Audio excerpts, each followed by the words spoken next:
How you guys doing?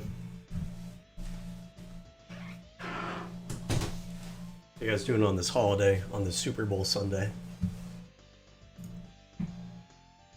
I don't even know. Has the Bad Bunny halftime show aired yet? I have no idea. I don't keep up with this stuff.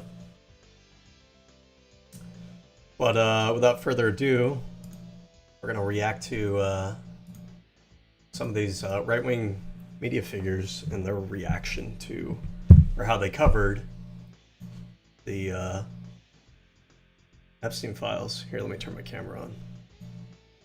There's a person. There you go. Look, I got a haircut. What do you guys think? Not too bad, right? Alright. Anyways.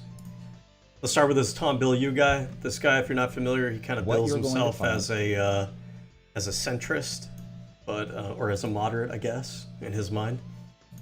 But I really don't think he is. If you watch his stuff, he's one of those people. I mean, it's so common these days, right? When you have someone that calls themselves a moderate, or they're apolitical, or they're a centrist, they're usually like a closeted Republican. But let's see what he had to say. Okay, so the first video, what to expect from the Epstein files release. I think this was like 3 or 4 days ago.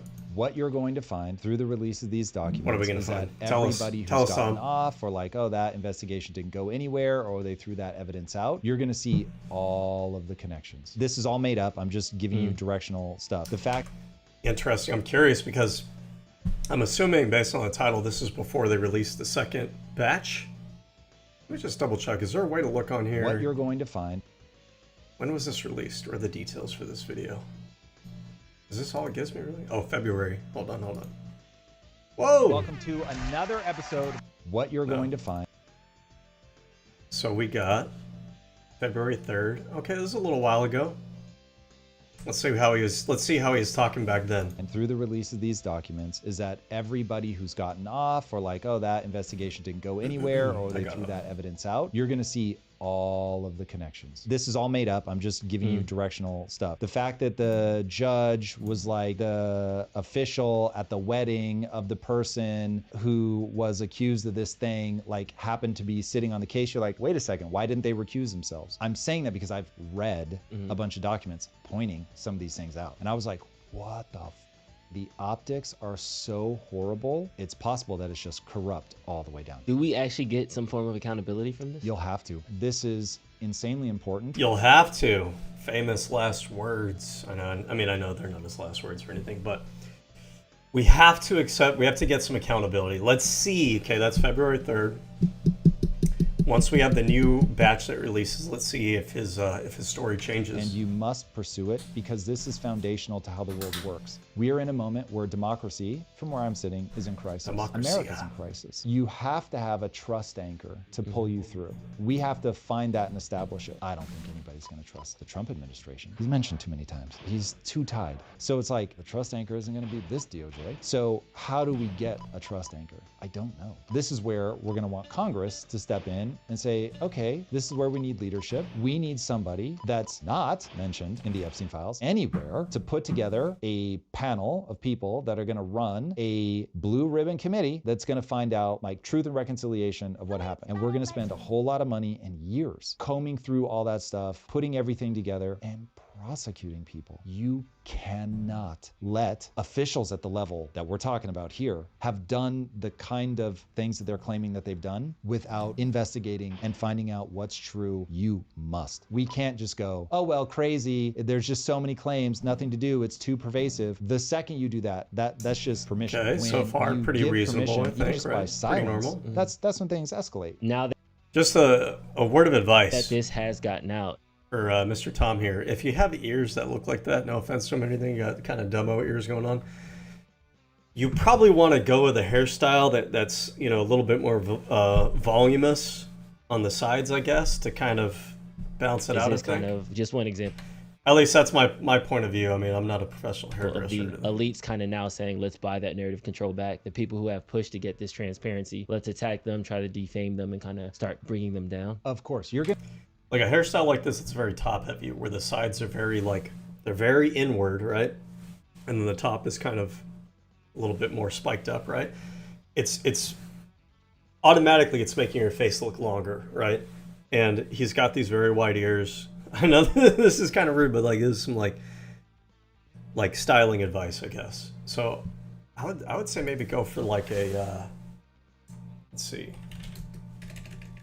medium hair men's style. So like, you know, something like this kind of balance it out a bit. You know, maybe a little something like this right here. One of these guys maybe. No, I mean, this is a significantly longer hairstyle than what you got going on there. I'm just saying, like,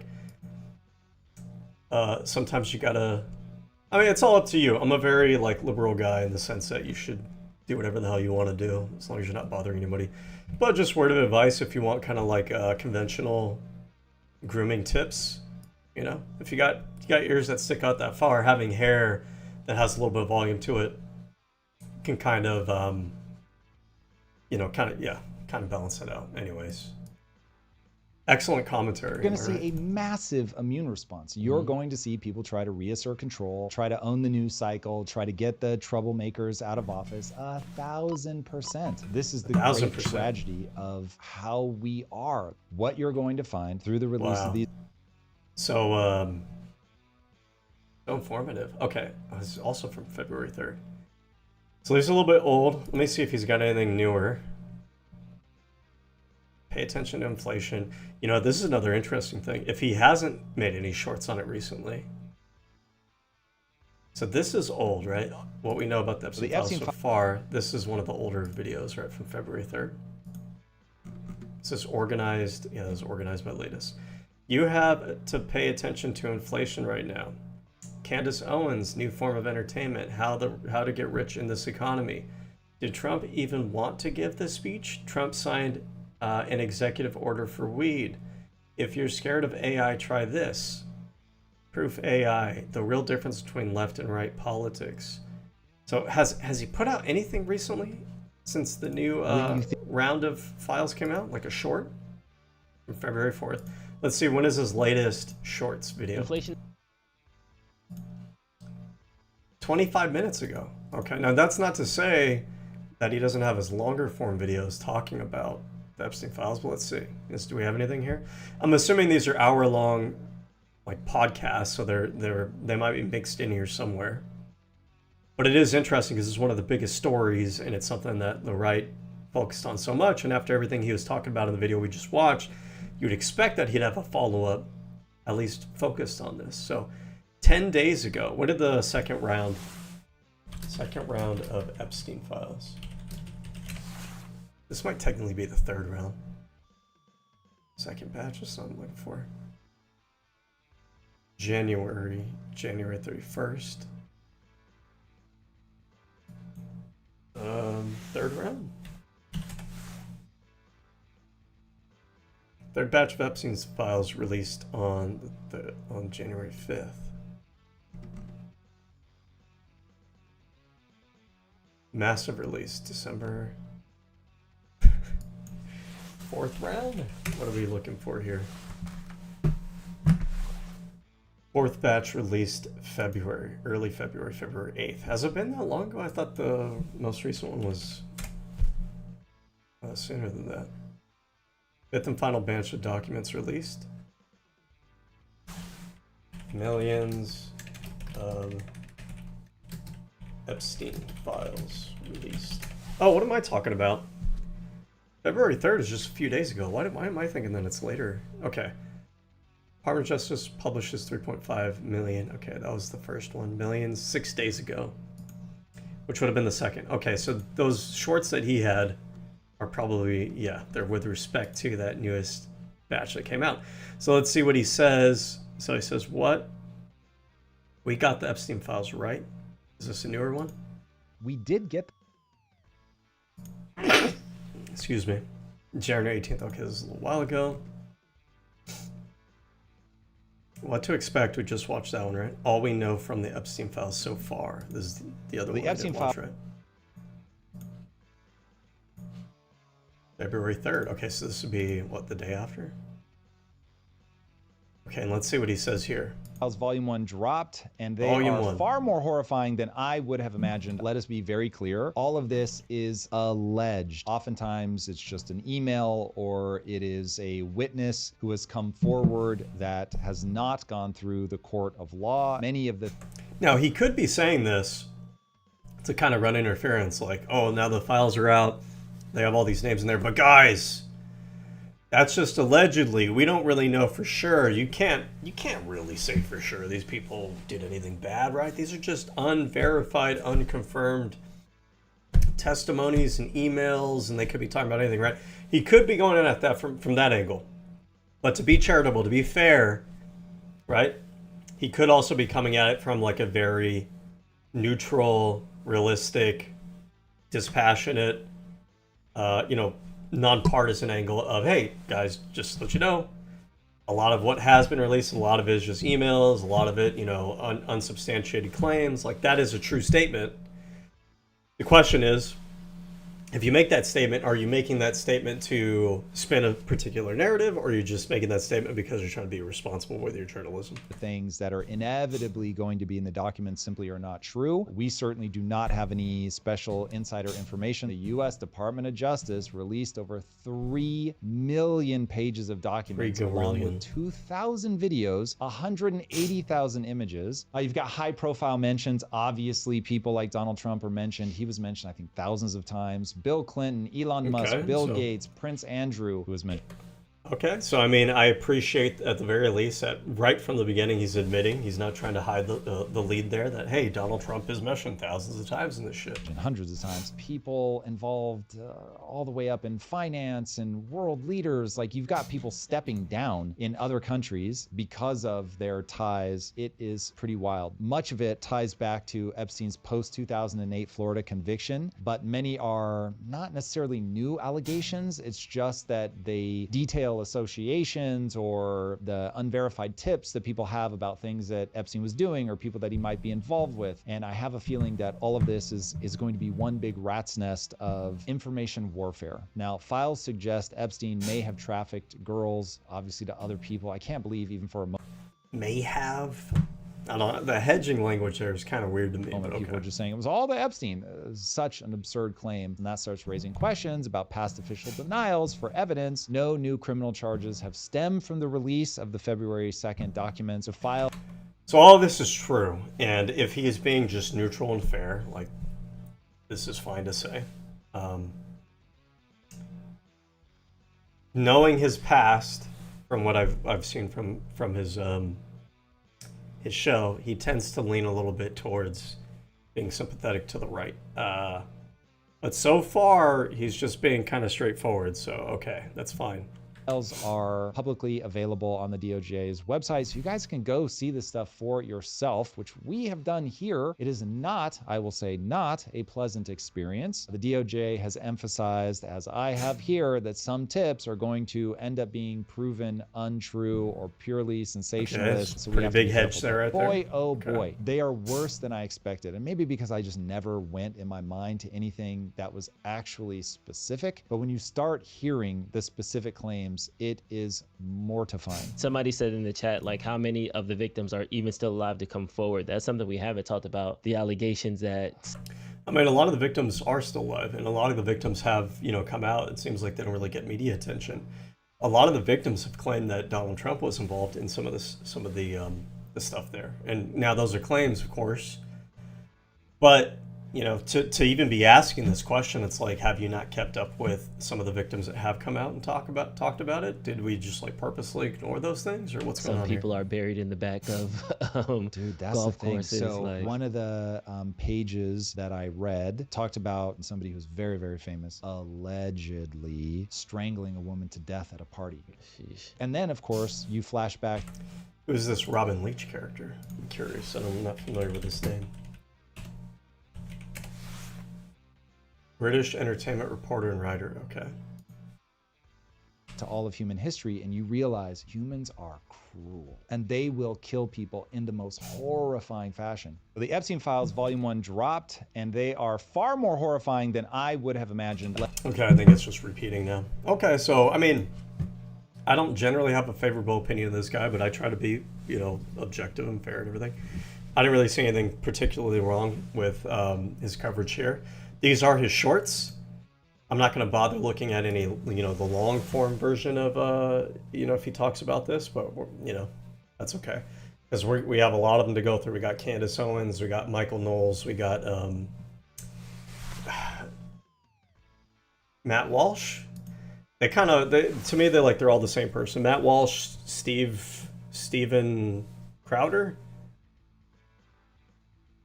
What's the other one I said? Michael Knowles, Steven Crowder, Matt Walsh. Like, they're all basically the same person in my mind. But we have a few of them to go through. The other day, I tried to look up to see if Shapiro had put anything out yet. So I'm curious if he has anything now. Shapiro. I tried to spell it right a couple times, and it just did not work out. Okay, hold on. Does he? I didn't realize that he's always actually wearing the little hat. It's pretty funny. Okay, whatever. That's not like an anti-Semitic thing, by the way. I actually just do not give a shit about religion in general. So it's not specific to Judaism. I just think it's funny that all these people kind of cuck themselves out to the stupid shit that they follow.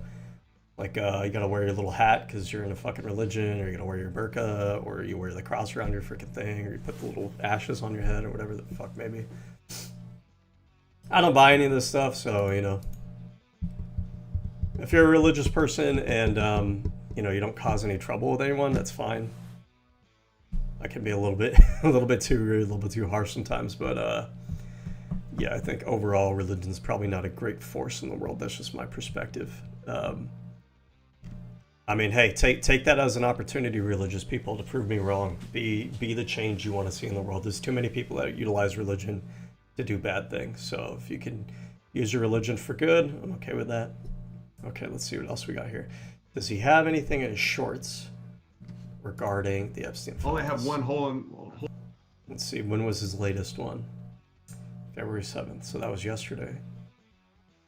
How to make a great movie. Why does he act like he knows? I know they have, like, they made some movies with,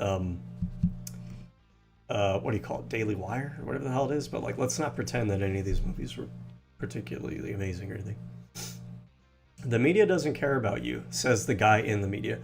Breathtaking court case. Do not do this for Valentine's Day. Oh, thank you for the relationship advice. Gavin Newsom is a chameleon. Okay. I mean, sure, I guess, but so is Donald Trump, but I doubt that you made a movie on that, or a short on that. Disastrous polls for Republicans, at least he's being honest here. You can't compare everything to the Queen of Mean. Gavin Newsom's despicable comments, man. They're really anticipating Gavin Newsom being the front leader here. Keep them out.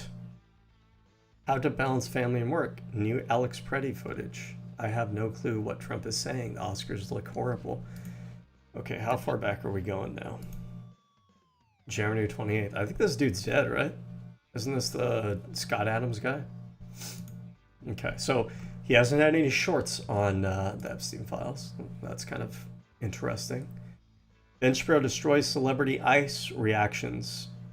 Look, I mean, this whole thing that right-wing media has been saying for a long time about, like, oh, celebrities shouldn't be telling you what to think and all that good stuff. Like, celebrities are Americans. They can have an opinion just like everybody else. I think this, like, insecurity that Republicans have, I think it's specifically a conservative attitude, because conservatism, the idea behind it is, like, you have, like, these societal traditions, and we're supposed to, like, follow, like, these societal influences and stuff like that, and you kind of have, like, hierarchy.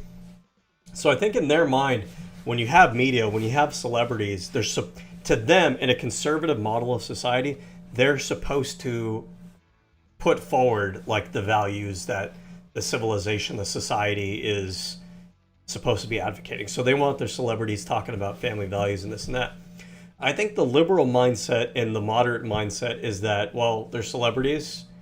I don't really give that much of a shit what they say. If I agree with them, I agree with them. If I don't, I don't. We don't view entertainment, pop culture, we don't view those as, like, part of our political project or needing them to be, like, role models for the society, right? I don't think we believe in that mentality of having to have, like, somebody tell you how to drink, how to dress, how to think, how to act, what it means to be a man, what it means to be a woman. We don't have that mentality. We have the mentality of, like, we're a free country. People can kind of live their life how they want to live it and think what they want to think. But like the celebrities come out and they just like ICE. Who fucking cares? You know what I mean? Like, stop being so insecure about it. Okay. What else we got here? We got anything on the Epstein files? Transing of children in America is dead. It was never alive. The insane Bitcoin kidnapping grant. So I think I looked at this the other day, and I don't think anything's changed here. The Grammys versus ICE. Why am I doing this? Why are you doing this? No, Michelle Obama, you are not a victim. These people are like so desperate to make sure that nobody in society can complain about anything, right? Tom Homan humiliates Tim Walz. Okay. Don Lemon is arrested. Marco Rubio destroys Democrats. This is 10 days ago. So I don't see anything here about the Epstein files. I find that interesting. Is he purposely trying not to draw attention to it because of the implications it has for his political party? I don't know. All right. So now let's listen to, let's see, who do we want to do first? Candace Owens has an hour here. Matt Walsh is an hour. And Michael Knowles is an hour. I wonder how much of this, I'm assuming not all of this is about Epstein. No, it is actually. Detransitioner wins 2 million. Okay, so not all of this is about Epstein. What is Epstein interview? Oh, okay, it's talking about interview here. Matt Walsh, the disturbing facts about Epstein. Billie Eilish makes anti-ICE. Okay, so this one's only about 30 minutes realistically. And then Candace Owens, the destruction of Middle America, I'm assuming. Lingering questions about Charlie Kirk. So she's about 30 minutes as well. Okay, that's not too bad. Here's what I want to do real fast. I want to look up in this game, what are the unlocks real fast before I dedicate myself to a certain game mode while I'm reacting to these things. Oh, it's so bright. Oh, my eyes. I have a little bit of a headache today. I don't know what it is. I was out. I shouldn't have one because I was outside, enjoying the fresh air and everything. Had a really good day today, by the way. Apropos of nothing, but just remember, guys, go outside, touch grass, be social. Make liberalism social again. Be the dominant social political ideology. Don't let conservatives try to steal that from us. Anyways, okay, so we have the energy liger, which might be kind of cool. How do I unlock it? Oh, I have to enter a code. So I should be able to unlock this right away. Legacy characters. Do I want any of these characters? Not particularly. Beat mission mode and the side of the Empire and the Republic. Versus and saga characters. Beat mission mode with both sides. Unlock extra Zoid characters. Chaotic Century and Garden. Beat Zoids battle mode with Vaughn and Fiona 2 or Minor Moonbay. I think I did this already. New Century 0 characters. Beat Zoids with Blitz Team, Bit, Lena. Okay, I think I did that already too. Unlock New Century 0 Zoids. Okay, but these are like very specific versions of each one of these Zoids. I don't know if I really need this. Lena's Tauros, Liger 0, Jaeger, Panzer, and Snyder. I thought I have this unlocked, no? Oh yeah, I have these unlocked. Okay. Unlocking these characters. Beat battle mode with the characters from Zoids Chaotic Century. So I should have these guys too, I think. These are the ones that I don't necessarily have all of these Zoids yet. Beat Empire mission mode for the Ultrasaurus. Beat battle mode with a mission mode character. Beat battle mode with a mission mode character for Raven Raptor, Proto Saber. Beat both mission modes. Mulga Rakuru, Mad Thunder, beat Republic. So a lot of these are going to be mission mode. And I don't think I'm able to beat battle mode with a mission character until I beat battle mode to unlock the mission characters. Beat both mission modes. Okay, yeah, so let's do the mission modes. We've held off on these. I thought that was the next thing for me to do. All right. So, without further ado, who are we going to start with? Let's start with Candace Owens. Okay. Good evening, my fellow Goyim. Hello. How's that? I've decided that when you guys... A little bit try hard. I mean, everything in life comes down to the Jewish conspiracy, according to you. I think it's a little bit fucking lame. And I think it's low IQ. It has nothing to do with the race. I know some people, I'm not going there. I'm just saying the conspiratorial mind where everything comes down to Jews and everything comes down to racism. It's like, guys, I have an amazing idea. What if racism? That's like, bro, we tried that ideology for like the past couple 100 years. And it was always led by stupid people, and it always collapsed in on itself and led to human suffering. How about we try to use our brains more intelligently instead of just going back to the same medieval bullshit that people have been running with for thousands of years? Well, I don't know. Crazy idea. Actually move to elect me the dictator of the United States, or maybe the dictator of the world. That's how I would greet you guys every night and bring you the news. I don't know how your weekend went, but I was more. That's so cool. That'd be so impressive if you introduce yourself every night, citing the Jewish conspiracy because you have nothing fucking else to talk about. Okay, let's go. Yay, the artist formerly known as Kanye West. We were marked safe. Boy, oh boy, were we right? We were so right. This podcast, can I just say that it's actually aging like fine wine? Because this was me on like Thursday of last week. Take a listen. This is the synagogue of Satan. I do not go halfway with defending pedophiles. Goodbye. Are you out of your mind? I hate all of you. I think you guys are all a part of the same demonic entity. Your God is Satan. You guys are Baal worshippers.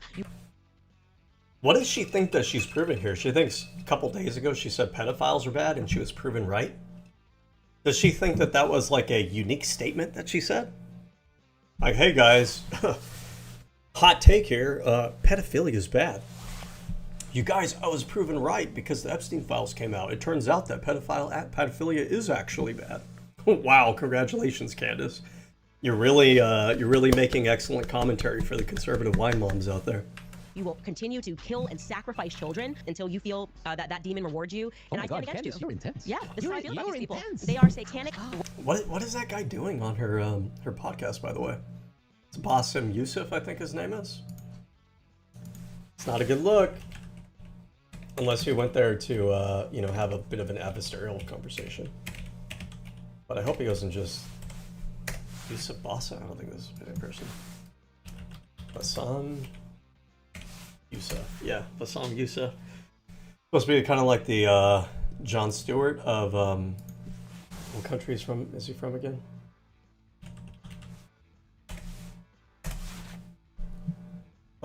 Egypt. Okay, well, anyways...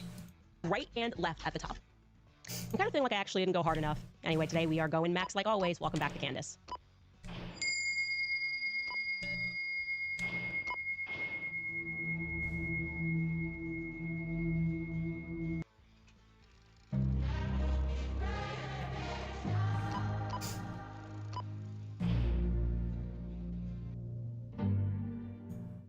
Start with the obligatory question. Are we still talking about the Epstein files? Are we still talking about those Epstein files? Yes, actually, we are, Trump. We are, man. I can't believe you're tangled up in this, that you would keep this a secret to protect the elites knowing what you most definitely know that they are up to. Because if we know, how could... Has she become anti-Trump recently? I didn't know that. Kind of seems like she's being a bit critical of Trump here. That's interesting. See, I think a lot of people have argued whether or not Candace Owens is like a true believer of like all these conspiracies. Maybe I'm wrong. I don't watch too much of her stuff to be, upfront with you. But I get the impression from her that she found her niche a long time ago in, pushing these conspiracy theories and leaning into like the Jewish stuff. And I'm under the impression that she knows all of this stuff isn't necessarily true or it's exaggerated, but that is the audience that she's cultivated. And that it's her niche, and that she can pull even more people that are conspiratorial if she leans into it. That is my impression. I could be wrong, but I don't think she's a true believer. I really don't. You know who was not surprised at all while reading through the Epstein files? Any person that's been watching the show, and of course the people, especially the people. No, nobody has been surprised about the Epstein. Who the fuck do you think was surprised about the Epstein files? Do you think liberals were surprised about it? You think moderates? You think independents? You think anybody from any other country in the world was surprised about it? When everybody knew about the Epstein files, that they existed, everybody knew that they contained people, and that the people that they were probably contained in them were probably going to be rich, influential, elite members of society because Epstein was part of that circle. This isn't a surprise to anybody, right? You guys aren't special. You didn't come across some like unique sage knowledge that only you guys had the foresight to see before everybody else. No, all of this is super fucking obvious. The thing is though that all these right-wingers who are out there saying, oh, look at the conspiracists were proven right by everything. We're right about everything. We were just a little bit too soon, right? No, you guys are wrong about fucking everything. Everybody knew that sex trafficking exists in the world. No fucking shit. Everybody knows that there are rich elite members of society who are involved in sex trafficking or sexual assault, sexual harassment, rape of people, right? What do you think the Me Too movement was, by the way?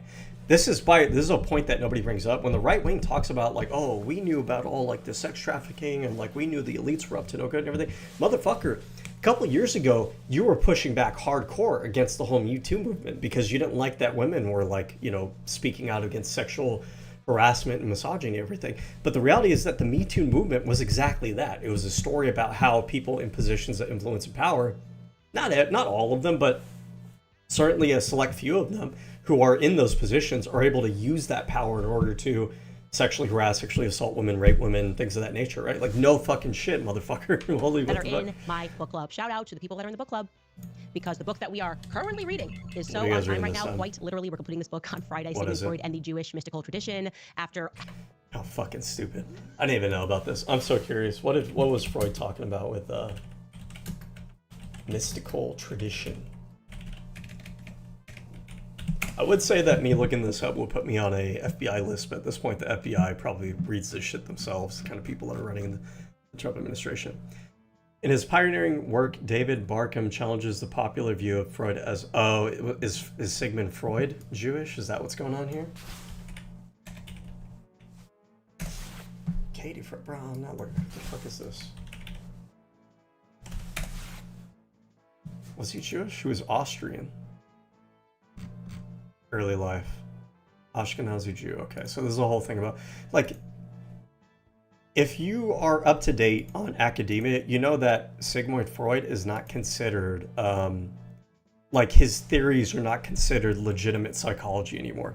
The reason that he's an important figure for psychology and he's considered like the grandfather is because he was part of like the early day efforts to, scientifically categorize psychology and apply science to it. But his theories, a lot of them wound up being bunk, right? But that is the scientific process, is you put forth hypotheses, you test them. Most of, like 99% of them probably aren't going to work out, but it's through that process that you're going to find that 1% that does. Sigmund Freud was one of the early leaders, right? That's it. But like, to even waste your time as a conspiracy theorist trying to debunk Sigmund Freud, motherfucker, you're like 30 years behind. He's already been debunked. It's probably further back than that. I don't know when his time period is, like 50 years, 70 years, whatever it may be. Nobody considers Sigmund Freud to be some like intellectual thought leader of modern psychology today, right? But like for them, the only reason that they care about it, honestly, is because it's another like way for them to go about like the Jewish angle, right? Otherwise, it's irrelevant to most people. Nobody gives a fuck. Nobody gives a fucking shit. Having read previously The Assault on Truth, those people were not surprised at all, because I took you through it, what Sigmund Freud and his conniving Freemason boys actually believe about you. Oh, wow. Sigmund Freud, what does he believe about? Nobody cares. He's dead, and his shit's irrelevant these days. Nobody cares. What they believe, how they have accomplished things is false dialectic. Their means to... I hate the whole concept of dialectic like that. The Hegelian dialectic, and people talking about dialectic, was like internet era, 4chan era, pseudo-intellectualism. A lot of people on 4chan discovered the word, my bad, hold on a second, dialectic. And then they thought they were like super fucking intelligent for saying it. My understanding is dialectic is basically just like a debate. And the idea is that through the course of debate, you're able to arrive on deeper truth or deeper meaning, or more complete, robust, deeper truth or meaning, because ideas are being challenged by an oppositional side, or sometimes the truth lies between, these two sides, and by the two sides clashing, you're like, wow, congratulations, right? But you calling it a dialectic doesn't make it more intelligent. It just kind of makes you sound like you're saying something more sophisticated than you actually are. You're just talking about the idea that through public discourse, through debate, through having a back and forth, we're able to arrive at, a more complete understanding of a topic. Let me just make sure I even understand. The art of investigating or discussing the truth of opinion. So, like, it's not really saying it like, it sounds fancy, but it's not a super complex term. There's more simple terms for it, but they're so hung up on it because it's like the buzzword among right-wing pseudo-intellectual groups these days. Accomplish running Western society, breaking apart Christian empires. Yes, he hated Christians. It's a fact. He wrote about it extensively. He hated Catholics. Wow. And Nobody yes, cares though, bro. they perform He's rituals. irrelevant. That's imagination. It's not a conspiracy. Wow. The only conspiracy are those that are colluding to hide those facts. And now we can really stick our noses down them. Who's hiding it? Who cares? Nobody cares about this. You're like 70 years behind. No one gives a shit. What do you think? What effect do you think Sigmund Freud is having on modern day society? Nothing. And no, I want to be clear. This is. You probably do a better time like talking about Jung with his stupid fucking ideas that still have a lot of cultural cachet for some reason. I consider the 16 types or whatever, the Carl Jung, whatever the fuck it may be, I consider that to be like astrology for psychologists. Not Judaism. This isn't your grandma's Judaism. It's a cult mysticism. That's the way that it's able to move through seemingly all the faiths, right? Aleister Crowley. Well, how could you have the Star of David once upon a time? What was it, before 1914? That was the flag of Morocco. That's weird. That's a Jewish nation. Nobody, bro, nobody cares. Talk about Epstein. I want to hear about this Epstein shit. This I'm going to read from you is actually, to contextualize this, he's writing a letter to his best friend, also the person he's having a gay affair with, who mentored him. Whoa, gay affair, gay people. Now, Uh-oh, Jews and gay people. No. Molested his own son, Robert Fleece. Robert Fleece spoke about that when he got older. And child molester? What? Fleece after he gets initiated, because they wait until you're 36 to initiate you into the occult mystic Kabbalah. Okay, I'm going to read you what he writes. He's referring to a patient who he previously hadn't understood before his initiation, who came in, and she spoke to him about what she experienced when she was a child. He writes, imagine I obtained a scene, which means a patient was speaking about this, about the circumcision of a girl, the cutting of a piece of her labia, sucking up the blood, following which the child was given a piece of the skin to eat. This has nothing And to then do with fast forward, he Epstein. says, I dream, therefore, of a primeval devil religion, whose rites are carried on secretly. I don't want to hear about your stupid Jewish conspiracies that like don't even have any relevance. Like, just get on with it. And the Freud and he also saw festivals and the it's Jewish supremacists. They had everything to pizza. Have you ever felt understood? My natural response is no. I think Mississippi. This reminds me of like when you talk to like Hassan Piker types, where like you're talking about I don't know, you're talking about the cost of cost of gasoline. That's probably a bad example, but like somehow that winds up circling back to Israel Palestine. You're talking about gay marriage rights in the United States, and then it somehow circles back to Israel Palestine. With her, every fucking thing in the world is like, oh, guys, I had a crazy idea. Oh, have you ever considered Jewish people? What if Jewish people? Hey, I tripped over a crack in the. Did you see that crack in the sidewalk? Isn't that crazy? Well, what if it was a conspiracy by Jewish people? I've been having a really hard time at work. I have a boss that's been a huge pain in the ass. I think it's actually a conspiracy by Jewish people. It's like every fucking thing in the world. You have a sneeze, Jewish people. Your microphone setup is having issues, Jewish people, right? The power cord on your laptop isn't working properly, Jewish people, right? Every little fucking thing has to come back to Jewish people. It's such a boring fucking way of looking at the world. It's so simple-minded too. Kentucky. You think he was just like what, another? This is when you're a dreidel, everything looks like a menorah. You know what I mean? White supremacist. Everyone's just a white supremacist. I mean, another. Well, they would call him a white supremacist, or. Well, bro, if you're going out there spreading Jewish conspiracism all the goddamn time, like no shit, people are gonna think you're a white supremacist. Go fucking figure. He's anti-Semitic. Everybody's just anti-Semitic. No, this had everything to do with what. Yeah, I mean, what do you all you talk about is Jewish people all the goddamn time. What do you call that? It's called anti-Semitism. That's what it's called. They were cooking up at these lodges, B'nai B'rith, Mary, it's happened. What's going on with her font down here, by the way? Is this because I'm not in HD? I'm in 1080p. Candace, you have, I'm assuming your show is like a multi-million-dollar show or whatever. Like, what is going on with your font right here, my girl? What the fuck? This is all pixelated. This is pixelated as shit. I know you have professionals that work on your stuff. What are you doing? So many times. See, the problem is that she doesn't have Jewish people that are helping her do her production. And we all know that Jewish people run Hollywood, right? That is the myth, the stereotype. By the way, just keep this in mind whenever people bring up like, oh, Jewish people control baking, they control Hollywood. Have you ever actually looked into it? Or do you just take it for granted? Because I did this exercise one time with somebody I was some neo-Nazis I was arguing with on 4chan. And they'd love to post these memes where they'd get like different banks and they'd just show like different employees at the banks and they'd all have Jewish stars on them, implying like, oh, look at guys, what the media doesn't want you to know, the banking system is totally made up of Jews. And I was like, okay, hey, let's do this exercise. I'm gonna walk you through it. Let's look at this bank and let's go through the board of directors and let's see how many of them are Jewish versus how many of them are like white Christian. And when you actually did that, when you didn't just cherry pick off of memes, what you found is that the majority of them were like white people. Which, by the way, I'm not saying there's like a conspiracy of like white people in banking trying to like, I don't know, destroy society in the same way that they're trying to say that about Jewish people. I'm just pointing out that like when you only look for Jewish people behind everything, then that's what you're going to find. It's like when you're a hammer, everything is a nail. But that only comes about because you're laser focused and you're cherry picking. During the same dates, the same holiday season, all throughout history, that is getting ridiculous. I should have known that any conversation looking up like, oh, how's the right covering this, that Candace Owens, everything was just going to come back to Jewish people, obviously. I don't even know why I'm here. Do not acknowledge that this is true and this is real. And the Epstein files create an opportunity for us to discuss this, to hear the way they speak about us behind closed doors. You know what, the Epstein files, it's a great opportunity to talk about the Jewish question. You guys, the cost of living issue in the United States is a great opportunity to talk about the Jewish question. Whoa, you guys, transgender issues in the United States. Great opportunity to talk about the Jewish question. That's Candace Owens. That's probably her entire show. Those doors, exactly how Sigmund Freud spoke. Racist, right? I want to make it clear that this is for it them is a racist. Religious philosophy, a racist perspective that we are goyim, meaning cattle, that are meant to be herded and ruled over. I said at the end of last year. I said this is how I am being treated because I don't listen to them. Hence their psychotic, As opposed to obsessive, what? and frankly, their evil manner in which they... As opposed to what, by the way? Because keep in mind, like, she supports Christian nationalist endeavors in the United States. That's like the I would call it funny, but it's not really funny.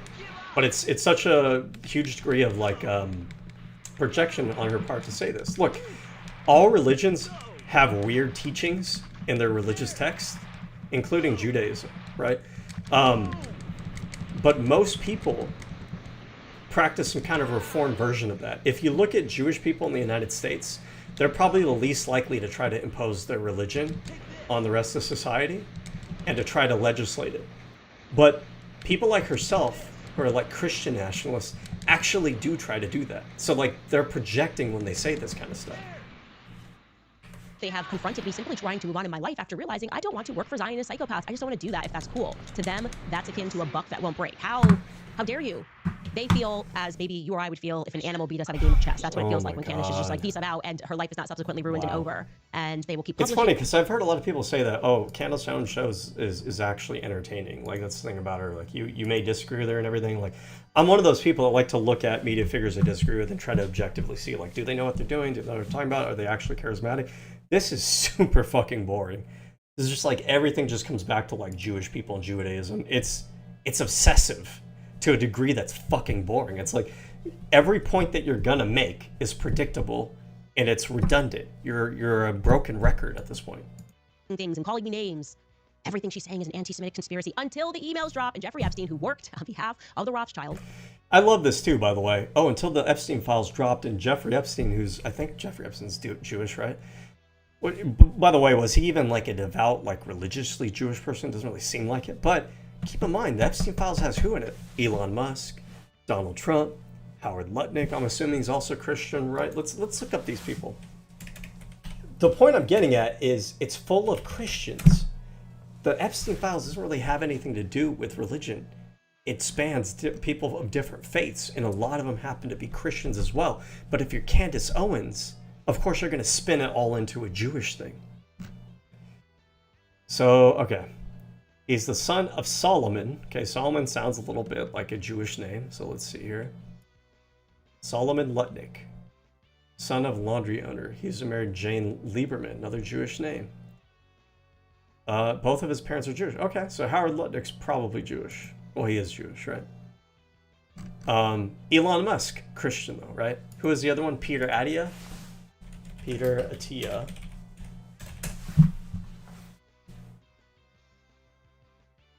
Where's the Wikipedia page? Here we go. Born in Toronto, Canada, he is a child of Egyptian Christian immigrant parents. Okay, another Christian. Who else is in the files? What was the royal, that dude's name?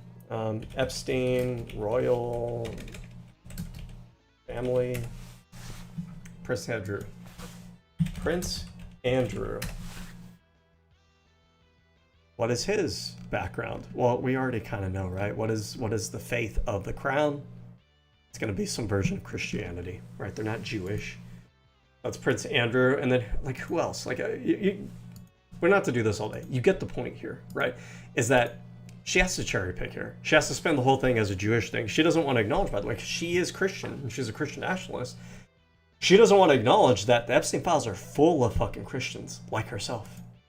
According to him, wrote that in an email, the Rothschilds, who credit themselves with having created which nation state?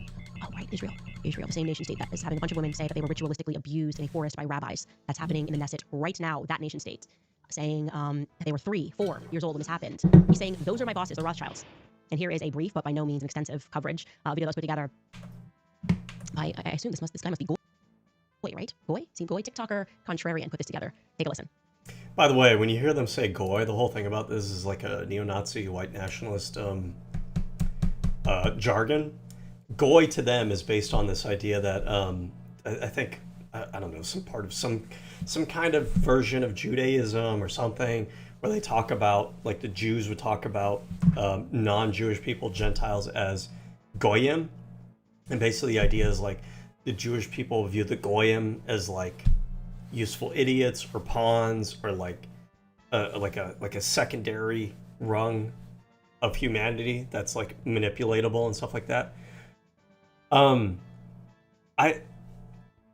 whole idea here, this whole mentality, go out there and talk to Jewish people, interact with Jewish people. The average Jewish person doesn't go by this kind of mentality. Much in the same way that your average Christian person doesn't abide by, or they don't follow the religion to the T on things like you're not supposed to eat meat on Sunday or whatever the hell it may be. There's parts of the Bible that talk about like slavery being good. Your average Christian today doesn't support slavery, right? But to people like Candace Owens, to her, Judaism and the Jews and Israel and stuff, they're all part of like this conspiracy of Jewish people who want to consider the rest of the world to be Goyim to them. So that's what she means when she says that. Israel is mentioned twice as much as Donald Trump in the new documents. Here he is discussing with Roger Schenck, a Jewish American academic and hedge fund worker, saying Jews create vast fortunes by manipulating markets and creating financial speculation and exploiting labor. He says, let the Goyim deal in the real world. In a discussion with the Rothschild family, Epstein says if they overthrew the Ukrainian government, there would be great opportunities. The Rothschild family paid Epstein $25 million for certain algorithms. While talking to Peggy Seigel, August 7th. Could it be possible, by the way, that the Rothschilds family, they're not motivated by Judaism specifically, but they're just motivated by the same thing that people like Donald Trump or Elon Musk would, which is that they want to accumulate more wealth, more influence, more power in society? Why does it have to be a Jewish thing? 2010, she asks if an event is going to be 100% Jewish. He says no, they'll have Goyim in abundance. But don't worry, they're just brilliant wasps from JP Morgan. And honestly, like, they're probably kind of joking. They're probably being a little bit tongue-in-cheek here. Because if you look at other emails in the Epstein files, you see white Christian people talking, I forget who specifically, talking to Jeffrey Epstein and joking about Jeffrey Epstein being Jewish. This is kind of the way that those guys talk. They like to use like racist like stereotypes and caricatures. The same way like Candace Owens and her friends, like they just love to talk in like all of these racial stereotypes and these racial slurs and everything. It's just funny to them. So it's no different. Epstein, Donald Trump, the kind of circles there, they kind of have that same mentality into the world of like being offensive, using racial slurs, using racial stereotypes. Like they think that shit's funny. So that's probably more what they're talking about here. Finkelstein, BlackRock's Larry Finkelstein's son, is accused of not having... Because again, you can get wrapped up in what's going on here, right? The cherry picking that she's doing here. But just keep in mind that a lot of the people in the Epstein files are white Christian people, not Jews, white Christian people. Does that mean that there aren't Jews in the episode? Absolutely, for sure, 100%, right? But like, we don't need to cherry pick here. We know that there are a lot of white Christians also involved with Epstein. Any respect for non-Jews, seeing them as not human. This is from his ex-girlfriend, Svetlana. He pressures her to have an abortion. In 2017, Epstein has a conversation talking about if you want to hire the best people, you have to hire only Jews. Only hire those. Oh, no. Let's go back and read this email. Those who can prove they are abortion. In 2017, Epstein has a conversation talking about if seeing them as not human. This is from... willing to be shared a meal, no sex, none. That at 13, you should become a man. His ex-girlfriend, Svetlana. Okay, let's look at this. So this is an email from Jeffrey Epstein to, we don't know because it's blocked out. You are a man and are ready. You sell yourself short. Married will be stability, not the reversed. Josh Fink. You are my best friend, Lana. Joshua Fink. In the world, Lana? NYC. You too, Slachaka. I am always here for you. You are my soulmate. You are my soulmate. You will come back to me one day. Our love and connection is simply too strong. You are my soulmate too. It is like a tragic love story. We're getting a little dance in this morning. You are a man. Are you ready? Okay, so I'm assuming this is Jeffrey Epstein to someone. So to this, is it just Joshua Fink here? Is that what this is to? And this is maybe Joshua Fink talking about, I don't know, talking to Jeffrey Epstein about advice whether or not he should marry this girl. And Jeffrey Epstein is saying, like, you should get married. It'll bring stability, I guess. Is that what's going on here? So then I'm assuming this Joshua Fink guy is sharing his correspondence with this Lana person that he's intending on marrying to kind of show Epstein, like, hey, what do you think about this? Like, do you think I should go ahead with, okay? Anyways, smiley face. That was so cute. I feel after this night we are even closer. You know, Joshua Fink, good idea. Who else will fart at you? Then have Josh and Lana time and to sleep early. I think we both need a long sleep. Let's go to Omen or Waltz early and then try to download The Dictator and watch it and laugh. You are the ultimate fartici. So I'm assuming these are two Jewish people that are going to get married.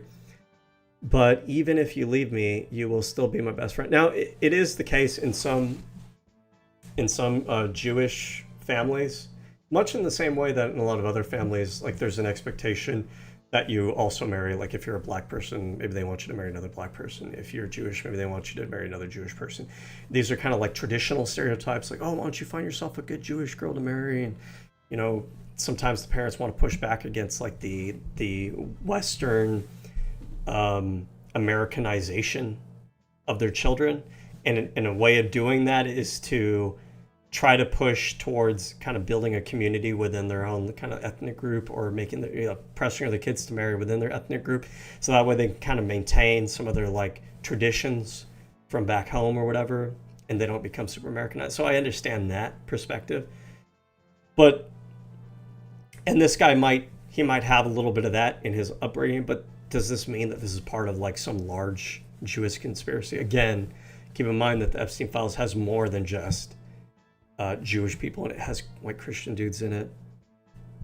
Okay, so Joshua Fink, I love you very much, and the situation is very sad and stressful, and I don't want you to leave me, and I have no other girl I want to see. Now I wonder if, who is this Lana person? I kind of wonder, like, is this somebody that Epstein set him up with? What's going on here?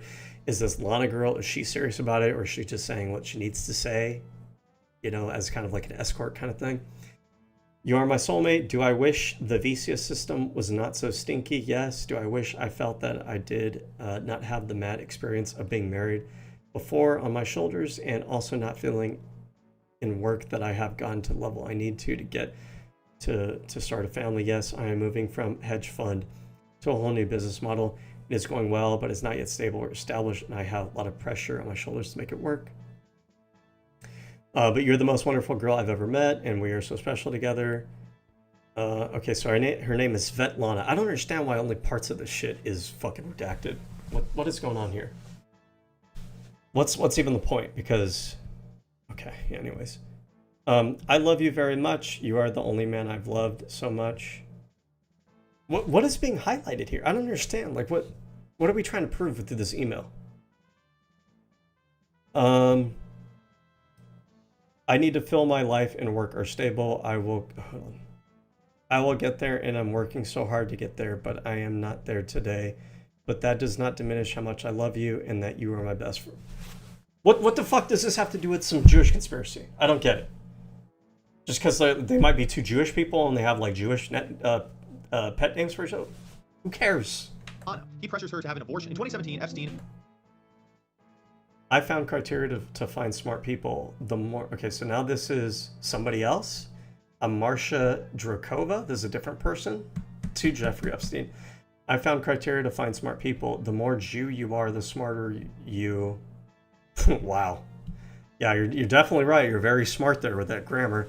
You said you're 98% Jew. You're very smart. My Xbox is my ex-boss is 78% Jew. You guys don't know this. Candace hasn't figured this one out yet, but actually Xbox is a Jewish conspiracy as well. My ex-boss is 78% Jew. He is super smart, less smart than you are. I have a close friend, business partner who is 90. So this is a girl too, Jeffrey Epstein. She seems to be obsessed with like this racial. By the way, I mean, it's the pot calling the kettle black here. When the right wing are so into all these like racial hierarchy of like genetics and intelligence and everything, right wing people will be the first ones to tell you, oh, you know, white people score higher on IQ than, you know, these minority groups, and Jewish people also score higher in their IQ, and, you know, Asian people score higher in their IQ. So like, what are they even like? They share these kind of views themselves. You know what I mean? But this is somebody else to Epstein. She might have those views. I don't know if Epstein has it. Maybe he did, but what does it fucking matter? Because the whole story behind the Epstein files is not all about some kind of like Jewish supremacist shit. It is, again, a story of elites that span both Jewish and Christian, white and Jew. It's not just Jewish people that are behind it. It's not. Okay, so anyways, let's continue this message. I have a close friend, his partner is 99.3% Jew. Dude, having like this degree of like knowledge, like, oh, I'm 97.435% Jew. Who fucking cares? Like, to be obsessed with that stuff is so cringe. He is crazily smart. We take all Jewish people. Sourcing can be done through relatives. Ask them to do 23andMe tests. Do event for everyone who is 98% Jew. Also, all of them are not religious. Do you think it makes sense, right? What is this grammar for someone who thinks she's super smart? I find, by the way, that a lot of times people obsessed with racial intelligence stuff tend to be fucking stupid themselves, like a Dunning-Kruger thing. As a conversation talking about if you want to hire the best people, you have to hire only Jews. Only hire those who can prove they are genetically Jewish. Maria Farmer, one of the first victims to come out and name Epstein. I wasn't allowed. So like what's going on here is it's a cherry pick thing, but it's also like a gish gallop. Like they're just bombarding you with every single person in the Jeffrey Epstein orbit who may have said some weird things about Jewish people or being Jewish and everything.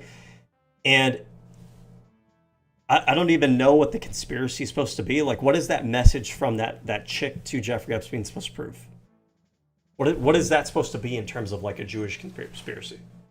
Right, but like they're cherry picking so many of these little stories and then they're bombarding you with it so quickly you don't even have time to think about it. It's just the common thread behind everything there is going to be Jewish people and Jewish people saying we're Jewish things, right? And then your mind is supposed to fill in the rest because you don't have time to like really break down and think about it. What you're going to latch onto is that common thread in the Gish Gallop, which is Jew people, Jewish people. Here's another Jewish person. Here's another person talking about Jewish stuff. To go get food. And when I called Deanne and asked why I couldn't eat there, she said, it's a Jewish country club. You're not Jewish. They're not going to serve you. They, honest to God, think their DNA. When I called Ghislaine Maxwell and asked why I couldn't eat there at a private and exclusive country club, she said, well, I'm not even trying to defend Epstein or Ghislaine Maxwell here, but like what Ghislaine Maxwell might be saying here is like, oh, like if someone asked me, I used to work for this guy and he was a Catholic and he used to go to my local Catholic church. And the Catholic church had like this Catholic men's group, right? If someone were to talk to me and ask about like, oh, how do you, like maybe, let's say I was meeting with my, it was a contracting engineer. Let's say I was meeting with that contracting engineer. He was giving me some new job assignments. And while I was meeting with him, he was also happened to be with one or two of his Catholic Brotherhood partners, whatever. Right. And so one of my friends asked me like, oh, those guys seem like really smart, really well connected. Like, how can I, be a part of their club or whatever? And then I tell him like, well, you can't be. It's a Catholic club or anything. Is that like some kind of conspiracy that I'm telling you about? Or am I just being honest that like, hey, this is like a group that is like all Catholic or all Jewish, or like this is a like an Asian pride convention thing. So it would you can't really join it because you're not part of that group. Like, that doesn't, there's no conspiracy there. I'm just pointing out like this is a social group for a particular group of people, which, you know, some of those are weird, some of those are not, but like you get the point. It's not part of some larger weird Jewish cabal conspiracy thing. DNA is better than everybody else. Said that their operation was motivated by Jewish supremacy. What operation? See, that's part of the Gishkel. What operation? The country club? Yes. But the country club is not the same thing as this whole pedophile Operation Rink thing. But they're counting on you not picking up that detail because they're just bombarding with the information really quickly.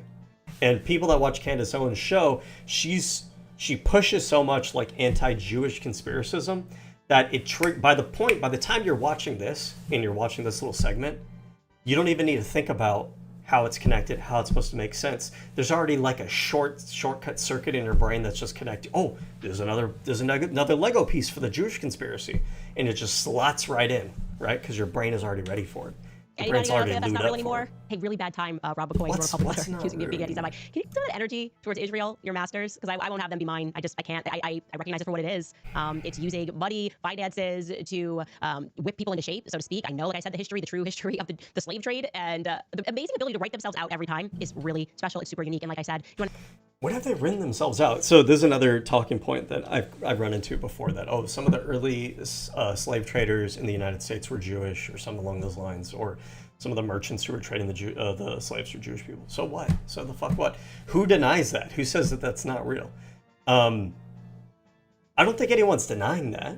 I think the reality is that they hyperfixate on it because they want to spin a narrative about Jewish people. That's why they're fixated on it. It's not that the rest of the world doesn't want you to know about it or they're not willing to talk about it. It's that there are so many different stories in regards to the slave trade in early American history.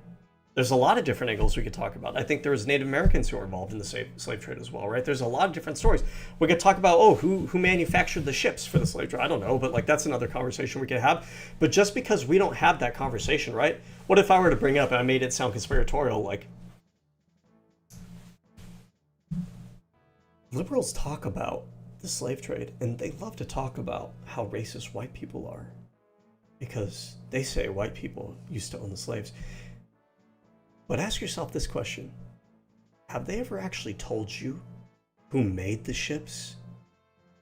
Who constructed the ships that facilitated the slave trade? That's interesting. Is that, why did they never tell you that? Right? And I'm making it sound like there's a conspiracy there, but the reality is the reason why you don't know who made the slave ships is because there's so many different elements of the slave trade story in history that we don't have time to go over every little detail. And that particular detail isn't like, it doesn't really tell you anything super important that you need to learn, right? But it's not a conspiracy. You want to know what happened to America? You have to start to trace the lineage of the B'nai B'rith lodges. Look at, probably books, obviously, that you would never, ever be able to read in high school. You have to start to conduct research independently. Ben Shapiro's family ancestors, B'nai B'rith, okay? Barry Weiss, B'nai B'rith. That's why when you see these differences and amongst Jewish people, they want you to make the mistake of thinking that this is what all Jews are doing, and it's not true, okay? There's such a fundamental difference between a Dave Smith and a Ben Shapiro. I have a suspicion that I could quit working. Like, if I just texted Dave... Okay, so I wasn't sure about this. This is interesting because I don't believe this, by the way, because I don't believe that Candace Owens is a true believer in all this stuff. I think that she leans into the conspiratorial nature. So there's a reason why she joined the Daily Wire, which was heavily associated with Ben Shapiro. And then she left later on and she really leaned into bashing Ben Shapiro afterwards as like being part of this cabal. Now she's talking about, there are people like Dave Smith, who Dave Smith's like, he's one of the good Jews kind of framing that she's going with. And I think the reason is because she's like a career opportunist. She took advantage of business opportunity that Ben Shapiro gave her to mainstream her brand. And then when she branched off, when she separated herself, now she can throw him under the bus. Now she can rope him into the Jewish conspiracy theory that she spins because she doesn't need him anymore. But Dave Smith might have a new audience of people that she can try to pull in. And so now she's trying to push like, Dave Smith's one of the good ones. I'm not talking about like people like Dave Smith, okay? And she'll probably run that narrative for a few years, maybe 1 or 2 years. And I bet you anything, 2 or 3 years, she'll probably backstab him too when it becomes convenient. Smith, I said, I don't want to be friends or ever work together in any capacity ever again. I gotta feel like he would just let me move on in my life. I got this suspicion that he wouldn't. But you can see that there's like something else brewing when it comes to people like Barry Weiss, and they can't let these things go because they view themselves as supposed to be over us. Well, the reason Ben Shapiro can't let it go, and I don't like Ben Shapiro or anything, is because Ben Shapiro recognizes that people like Candace Owens and others in right-wing media who are spreading anti-Jewish, anti-Semitism is not going to be good for Ben Shapiro and other Jews like him. Much in the same way, and Ben Shapiro will gaslight other people on this, other minority groups in society have an issue with a lot of the right-wing politics because a lot of the right-wing politics is pushing like anti-black, anti-brown people rhetoric. But Ben Shapiro is willing to like not recognize, gaslight people on that, but when it comes to anti-Jewish rhetoric, because that affects him personally, such a common thing with conservatives, it only matters when it affects you personally, then Ben Shapiro sees an issue with it and wants to push back on it. But it's a very like simple, easy to understand motivation there. It's not because Ben Shapiro is necessarily part of some like cabal of Jewish people. It's simply because Ben Shapiro recognizes that anti-Semitism isn't good because it affects him. And they also won't criticize people like Jeffrey Epstein. Now, in case you did not pay attention to what was termed Pizzagate back in 2016, the short of it is that the DNC email server got hacked, and off of those emails, they were published publicly by Julian Assange WikiLeaks, and there was a strange amount of references to pizza parties, grown adult men, government employees, men, referring to pizza in ways and within a context that made it seem as though they obviously were not referring to literal pizza, having had parties on ranches and referring to pizza. I'm going to give you an example here. This email went to John Podesta. It was sent to him.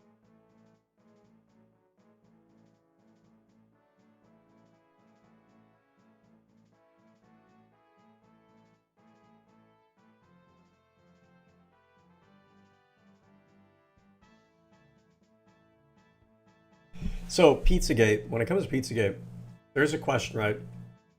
The right ran this narrative that it was about pedophilia cabals in the DNC. No evidence was ever found of that to be the case.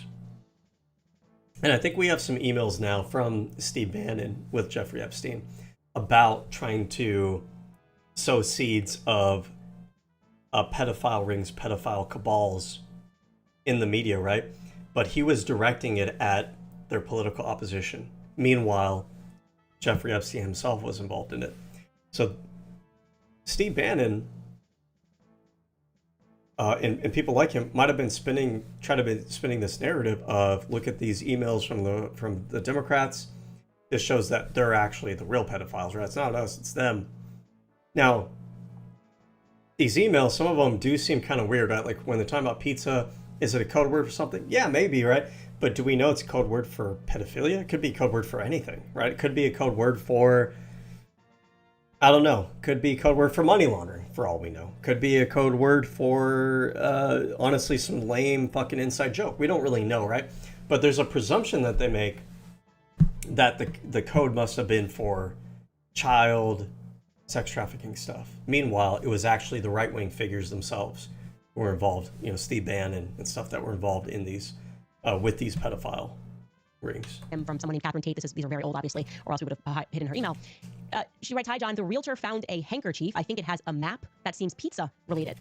Is it yours? They can send it if you want. I know you're busy, so feel free not to respond. It's not yours or you don't want it. Also, weird specific orders of pizza and hot dogs." That was the beginning of that entire scandal that they tried to downplay and pretend that it was crazy. Well, I should let you know the FBI has already formally acknowledged that pizza is used as a code word amongst pedophiles. So that's not an illusion. That's real. Is it? No Where's that at? needed. Epstein emails, people diving back in there. What are we to make of these 900 plus emails referring to pizza in real ways? You guys can look through. Okay. 900 emails over the span of how many years referring to pizza? If you were to go through my emails, you'll probably find a couple dozen that are pizza related. You know why? Because I like pizza and pizza's fucking good. And I order from Domino's sometimes, and I order from Mountain Mike sometimes. And I order from, I don't know where else, what other pizza joints there are. And if you subpoena my text messages, you're going to find me talking about pizza with my friends too, because guess what? When we hang out, sometimes we order fucking pizza. It's not a crazy thing. Now, could this pizza be code word for something? It could be, but I need a little bit more evidence of that. I need to see what the actual context of these messages are. And again, it's interesting that Pizzagate was designed to imply that Democrats were involved in a pedo ring. Meanwhile, if you're following the logic here that, oh, now we have these new Epstein files that talk about pizza a lot and it seems to be code word for something. Well, That's not the DNC. That's not Democrats. That's actually Epstein, Trump, Steve Bannon, that circle of people. These aren't Democrats. Unless you count Bill Clinton, which you can, right? But keep in mind that, again, they're going to be cherry picking here because they always stop short of acknowledging the fact that there's a lot of Republicans, a lot of Christian white men who are involved in this as well. And so if you're saying that pizza is code word for all this stuff, why do you pretend like you were right all along when you claim that the whole pizza pedophile thing was Democrats in the DNC? Meanwhile, now we know that the pedophile ringleader was attached to all these Republicans. Why are you pretending?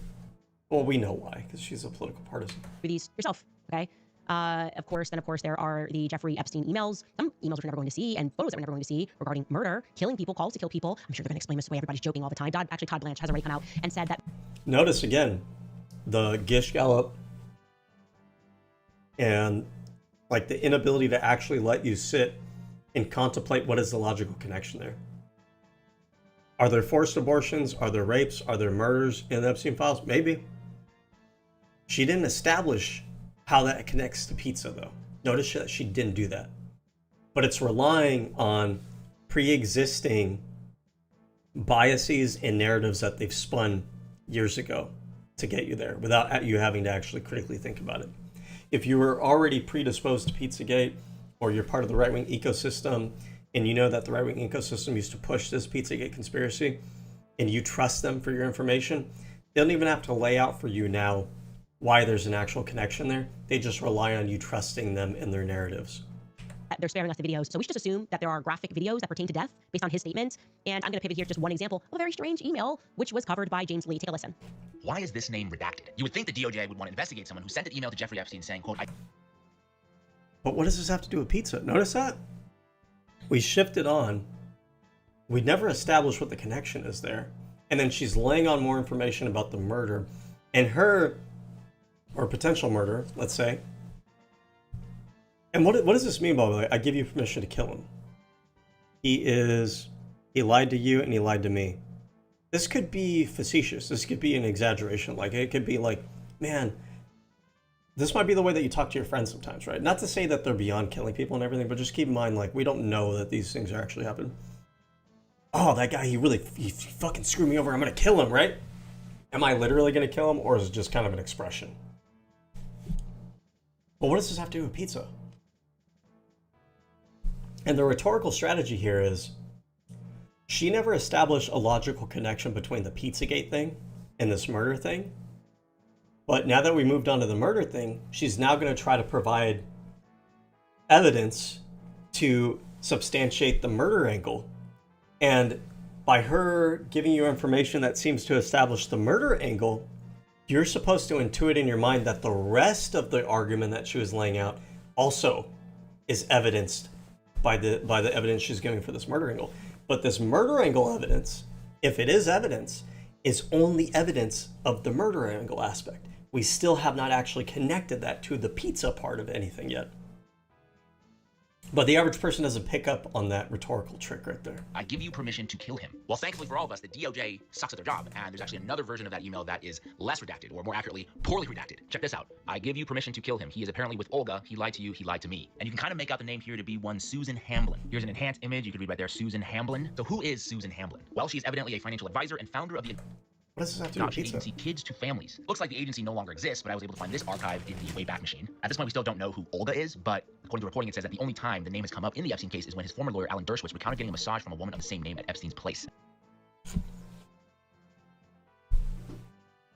And by the way, to reiterate, none of this exists here to rationalize or defend any of the stuff that Epstein was involved in.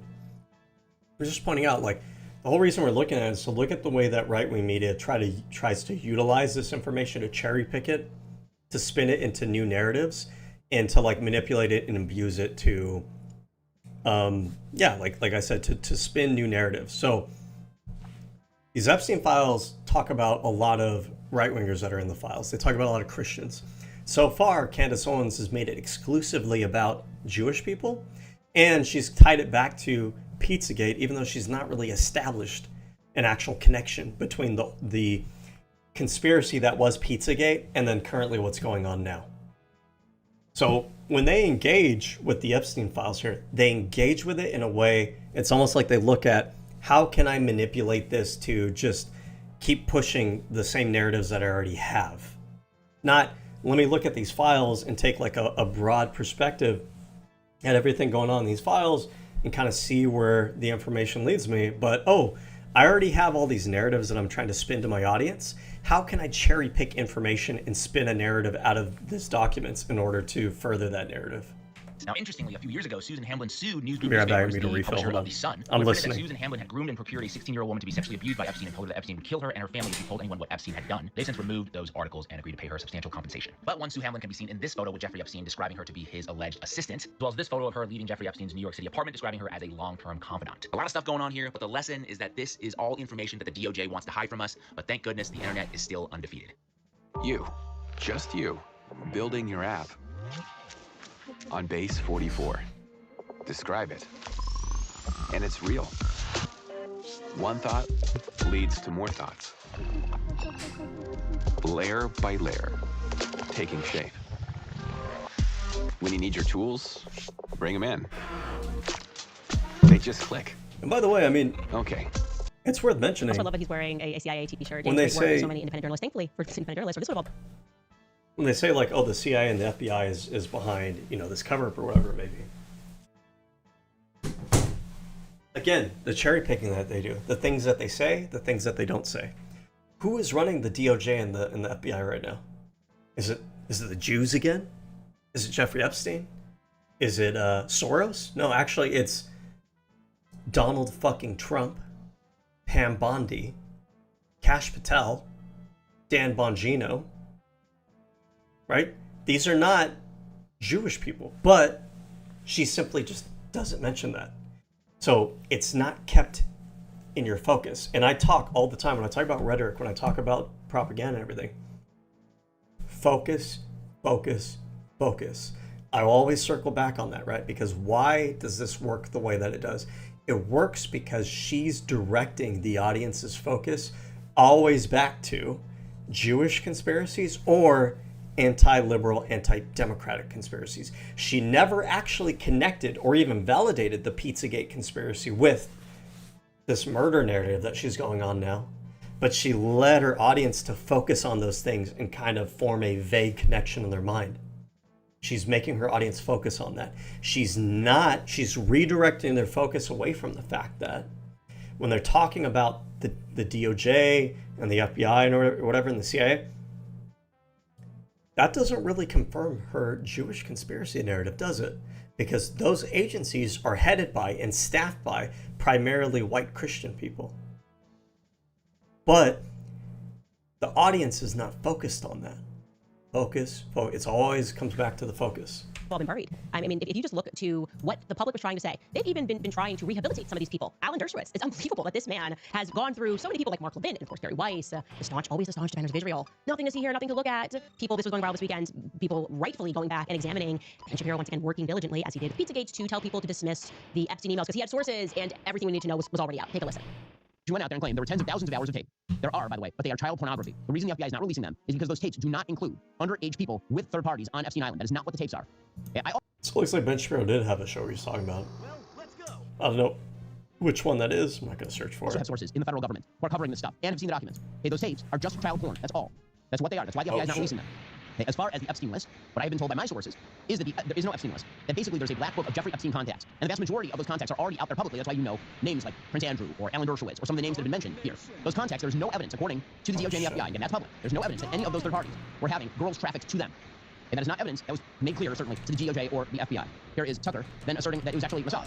Again, without evidence, not a shock. Of course, this is where Tucker was going. This has become the hot speculation on the internet, is without evidence. You say that Mossad was running Jeffrey Epstein. When I say without evidence, I mean without evidence. Naftali Bennett, the former Israeli prime minister, said, quote, As a former Israeli prime minister, with the Mossad having reported directly to me, I say to you with 100% certainty, the accusation Jeffrey Epstein somehow worked for Israel or the Mossad running a blackmail ring is categorically and totally false. This accusation is a lie, being peddled by prominent online personalities such as Tucker Carlson, pretending they know things they don't. And in fact, I followed up with the former Prime Minister Naftali Bennett, and what he told me is the Mossad has not been active in the United States or against the United States since the Jonathan Pollard scandal of 1987, when a U.S. Army contractor executive working for the Navy revealed classified information to the Israeli government, who's prosecuted by the United States government and ended up in prison. I didn't watch this whole clip. This is years. hilarious. And so Israel since then has not spied on the United States with Mossad. So people keep asking us, where do you film your podcast? We shoot everything inside Riverside. I record our show in 4K, even though we're 1,000 miles apart because we won't move to New York. And your crappy internet doesn't matter because it records locally on both sides. What about editing the pod? Dude, Riverside has this. It's like a little AI video editing outfit right inside our studio. You can just type. I don't know why you would record in 4K. Like most people are not going to be able to stream in 4K. They don't have the internet for it. So we just hang and talk nonsense. It's probably not and going to make a huge difference on the screens that they watch it on.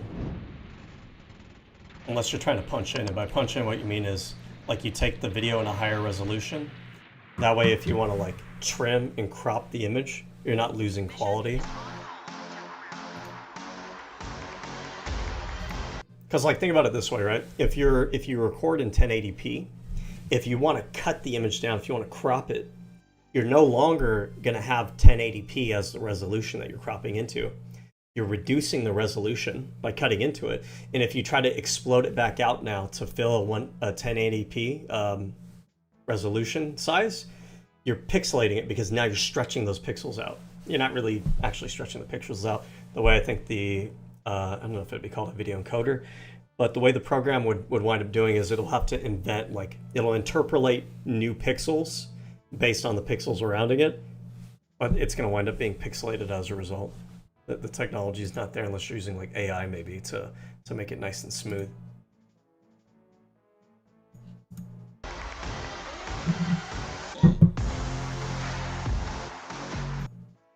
Okay, guys. Well, there you have it. I don't know how he does it with a straight face. I'm just like, well, I mean, guys, there's millions of emails, but don't even like, it's like, Mossad hasn't been doing nothing. I know it seems weird because BB's like always here or whatever, and we seem to be doing their thing everywhere, but the Mossad just like said in 9 days, they're like, I'm a chill, and they haven't done a single thing. What does she think she's proven here? I don't even know. I don't even know. I don't think her viewers are like smart enough to really logically understand like, they are actually. What was actually said, what was not said. They ain't got nothing to do with the Mossad. So I just wanted to bring you that stunning report from Ben Shapiro. Thank you for clarifying, Benjamin. Nicki Minaj also went off in a series of tweets after it was revealed that Jay-Z was mentioned in one of the emails. Now I'm going to wait for a little more information regarding this email because I don't want to be first to publish, because they are now saying that some of these emails came in later when people were allowed to then just flood the FBI with reports. That might not be right either. So just give me some more time to look into it. But the point is, Jay-Z was mentioned here, and it was in the context of being with Harvey Weinstein, watching somebody be assaulted. I'll definitely have more for you guys. And basically a bunch of people rightfully unfollowed Jay-Z. I have not been a Jay-Z fan for a very long time. It is very obvious. He sold us out to the feds. He's clearly working for the feds. No, I have always believed that. I haven't really been either, but it's not because like I think he's like a pedophile or anything. Maybe he is. How the feds do deal with I don't know. They give them tons of money, but and then I just never thought his music was all that like great. The correct thing, like my assumption when it came to Jay-Z. I didn't really get the hype. Involved in, and so there's like a handful of songs that I really like. Because she feels indicated in many ways about speaking about how the hip hop industry works. That you have to get involved with a lot of this stuff, and if you don't, they will essentially blackball you. And you know what? Ye has spoken about how you get blackballed in the industry. He was obviously too sleepy, never got to those tweets that he was going to author because he was very tired and he did that. But he was about to let loose on a bunch of people who were doing the blackballing, and I do very much believe that Jay-Z is a part of that. That, like I said, feels to me like common sense, and I think more will come out, and people are unfollowing him. Anyways, here's what Nicki Minaj had to say. She wrote, "Your favorite artist has been practicing rituals in a satanic cult where they take babies from other countries and mutilate and kill them as a form of blood sacrifice to their god. You see, when your master is Satan, you must constantly shed blood. However, the I like is Nicki saying that because and, yeah, it's like you go through her catalog of music and everything, and it's like now she's trying to pretend that she's all puritanical. They just came out and were like, oh, we were just she hasn't been. That was just like fun. That's what scientists do. They dress up in the middle of the night and pretend to stab women before a statue of Shiva. That's kind of what they told us about CERN. I just don't know how much could be in our face anymore before we wake up and realize these people are ruling over us, and they win when we're fighting with each other. That's just reality. I really don't see how you can have a ton of success in Hollywood and not be in the club, because Hollywood responded upon this. Hollywood Babylon spoke to you about this. In our book club, they quite literally imported people from Vienna, where Sigmund Freud was, where his boys were. They imported them, and they made them directors, and made them actors, and made them actresses, and they were tasked with destroying Christianity, just as they were doing upon the European continent. I don't have time to tell you guys about World War II. Just assume that everything that they told you is incorrect and upside down. They're lying about what happened yesterday. They sure as hell not telling us the truth about what happened during World War II. And I just don't really care what you call me. It's time for everyone to wake up. And we're not getting all these files. Obviously, they are protecting a ton of people. The fact that you can't Who's find protecting them? Is it Jews? Jews? Ridiculous. Or is it Donald Trump, power, the Christian active white agents man in America that today you like are all being supporting? protected, which is why it was super interesting to see them sort of throw Peter Thiel under the bus. That was interesting. Like I said, you can trace this stuff through politics, through Hollywood, Jewish occultists, mystics that established these industries. But Peter Thiel, Peter Thiel's Jewish? I'll tell you that right away. I think this is plausibly the biggest scandal to come out of the. I guess I should say. You see what I mean, right? Look at what we gloss over. We gloss over J.D. Vance. We gloss over Donald Trump. We gloss over Peter Thiel. These are not Jewish people. These are Christians, right? Here, let me just double check. I'm pretty sure. I don't think Peter Thiel. I'm pretty sure he's just a Christian dude. Isn't he like a Christian nationalist actually?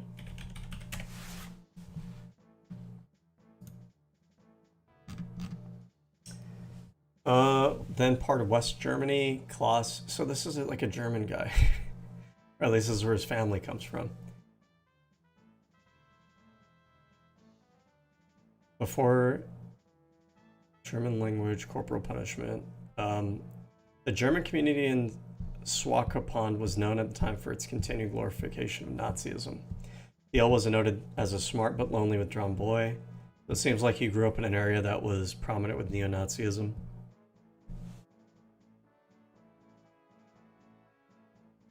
The replacement of Western culture with culture, ideas, and values. He's against multiculturalism. German president of Clarium Capital, Palantir.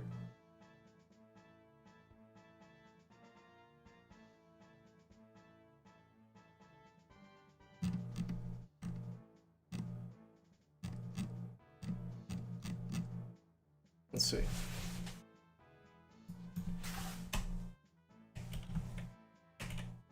Is Peter Thiel, is he Christian? Small Orthodox Christian. Okay, so this is a Christian guy, right? But notice that she doesn't bring that up. The most consequential thing to come out of these emails that I can see right now. There's millions to go through, so we'll have more and we'll be reporting on more. But J.D. Vance, he was kind of, they had him there, right? Like he's going to be running in 2028. He's not been leaning super into the Zionist stuff. He seems to be abstaining, has been quiet during the whole Epstein thing. He definitely didn't seem like he agreed with it. But everyone knows that Peter Thiel effectively funded J.D. Vance's career. He probably had something to do with J.D. Vance getting the deal with Netflix to do his book, A Hillbilly Elegy, I think it was called. And Peter Thiel, Christian, who was mentioned early on as being someone who was friends with Epstein, went on to Rogan at the end of last year and sort of stated that he really didn't know Epstein that well, but spoke to him mainly just about math because he knew about taxes and how to avoid them. Take a listen. I met Epstein a few times as well, and I think how'd you get introduced? It was Reid Hoffman at Silicon Valley introduced us in 2014, but it was basically, and I didn't didn't ask enough questions about it. When you were introduced to him, how was he described to you? He was described as one of the smartest tax people in the world. Interesting. And I probably was my moral weakness that I. Well, how could you have known back then? He had never been arrested. And this was 2014. It was post arrest. Oh, so his arrest was the first arrest, right? Yeah, it was like 2007, 08. Okay. And so, but you assume he didn't go to jail for that long. Right. It was probably not as serious as alleged. There certainly was the illusion through all these other people that I trusted. Reid, who introduced us, was. With a lot of these people, I don't actually believe that they're religious. I think they just recognize that they can manipulate religion to manipulate people. The second time, we were like, oh, well, there you go. Because they don't really conduct themselves. I thought a lot about as it. religious people, yeah, I'm sure. Realistically. Say hello to Sunbridge. This is a whole new region in the making. It is neither urban nor suburban. It's something else. Oh, damn it. Holistic in perspective. Okay. And thought about it, he did, because he was emailing Jeffrey Epstein a lot, meeting up with him a lot. No, I'm done with her. She's fucking boring. I can't believe people think she's like interesting. All she does is talk about Jewish conspiracies all fucking day, and it's the same shit. She's a broken record. All right, let's move on. Here's the next one, Matt Walsh. Today on the Matt Walsh Show, millions of pages of Epstein files. I just want to say with like Matt Walsh, he tries so fucking hard.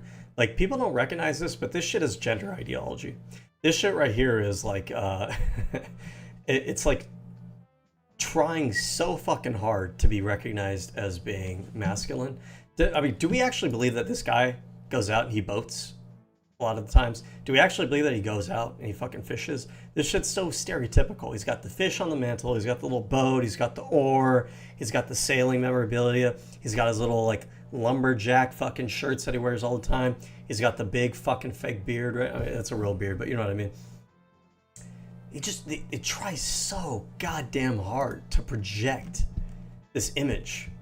And same thing here. Like, so much of these conservatives, like, they're all trying to project an image. The image here, by contrast, not necessarily not masculine, but right, but what he's trying to project here is like this sophisticated, like classy, you know, most interesting man in the world. He's got his cigars, right? What a cool guy. He smokes cigars. What a badass fucking cigars, bro. Whoa. Fucking loser. Have been released. I'll give you an honest and thorough analysis of Cigars what's contained in the suck files shit, and what, by if the way. anything, People do it to also to try to degenerate, prove something. drug-addicted It's fucking musicians lame. bravely speak out against Trump and ICE during the Grammys to the sound of applause. And new work requirements officially go into place for food stamp recipients, and the recipients aren't happy about it, to put it mildly. Talk about all that and more today on the Matt Walsh Show.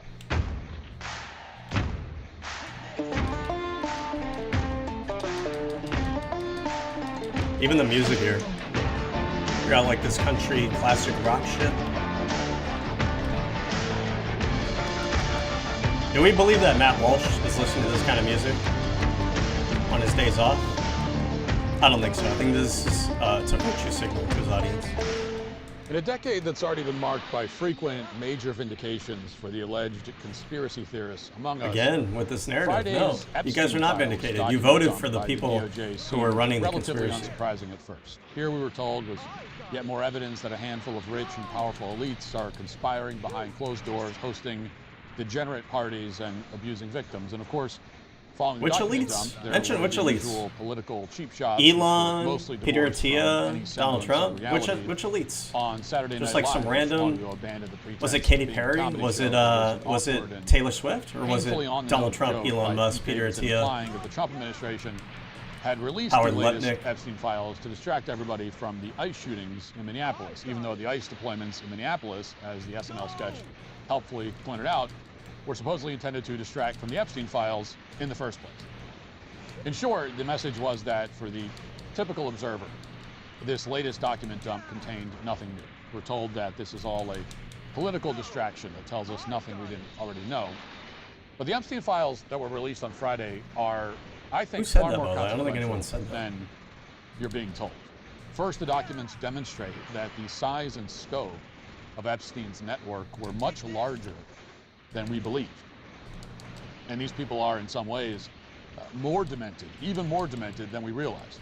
And second, it gives us a glimpse into how these people speak to each other, which is revealing for a number of reasons that I'll get I'm just into. gonna survive at this point. And third, there's new evidence that about how blackmail operations may have been conducted in Epstein's network. as There's well as another how Epstein's tortoise? associates pushed Jesus things Christ. like the cult of transgenderism onto toddlers. Transgenderism is a In cult, short, Friday's guys. release It's of not the just latest something I Epstein disagree. It's a files cult. vindicates How's it a cult? a new wave of Doesn't make any alleged sense. conspiracy theories that a week ago would have been dismissed the as cult leader unhinged for transgenderism? or Doesn't make any anti-Semitic or sense. far-fetched.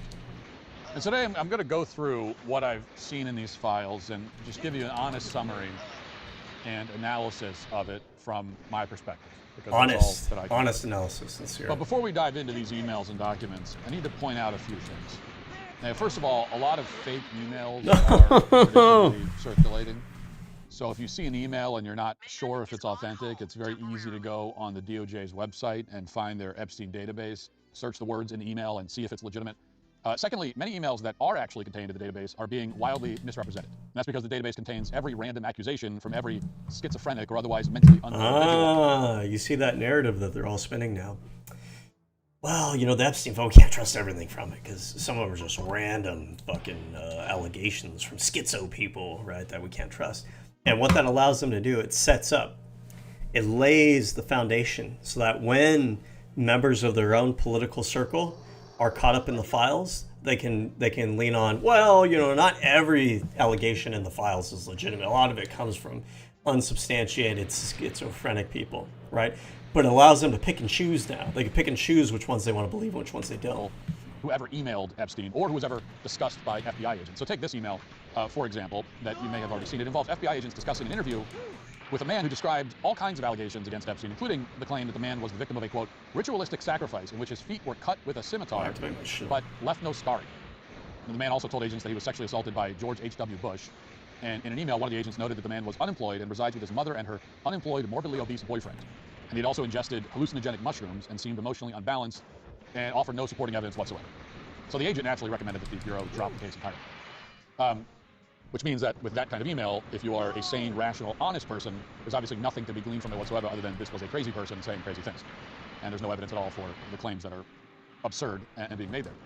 Now, with that in mind, here's how a viral post on X with more than 10 million views and 100,000 likes describes that email, the email that the FBI acknowledges is not credible at all. There's no evidence for it.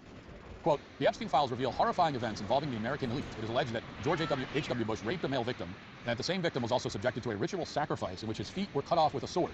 The victim says he witnessed a child being torn apart and having their intestines pulled out aboard a yacht. He says the people on the yacht ate the intestinal... Who's talking about this story? Notice, like, no one's actually talking about the story. He might have found a random person on Twitter, but he's now going to overrepresent it. He's going to over-index on this story in order to try to cast doubt on other aspects of the Epstein files that people are talking about. That's the goal here. That's what this whole little exercise is. So they strip out the context, which is the fact that we're talking about the rantings of a man who's clearly unwell, and they present it as fact-based testimony from a credible witness.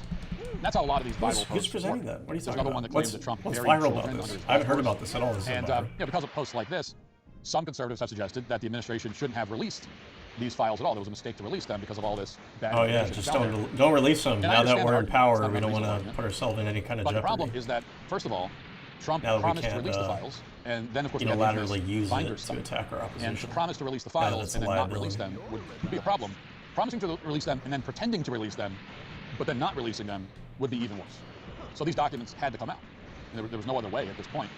And second, more to the point, it cannot possibly be overstated the extent to which all public trust in our institutions and ruling powers has been demolished in a post-COVID, post-Floyd, post-gender affirmation world. There's just no trust in the powers that be, in the elites, in our institutions at all at this point. And the entire institutions of the United States are not trustworthy now because George Floyd. I admit.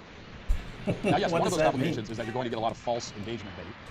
You'll get posts that are intended to get views and generate revenue. See, but here's it's also that like narrative. Some of these posts are intended to distract you from the fact that, pay attention, there is important information in the Friday release of the Epstein files. The important information is the stuff that implicates people I don't like. The stuff that's dubious is the stuff that's going to implicate people that I do like. And it's so not just new information, but also important information that we should know. We'll begin with a highly unusual series of emails from December of 2018 in which Ehud Barak, the former prime minister of Israel, discussed a meeting with Jabor al-Thani, a member of the Qatari royal family. And Epstein is CC'd on the communications, and Barak eventually asked Epstein, "Hi, Jeff, are you going to be in London on Thursday?" Epstein responds, "Unfortunately not. You should make clear that I don't work for Mossad." And he adds a smiley face to the end of that email. And then Ehud Barak writes back, "You or I?" And then Epstein confirms he's talking about himself, adding a smiley face, not an emoji, but the old school smiley face, with colon and close parentheses. And then Barak gives the thumbs up. Now, for context, because context is important in all these things, Jeffrey Epstein at that point was a convicted sex offender. He pleaded guilty several years earlier in very public circumstances to procuring a child prostitution. And despite that history, the former prime minister of Israel, who was planning a political comeback at the time, while also running an Israeli emergency management startup called Carbine, was going out of his way to invite Epstein to this highly sensitive meeting with an important foreign official. This is a meeting that had personal ramifications for Barak's business, which Epstein was an investor in, as well as the state of Israel at large. And in the meantime, they were chatting with each other about how to reassure Jabbar al-Thani that Epstein definitely 100% absolutely wasn't working for Israel's intelligence agency in any way, shape, or form. Now, you could say, well, Epstein was just joking around. That's what the smiley faces are. So I didn't know that Matt Walsh also engages in this like anti-Jewish conspiracism either, but it seems like he does too, right? He's going to try to tie the whole story to... Like, there are definitely elements here about different figures of influence and prominence all over the world in different countries. But this is true in the United States. This is true in England, Britain, stuff like that.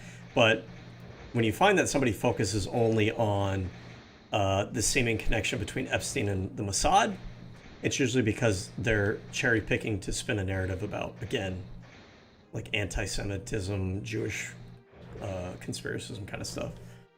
Well, those smiley faces in the context of a conversation between a 60-year-old man and a 70-something-year-old man look a lot like plausible deniability. We already know from previous reporting by the Wall Street Journal that according to Epstein's private calendar, Epstein met with one of Barack Obama's top lawyers at the White House, Catherine Rumler, dozens of times. Rumler was very close to Epstein. She was a backup executor on his will.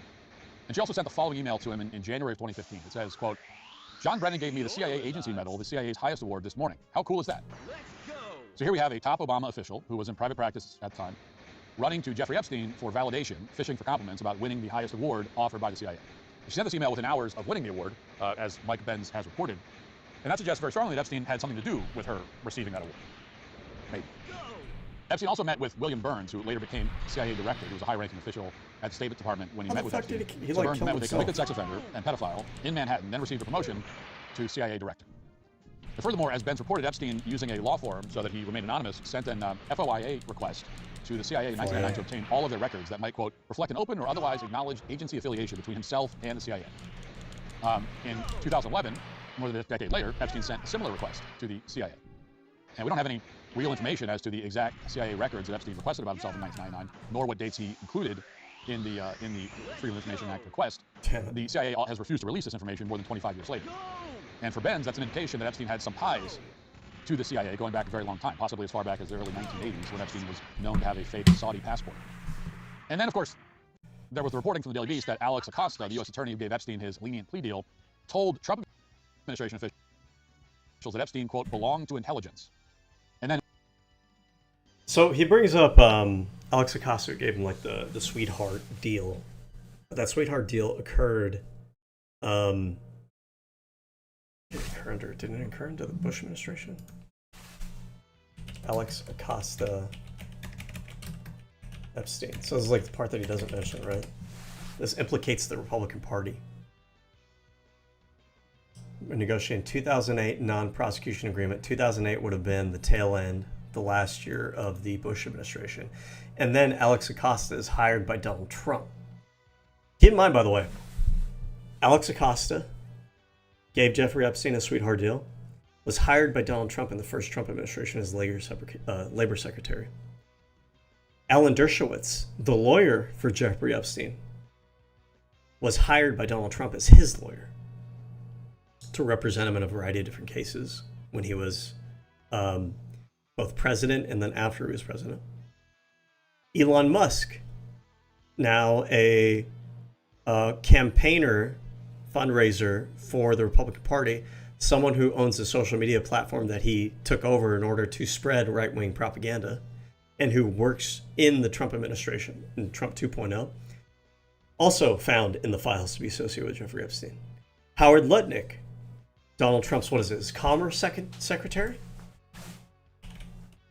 Lutnick. Secretary of Commerce. Also in the Epstein files. I think we mentioned earlier, was it Peter Thiel, also? Another partner of the Trump administration, owner of Palantir, the surveillance platform that the Trump administration is contracting out. Let me just make sure this is true. Is he also in the files? Epstein files reveal Peter Thiel's elaborate dietary, Epstein was business ties with, okay, so he's ties with Peter Thiel. We have Peter Adia, another kind of Republican right-wing figure, right? Let me just make sure that's true too. I know he's been on Rogan.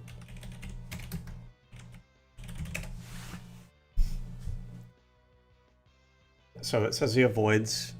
There's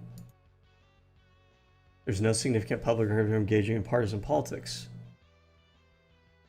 But seems to have been a staple on the Joe Rogan podcast.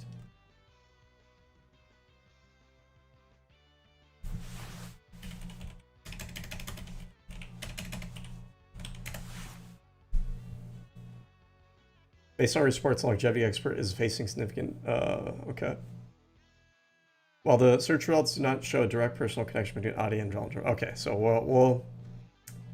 we'll be charitable here. We're not going to count Adia in this. But Alexander Acosta, Alan Dershowitz, Lutnick, Elon Musk, Peter Thiel. Who else do we know? Steve Bannon. Steve Bannon is like the chief campaign architect of the first Trump term. Also a big, conservative figure. One of the most prominent, like right-wing political media figures in recent years, and one of the kind of I don't know if you call it like a foundational influencer behind the rise of the alt-right movement. So Steve Bannon. also connected to Jeffrey Epstein, right? So we have all of these connections in the circle of Jeffrey Epstein connected to Donald Trump, Trump administration, and Republican politics.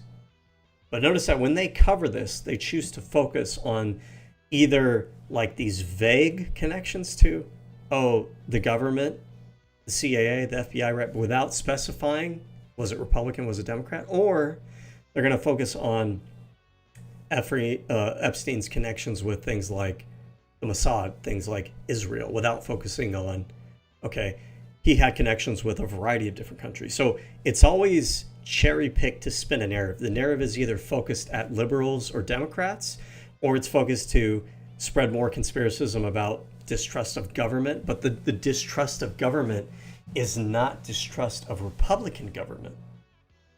Or it's specifically to push a narrative about like anti-Israel, anti-Jewish sentiment. But they always kind of avoid the connections that lead back to the Republican Party and Trump and conservative politics. And when he was asked about those comments during a press conference, Acosta dodged. So it was painfully obvious that he was hiding something. And we played this before, but I think it's worth repeating in the context of everything we see in the Epstein files. Watch. Have you ever been aware at any point in your handling these cases that Epstein was an intelligence asset of some sort? So there has been reporting to that effect, and let me say there's been reporting to a lot of effects in this case, not just now but over the years. And again, I would hesitate to take this reporting as fact. This was a case that was brought by our office. It was brought based on the facts, and I look at that reporting and others. I can't address it directly because of our guidelines, but I can tell you that a lot of reporting is just going down rabbit holes. A few more questions. So suffice it to say, Epstein's quote-unquote jokes with Ehud Barak about working for Mossad, which is obviously aligned with the CIA, don't actually seem like jokes at all. And many more emails in this latest document, Dom, raise additional questions on this front. There's a question of why, in September of 2015, Sultan bin Sulayman of Dubai sent an email to Jeffrey Epstein confirming a meeting with former Russian President Dmitry Medvedev, who was Russian Prime Minister at the time. Quote, just got this from Trutnev office. Dear Mr. Sultan, tomorrow I will receive the photos and meeting with the Prime Minister is confirmed. Best regards, Yuri. More than a decade earlier, in May of 2013, Epstein sent this message to Ehud Barak. Quote, Putin asked that I meet him in St. Petersburg at the same time as his economic conference. I told him no. If he wants to meet, he will need to set aside real time and privacy. Let's see what happens. So to be clear about this, here we have a convicted sex offender playing hard to get with the Russian president. He's demanding that Putin go out of his way to meet with him. And based on his other meetings with high-level officials in Russia, it seems that he got exactly what he wanted. Now, it can't be overstated how extraordinary it is that despite his reputation and his crimes, which he admitted to, Epstein had a connection with pretty much every power player and future power player in American politics. So here's a 2009 email from Epstein's publicist. Okay, I'll give him credit for this. At least here, he's acknowledging that it's not just Israeli. And he's also acknowledging that it's not just Democrat. But there's a thing that some of these types do where they'll say both sides as a way to kind of obfuscate away from Republican, but they won't really focus in on the Republican connections. Is he going to focus on the Republican connections, or is he now going to use this both sides as a tangent to now focus back on Democrats? Epstein, just as another example. Quote, just left Ghislaine's townhouse after party for film. Bill Clinton and Jeff Bezos were there. Directed Mira Nair, etc. See what we did there? Now we're going back to Bill Clinton. And then Jeff Bezos has a connection with the Republican politics now, but I think right-wing media has tried to spin for a long time that the tech CEOs were on the side of the liberals. So in this case, it's almost like he's using this, oh, well, they had connections with people across the political spectrum as another way to kind of segue back into making it about Democrats again.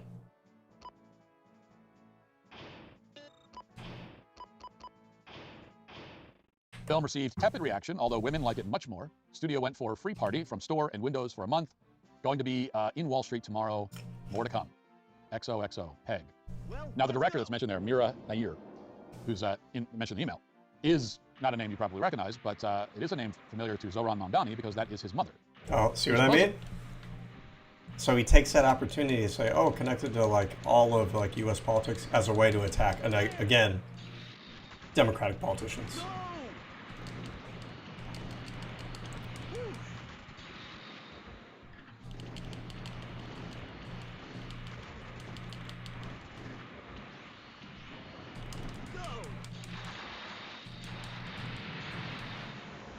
Oh my god. I have to fight all of these? Do I have anybody on my team? Now, these mission modes are kind of hard, actually.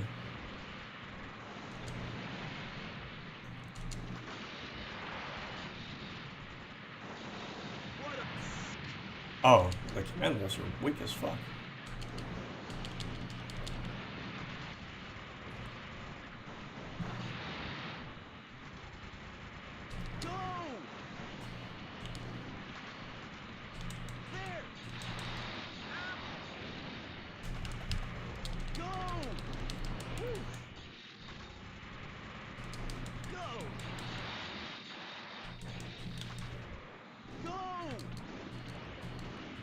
Oh my god, there's another one? Supposedly is from, you know, Nowheresville, Uganda, came out of nowhere to become the mayor of our largest and most important city. This again is perhaps the most important takeaway from the Epstein files. And you may have already known this or thought that you knew it, but it has now been illustrated in very stark colors that there is an incestuous circle of elites, an exclusive club that you're not in and I'm not in. And this club not only includes but produces, anoints the powerful people who run our country and the world. That's not a conspiracy. But I'm not going to mention any of their public names. I'm not going to focus on those. Epstein also had several email communications with Elon Musk. In September of 2013, Elon and Epstein had this exchange. Okay, I'm talking about Epstein Elon Musk. writes, Okay. any plans for NY? The opening of the General Assembly has many interesting people coming to the House. Elon responds, I run and lead product design engineering for 2 complicated companies. Moreover, SpaceX is about to launch what is arguably the most advanced rocket in history. Flying to NY to see UN diplomats do nothing would be an unwise use of time. Then Epstein replies, do you think I am retarded? Comma, period, question mark. Just kidding, there is no one over 25 and all very cute. So it appears that Elon rejected Epstein's attempts to involve him in his operation, which is a tremendous credit to Elon. It should also be noted that Elon obviously knew that he had these email exchanges with Epstein. What? Okay. I'm curious here if Matt Walsh is going to mention that Elon was trying to go to the Epstein Island, because right here it's almost like he's trying to make it sound like Elon rejected Epstein. Okay, let's knew see. that they would be used to smear him, which is what's happening. And yet he forcefully called for the release of the files anyway, which is even more credit to him, even if nobody on the left will give him credit for it. What? But the fact remains that Epstein had connections and contacts everywhere. How is he going to gloss over that? He's going to mention Elon Musk, but he's only going to mention Elon Musk. He's going to cherry pick the information the times that Elon Musk rejected Epstein, not the time that Elon Musk was reaching out to Epstein to try to go party on his island. Do you see what I mean here? Like, some of this stuff might be subtle if you're not like cued in to politics.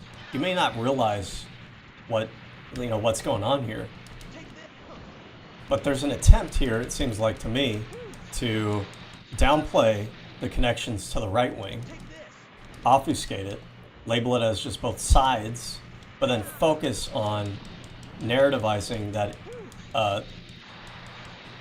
and focusing on and emphasizing the connections that he has maybe to the right or to the left wing, or to groups that are ordinarily associated with left wing and right wing media. So like tech CEOs, even though tech CEOs right now are associated with the right wing, right? So like when he says not Peter Thiel, but Jeff Bezos. Jeff Bezos is not really, a big friend of left wing politics. But right-wing media has framed it that way for the last, decade, that all the tech CEOs are on the left-wing side. And if you're not cued into politics, you may not understand that that hasn't really been the case for a while now, that Bezos has actually been working within right-wing politics now, at least since the rise of Donald Trump 2.0. With like every powerful person. And it wasn't just foreign officials and tech executives he was communicating with. Epstein was coordinating meetings with high-level politicians in the United States as well. This email thread is from January of 2018. And a lawyer with a law firm that has offices in the U.S., Virgin Islands, and New York writes, we have to help Stacey get a meeting with Schumer. Any thoughts? The reply from Epstein should not be a problem. Another We need to know Democrat. the reason and subject. Stacey with Schumer Chuck refers Schumer. to the top Democrat in the Senate who received There we thousands of go. dollars See? in campaign contributions. We're going to focus on Democrats There's also this email again. from 2013. It's from Epstein, and it reads, I have dinner with Schumer tonight. Again, seems pretty straightforward. And demands an immediate explanation from Chuck Schumer, who's been extremely loud since Trump's election about demanding the release of the Epstein files. Like every Democrat, he claims to care so much about the issue, but never mentioned it. Never mentioned it until Trump took office. Biden was in office after, mind you, for 4 years, had control over the Epstein files, never released them. And none of these Democrats that are now, thumping their chests, none of them called for the release. Not one single Democrat. And now some of their names are appearing in the Epstein files. And we haven't heard a word from Chuck Schumer about that, as far as I know. Now, to be clear, this is not a partisan issue, strictly. Well, yeah, he's framing it as a partisan issue, though. He's saying it's not, but he's only really emphasizing the connections that Democrats have. And then when he brought up Elon Musk, he made it sound like the files exonerate Elon Musk, when they don't. And when he says Schumer here, Schumer, if I understand what he was reading here, Schumer was not the one in contact with Epstein. Somebody else was trying to contact Epstein to try to connect somebody else to Schumer, right? And how does that work? How do they have those connections? We don't know, right? But he's making it sound like Schumer just being mentioned in the documents means that Schumer was connected to Epstein. That's not what's going on here. That's not what he described. Speaking, the Epstein files reveal that Trump Commerce Secretary Howard Lutnick was interacting with Epstein and planning to visit his island as recently as December of 2012. Well, he brings this up, okay. Lutnick wrote, quote, "Hi, Jeff, we're landing in St. Thomas early Saturday afternoon, planning to head over to St. Bart's on Monday at some point. Where are you located? What is exact location for my captain?" Lutnick follows up to confirm lunch plans with Epstein.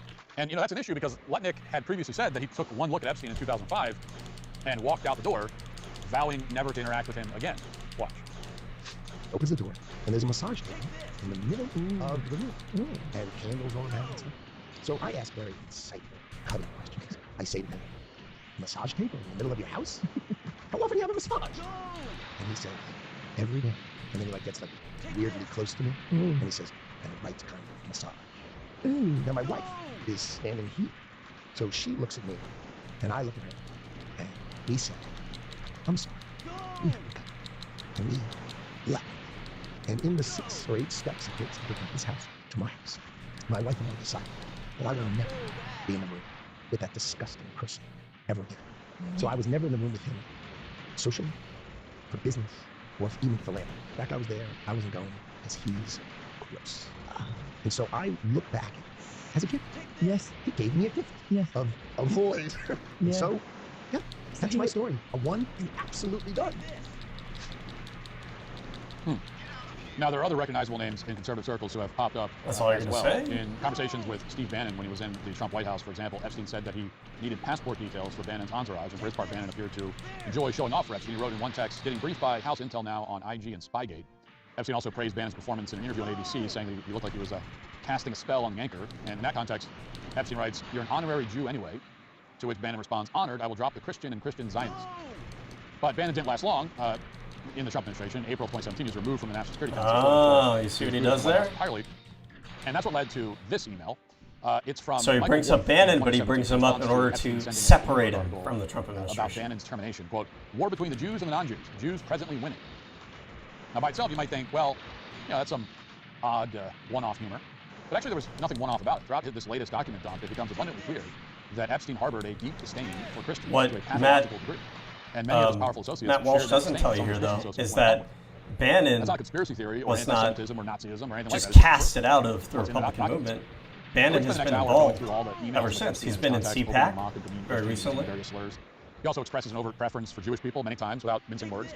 For logistical reasons, we'll settle for just a few examples. There are many more, but here's a 2015 email in which Epstein advises the banker. And again, he's circling back to, let's make this about some kind of Jewish and he says, he writes, quote, "No diplomats, etc., not Africans, serious people with a strong finance operations reputation, not charity, preferable some Jews." Then there's this email from somebody named Mark Fisher to Epstein in March of 2010, quote, "Thought about our conversation, meditation. Actually, it's not that hard. Why? A Jewish soul has a very different structure, different ingredients, components, relates to its higher levels differently, as different higher levels relates to itself and other people in a different manner than a non-Jewish soul." So Jewish souls have a different structure, evidently, whatever that means exactly. But here's maybe the most quotable one that maybe you've seen quoted already. It begins with Epstein writing to his assistant in August of 2010, quote, "Dubin, Dershowitz, Zuckerman all said yes to September 18th, Yom Kippur. Redemption sounds like a wrestling event. I need you to oversee." And then the assistant responds, "Is it going to be 100% Jew night? Even Perlman on Yum Yum has some goyim. I'm getting my media elite list fed at South for Saturday. We'll email some names. What about Charlie Rose? Love him. What about Jane Fonda? My new best friend. Nothing like an extra with a Jewish boyfriend." Candace Owen also mentioned Epstein then responds with, quote, "No goyim in abundance. JP Morgan execs, brilliant wasps." As a side note, one thing you notice when you read these emails, especially if you're trying to read them out loud as I am right now, is that Epstein was apparently only semi-literate, and same goes for many of the billionaires he consorted with. So that was one surprising revelation, that our elites all write at a third grade level. But anyway, yes, Epstein wrote that there will be goyim in abundance. And in case you're not familiar, in this context, goyim is a slur directed at non-Jews to imply that they're inferior, along with similar slurs that appears many, many times in these files. Here's another example. This is from an email Epstein sent in 2012 to somebody named Josh. And it says, quote, "You asked me to violate a basic conviction of mine and have an abortion. Your mother said it would be in your best interest." Okay, I've heard enough. You get the idea, right? It's all about cherry picking the information that you put out there. When you talk about Elon Musk, you're not talking about the emails where Elon Musk is expressing interest in going to the island and partying with Epstein. You instead cherry pick the 1 or 2 times that Elon Musk insulted Epstein. When you bring up the connection with Steve Bannon, use it as an opportunity to say, well, but Steve Bannon was kicked out of the Trump administration, so therefore, that connection to right-wingers and to Trump, like it's not legitimate, right? But let's see. I'm curious how Steve Bannon's relationship with Trump has been lately, because yes, he was kicked out of the first Trump administration. I think it was due to him bringing a lot of negative publicity to the Trump administration. But does that mean that they haven't been collaborating since? 2025.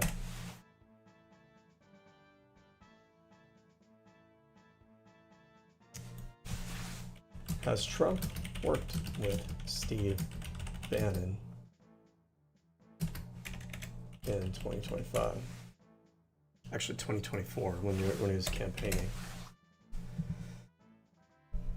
Based on reports, Steve Bannon, despite not holding a formal position, remained a vocal ally and informal advisor to Trump. So there's reports that he's still an advisor to Trump. Okay, now those are just reports.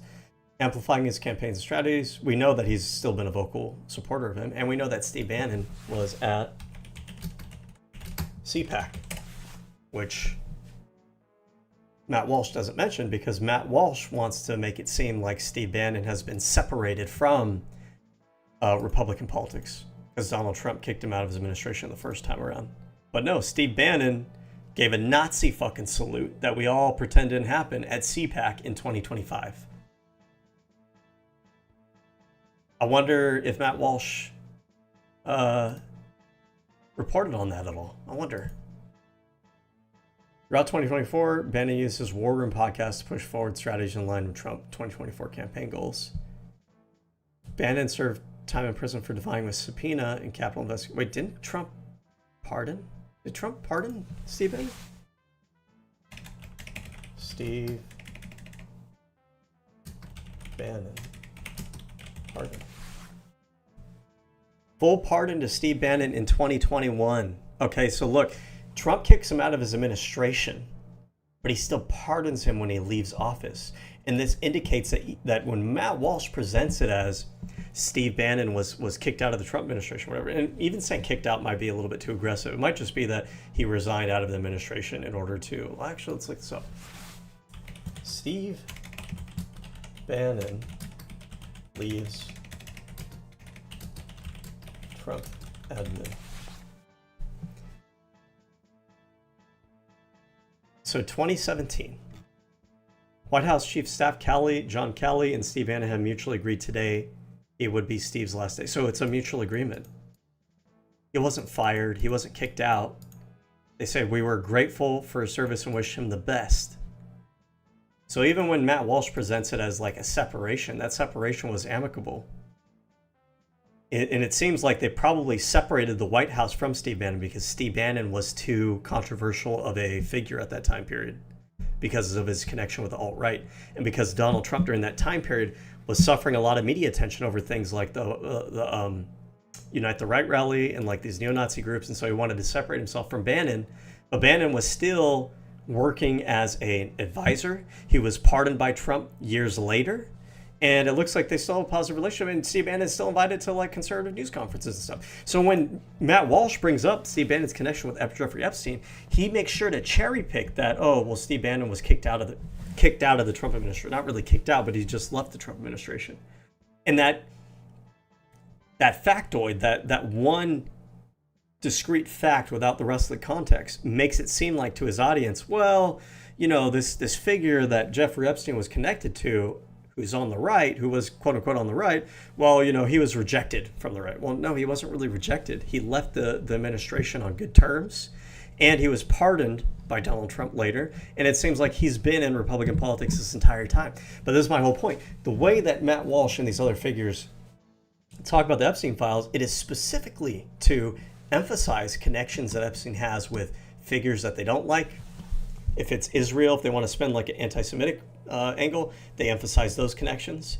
They downplay the connections with members of the right wing, either by saying that those members that Epstein was connected to, oh, they're not really part of the right wing movement anymore, or they try to make it seem like in Elon's case, like, oh, Elon actually turned him down. Elon actually, insulted him, ignoring the fact that there's other emails where Elon is asking to party on the island.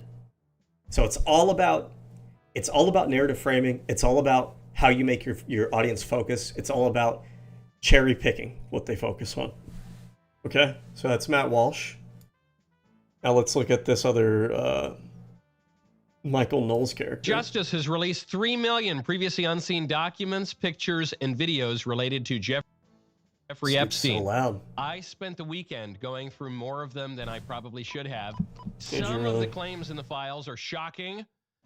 When you say you went through them, are you gonna fill us in on information everybody else hasn't already been reporting on, or when you say that you spent the weekend, you mean you just read the same headlines everybody else is? Names in the files are a who's who of the most influential people in the world, some that I hadn't even seen before, and this is the most important thing. Here's my problem. I'm trying to kill all the Zoids. I just need to focus on him. On my prediction, if I take him out, all that's the the end of the match. stuff began. I'm Michael Knowles. This is the Michael Knowles Show.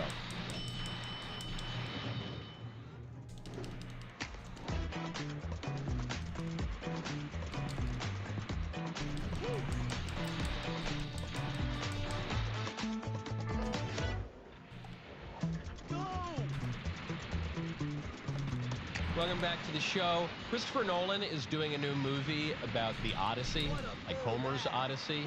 And Helen of Troy, the most beautiful woman in the Greek world, will be played by Yeah, Lupita fictionally. Nyong'o. She's the most beautiful woman in the world, according to the Iliad, which is like a fictional story. But here's like this culture war stuff. So she's being depicted by like a black woman, right? And so that's like a big issue. And by the way, I think it's kind of cringe. Like, I think we're past that era of Hollywood directors recasting historical figures as people who don't really look like the same ethnicity. I think that's kind of cringe. I think it's a little bit too virtue signaling. But like, who cares? This isn't the biggest fucking deal in the world. Don't go watch the movie. It's not that big of a goddamn deal.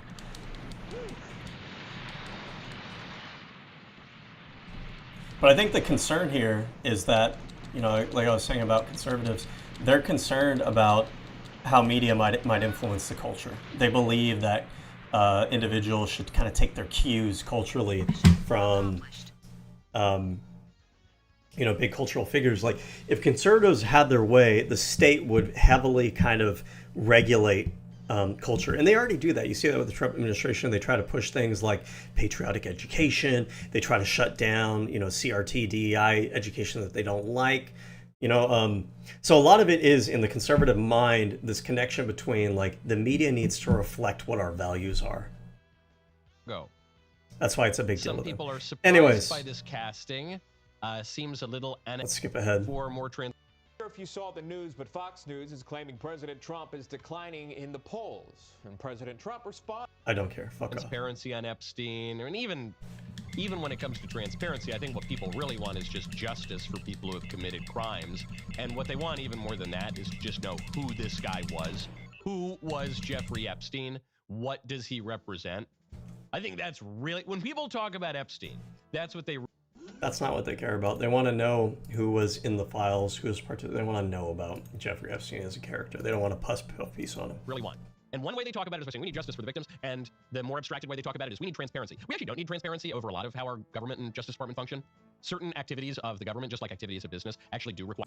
That is true, but when he's using that argument here, it's kind of suspect, right? It's almost like he's preemptively trying to push, trying to fertilize, trying to lay a foundation of like, well, guys, do we really need to know everything in the Epstein files? Come on now. Like, some stuff is, there's an important reason why the government might want to hide that from us, right? It's okay if we don't learn everything in the Epstein files because, again, what are they trying to do here? They're trying to cover for their side. They know that a lot of people on their side are connected to Epstein. And now that it's a liability, now you have all these excuses. Now you have narrative structure, or framing cherry picking, trying to get the audience to focus on this, not focus on that. And then you also have now this laying the foundation of, well, you know, maybe it's a good thing that we don't actually have transparency on everything. And this whole Epstein file, maybe we don't need to know everything about it. Convenient, Some interesting. secrecy, some classification. So it's not that we're saying everything needs to be declassified, everything needs to be transparent. We just want to know, one, we want justice to be done, but two, we want to know who this man is. No, we don't. We don't care. No one cares about that, but you guys, I guess. One of the most revealing places to begin is this series of media training sessions that Steve Bannon, former chief strategist at the White House and of the Trump campaign, Trump won, that he had with Jeffrey Epstein. Apparently Epstein hired Steve Bannon as a media consultant or something like that. And so this gives people, pretty much for the first time, the opportunity to hear Epstein in his own words. And I'm just going to play a brief clip. I mean, there are hours and hours of this footage, but here's a little brief clip of Epstein talking about one of the big problems in children's education. Potentially one of the bad things to teach children is how to write. Writing, reading, and arithmetic was supposed to be, everyone's supposed to be taught. But writing forces you into a very narrow channel of thinking. You have to write in a certain form, in a certain way, in a certain linear pattern. So your thinking becomes somewhat narrow. The reason I brought up writing is one of the recent discoveries of mine with respect to Socrates, Plato, and Aristotle is they never wrote anything. Now, I mean, I think this is kind of stupid, but like, what is the angle here? Why is he bringing this up? Why is this important? This doesn't fucking matter. Who cares? Spoke, and people around who could write wrote. Socrates could think. So that Jesus of Nazareth is the same way, right? I thought he was a carpenter. Didn't he need to graduate a carpenter? But at least he's written it. One last thing. Thank you for having me. What is the purpose of this? There must be some kind of like weird culture warrior bullshit. The biggest ads of the year are finally here. A huge celebration of creativity on the world's biggest stage. After months. Fuck off. Okay, so I have 3 takeaways from this brief clip. 1, he doesn't know how to respond when Bannon brings up Christ. That was a little freaky. You know, we've talked about occult aspects. That's why he's talking about it, because he didn't talk about Christ. He's Jewish. Yeah, no shit. He doesn't respond to Bannon talking about Christ. He doesn't care. By some of the people who were in the emails, and he reacts in a way. It's not even spooky as much as it is goofy. I thought he was a carpenter. What does he need? Little carpenter's tools or what? Very odd. Not odd actually if you read the Bible, because you know the name of Christ does. Scare demons, you know, it kind of freaks them out. They don't know what to make of it. So this is trying to push like this Christianity versus other religions. It's a very silly voice. You would expect. Who cares? I would expect Jeffrey Epstein. This guy, lots of money. Oh my God! Some of them underage, but some of them. What the fuck? Who is this for? I can't believe that this is the coverage that we're getting here. What is the purpose of this? Is this just because this dude's obsessed with like his insecurities over like gender and like the way you look and the way you talk and everything, or is it because he's trying to like talk about everything else, but the implications it has on his political movement? Above age, just like women, money, yachts, booze. Who cares? Am I mistaken to say? Potentially one of the bad things to teach children. Okay, all right, pause it right there. So it's more Woody Allen than Dr. Fauci. Potentially one of the bad things, but it's. So now he's trying to tie it to Fauci. So he's trying to like implicate Fauci as like, oh, Fauci kind of seems similar to him. So therefore, like, that's what we should focus on? Stupid. Still got a little bit of that Dr. Fauci, because if you just lower it a little bit. Potentially one of the bad things to teach children is character from Plato's dialogues. And he had conversations with people in the city. Plato for sure wrote. He wrote a lot. Aristotle wrote. Some of what we have of his is his notes, like his lecture notes. And now he obviously had a certain genius. But he's not the global international super genius you might expect, which seems to lend credibility to something more going on behind the scenes. Now, what do you mean by that, by the way? Because based on this interview, he may not be he might actually be a highly intelligent guy. Epstein might have been. That has nothing to do with whether or not he's a good or bad person, but he might have been highly intelligent. Intelligence isn't just like academic intelligence. There are other kinds of intelligence that people have.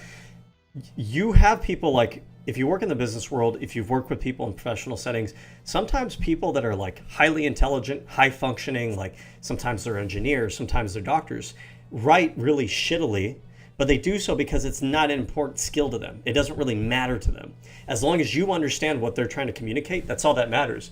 Outside of that, they don't give a fucking shit, because they're focused on what? They're focused on like trust calculations for like an engineering structure.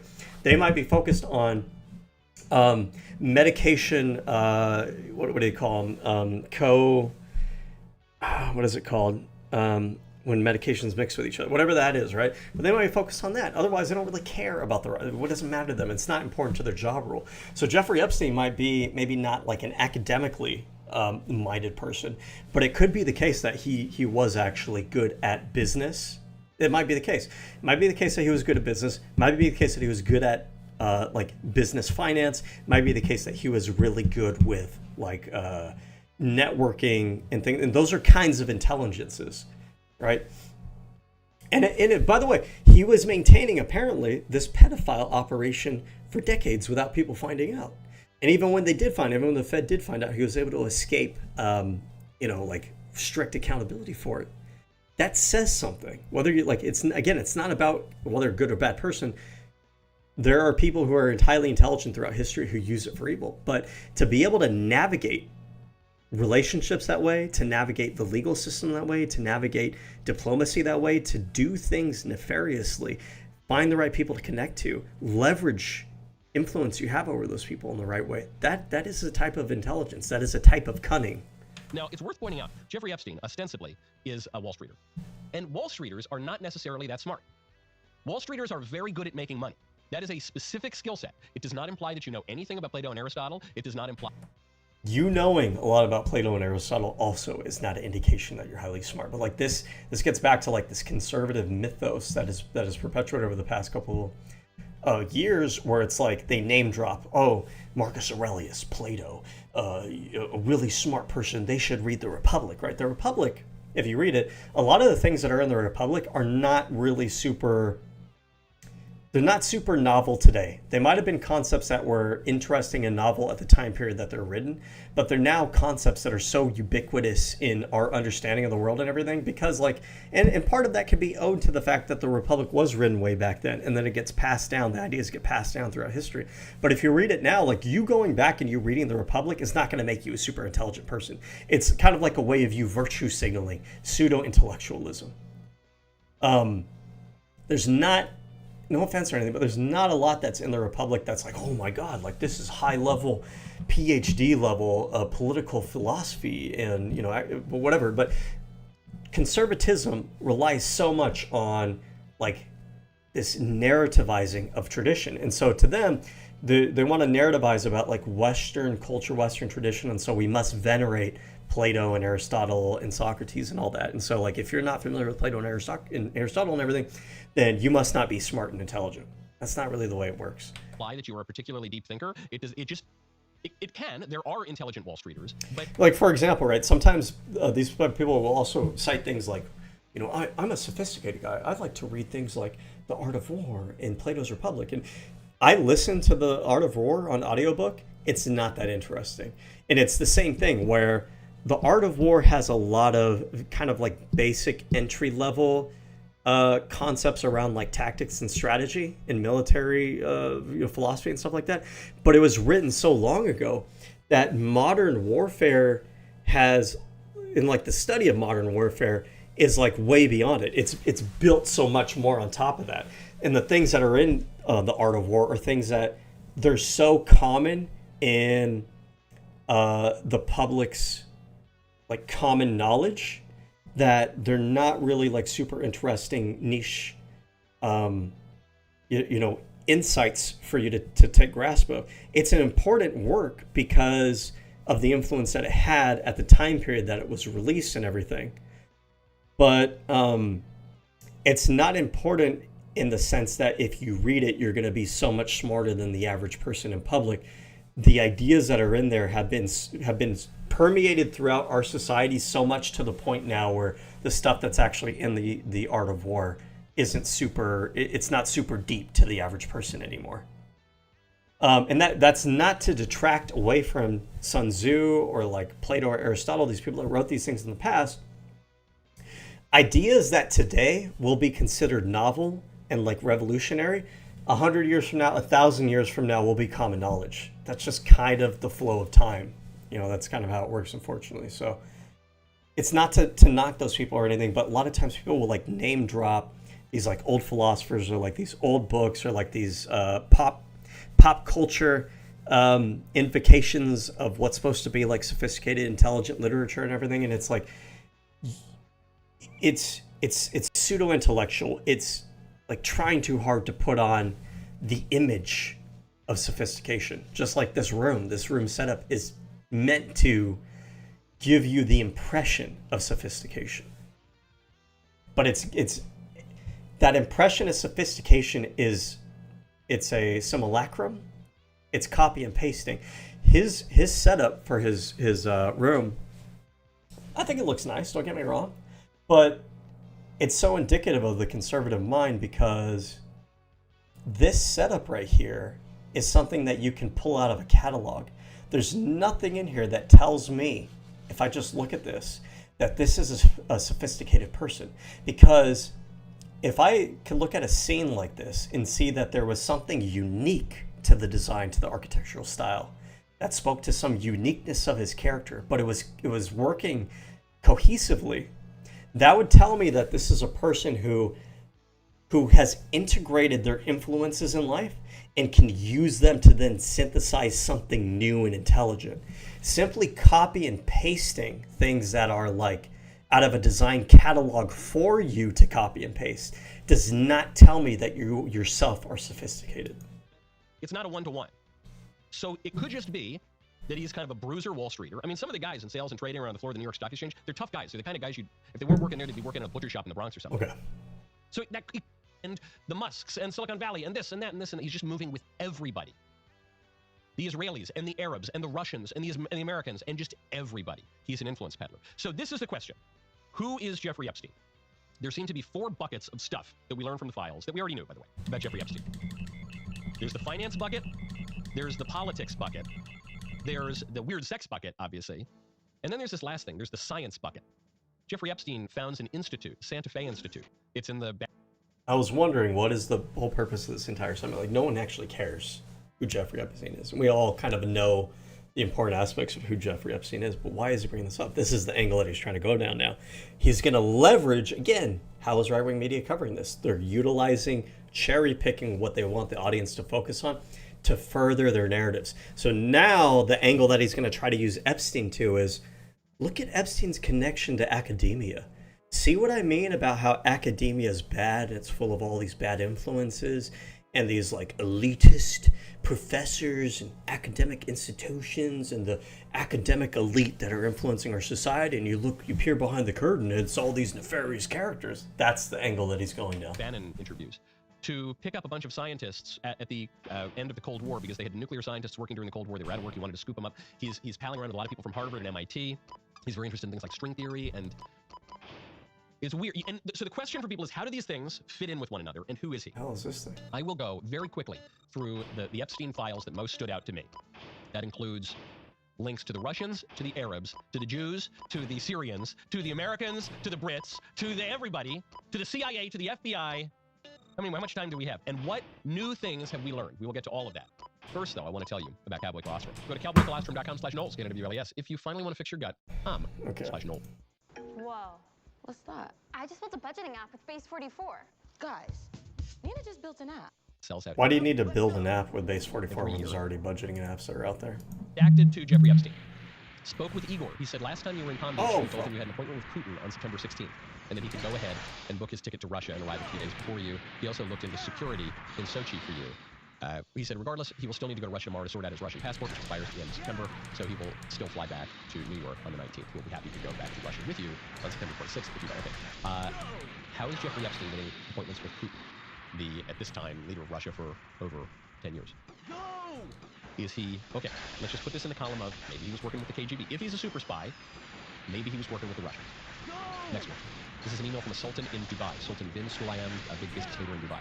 Dear Jeffrey, I'm attaching some media clipping regarding the Israeli operation in Dubai. I will call you at 7 p.m. Eastern Time. What happens doesn't help anyone. This is from Wednesday, February 17th, 2010. I don't remember this particular Israeli operation in Dubai. This would seem to imply that Epstein is either working with the Israelis. He's saying, hey, I want to talk to you about this Israeli operation. Okay, maybe he was working with the Israelis. Okay, so I'm assuming that Michael Knowles is also in on this whole like Jewish conspiracy, the Jews control the world kind of thing. So he chooses to segue this entire conversation. Oh, maybe Jeffrey Epstein is like this intelligence asset.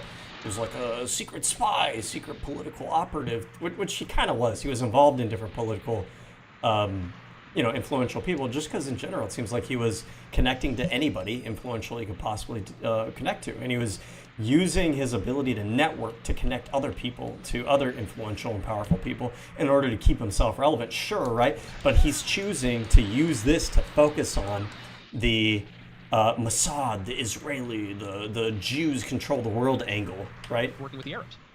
Why is the Sultan reaching out to Epstein? The Arabs Epstein a go-between and the between Jews. Arabs and the Israelis. These are not whites. These are not Christians. This is We can't have them. from Jeffrey Epstein to blank passed away. This is Robert Maxwell. Can't have them in Mossad. positions of power. And there are all sorts of weird typos and kind of odd formatting errors, maybe just in the way The these Mossad. emails are sorted.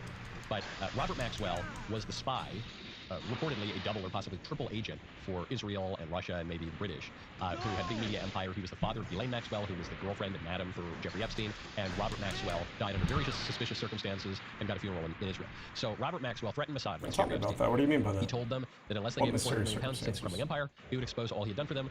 In that time, he had free access to Margaret Thatcher's Downing Street, Ronald Reagan's White House, to the Kremlin, and to the corridors of power throughout Europe. Maxwell passed on all the secrets he learned to Mossad in Tel Aviv. In turn, they tolerated his excesses, vanities, and insatiable appetite for a luxurious lifestyle in women. He told his controllers who they should target, how they should do it. He appointed himself as Israel's unofficial ambassador to the Soviet bloc, okay? So we don't know who this is to. This could insinuate that Epstein had a relationship with Mossad. It could insinuate that he didn't really. Maybe he was not particularly pro-Israel, in as much as he's accusing Israel of murdering Robert Maxwell. Robert Maxwell, who had been working with Israel, and I guess the Russians and the Americans and the British. Was he a quadruple agent? Now we're protected with our all-inclusive free lifetime warranty. It doesn't cost a dime. There's no fine print. It even covers the center stone. Because a friend always has your back. Shane Company, your friend and truly. Told you Best Buy had a great deal. 98-inch Samsung. Big with no blur. Plus. Next one. From Jeffrey Epstein. But again, think about what are we not talking about? We're not talking about his connection to Donald Trump. We're not talking about his connection to. We've glossed over his connection to Elon. We're not talking about his connection to Bannon. I think we've glossed over that as well. We're not talking about his connection to Lutnick. We're not talking about how the Trump administration has been withholding, redacting all this information. We're not talking about how Trump's DOJ is redacting information out the files, right? It's all cherry picking what you choose to have the audience focus on. And all the things he's choosing to have the audience focus on are reinforcements of the narratives that he's already spinning as a political operative. Epstein writes, talk today. He says, my schedule's a bit crappy, but I could call from the car. Where will you be? By the way, I'm trying to get a friend out of prison in Syria. You don't happen to have anyone with influence over Assad, do you? And Jeffrey Epstein responds, not for email. This is one of my favorite emails in the entire batch. And actually, there are a number of emails like this. Not for email. All the stuff this guy is emailing about. Weird sex stuff, international intrigue between really every sector of the entire globe, scientific secrets. Did I mention weird sex stuff? All the stuff Jeffrey Epstein emails about. Joking or not joking about killing people. And yet Jeffrey Epstein knows some things are really not to be put in writing. Including, do you have influence over Assad? His influence over Assad? Now is he working for the Syrians? If Jeffrey Epstein knows that some things are not for email, and his emails are this titillating, what on earth is not in the emails? And what influence did Jeffrey Epstein have over Assad?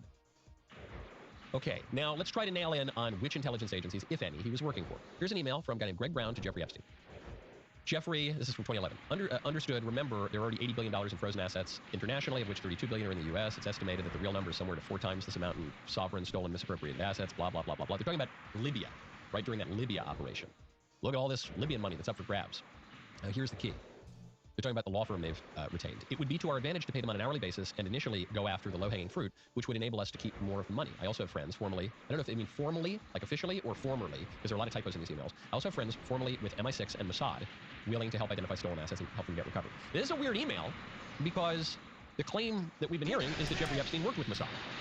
And maybe with U.S. intelligence, maybe with Russian intelligence, and who knows, maybe with Allied intelligence generally, so that would include MI6. So if this guy is emailing Jeffrey Epstein, why would he have to say, well, hey, look, I know some people in Mossad? That would seem to imply that Epstein's not Mossad. Gets even more complicated.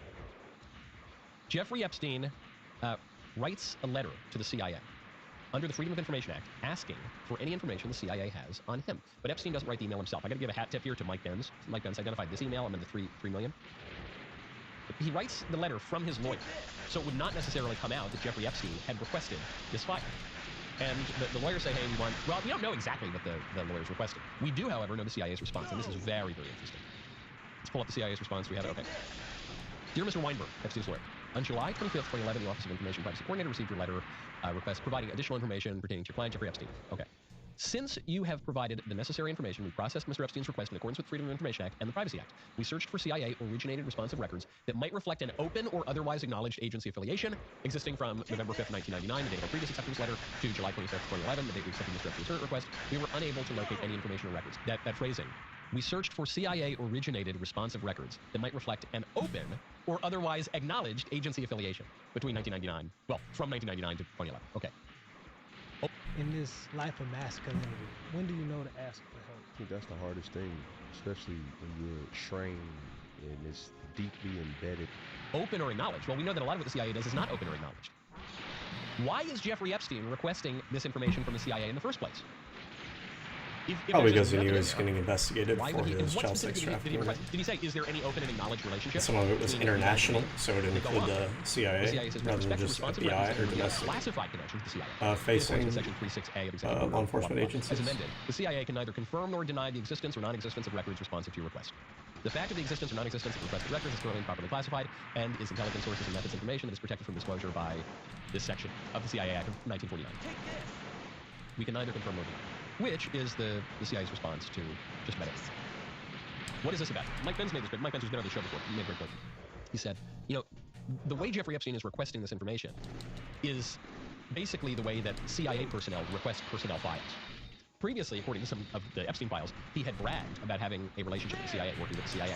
However, after that time, he denied it. Why did he deny it? Was he perhaps assured that there was no public relationship documented between Jeffrey Epstein and the CIA? Was he... Who was this guy working with? All right, one last thing from the Epstein files that are going viral right now is FBI interviews. This has the most salacious suggestions and accusations in it.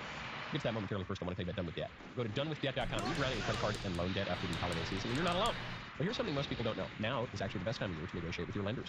Credit card companies and lenders desperately need to clear problem accounts through their books before audits begin. This creates a narrow window where they're far more willing to cut deals than any other time of year. Done With Debt has cracked the code on this timing of day. Like how these people always try to pretend like they're anti-establishment. All they do is just like push advertisements for like financing and shit. FBI interviewed one person in particular, one or two people in particular, and here are some of the claims.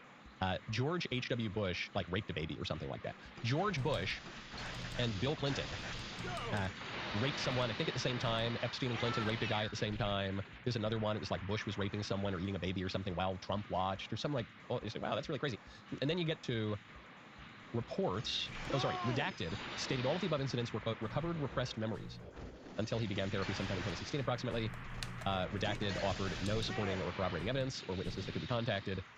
Redacted appeared to be emotionally unbalanced and not intoxicated. At this time, it's not recommended that any additional investigative resources be expended concerning Redaccted's claim from it. There's a fair bit of this kind of stuff in there. It's like, person who does not appear to have any credibility makes crazy claims, like long after the Epstein scandal breaks. And the FBI is even joking about it in some cases. They say, oh, wow, Bush raped him with Clinton and Trump, and oh, wow, that's amazing. You know, and some people who I think are a little more credulous, and fair enough, they recognize that a lot of our global elites are complete degenerates, but they just take all of this at face value. You can't take anything at face value when it comes to the Epstein case. The one thing we know for sure about Epstein is that he was deceitful, that he's morally not quite Again, right. sowing seeds of doubt. Any information that comes out about some of these elite figures who are connected to right-wing politics, we want to sow a little bit of doubt that it might not be true. I've never been more vindicated in my prediction. What prediction? Because what did I say when the Epstein stuff all kicked off? I said, guys, you are wasting your time. Maybe I should kick myself because. Oh, here we go. See ya. I said. Now it is. One of two things can There's be nothing to see. Either he's exactly who the mainstream tells us he is. You know, he's just an eccentric rich guy who coincidentally was friends with all the influential people in the world, and that's it. That's all. That's all there is to it. When did the mainstream Nothing. Oh, and then he tell told himself that? in prison. One second. Oopsie, and then the camera stopped. But they didn't go out, but then they did go out, and actually, never mind. He's just exactly who he says he is. Either that is true. Nobody said that, dude. Or Jeffrey Epstein was something a little bit more than that. But in the first case, let's say he is exactly who the mainstream tells us he is. In that case, we already know everything we're going to know about Jeffrey Epstein. In the case that Jeffrey Epstein is a little bit more than that, I want you to listen to this very carefully. We already know everything we're ever going to learn about Jeffrey Epstein. Yeah, I know it's a very unpopular observation.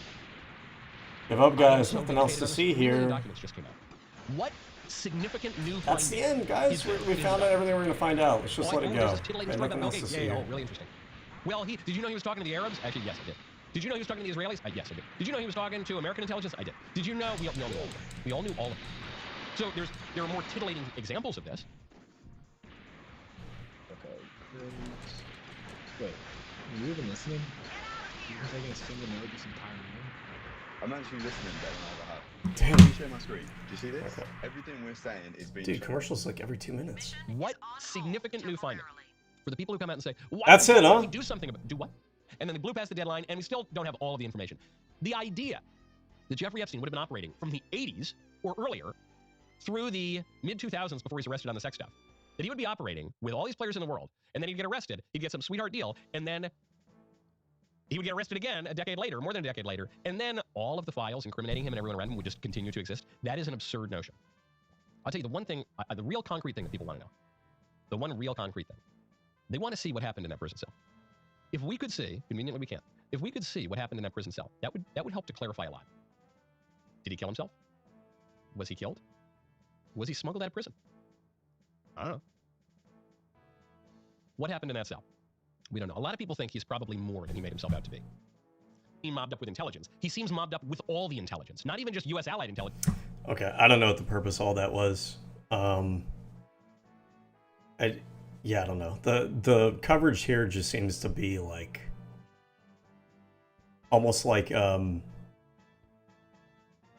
his conclusion is, oh, it's too messy. We're not going to find out any more information. He seems to be connected to everybody. Therefore, it's just a big clusterfuck, and there's no catharsis to be made from the story. And there might be a nugget of truth to that. I just find it very politically convenient that when your side is under the crosshairs, when they're under scrutiny, when a lot of the files are starting to connect your side to Jeffrey Epstein, it's, we're gonna find, we found out everything we're gonna find out, and who knows? And he was connected to everybody, and it's just kind of like, oh, okay. So, let me see if I have anybody else here. I want to watch Epstein files. Who else is a big name player on the right? Who's popular? Brett Cooper. I don't really want to listen to her. I wonder, what is it called? Social Blade? I wonder how she's doing. So I feel like I don't really hear much about her anymore.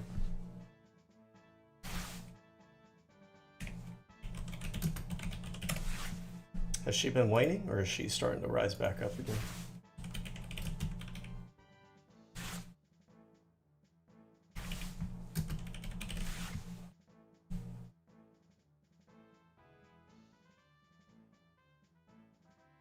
Weekly, I need something that goes back like a year or something.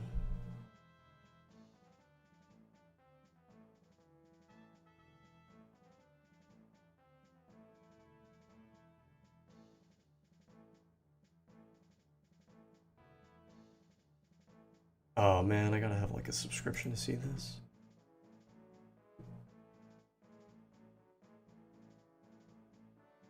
Oh damn. Rejected subscribers for Brett Cooper. Okay, this this can't be a real line. Because this would imply like infinite growth. It's perfectly linear? No. This must be like I need to have like a gold subscription to actually get this information.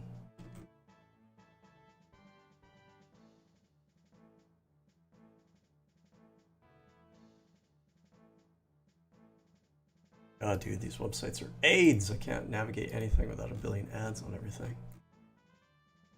What is this graph? Yeah, none of this. This seems fucked up. This doesn't really seem to be telling me anything. Your subscribers has remained perfectly static over the last. What is this? Over the last what? Day? Last few hours? 20, 55? Is this minutes? What the hell is this? I don't really care about achievements. Okay. Who is this? Great, the conspiracy files. This guy kind of looks like Jeffrey Epstein. Or is that Jeffrey Epstein? I guess that is, huh? Law and Crime Network, Sky News. This guy's familiar. I don't know what kind of content he makes. I feel like I've seen a few of his videos. Who else is really popular on the right now? Oh, Tim Pool. Let's see what Tim Pool has to say. Why aren't the Epstein files being released 6 months ago? Let's see, in the past, week. Epstein is alive. Was fake body used to miss... What is this garbage? I have a hard time believing even Tim Pool believes this kind of shit. Is this just like clickbait? Just to bring his channel views? Epstein emails prove it all. Prove what all? Bill Myers says sorry. Build a website you love.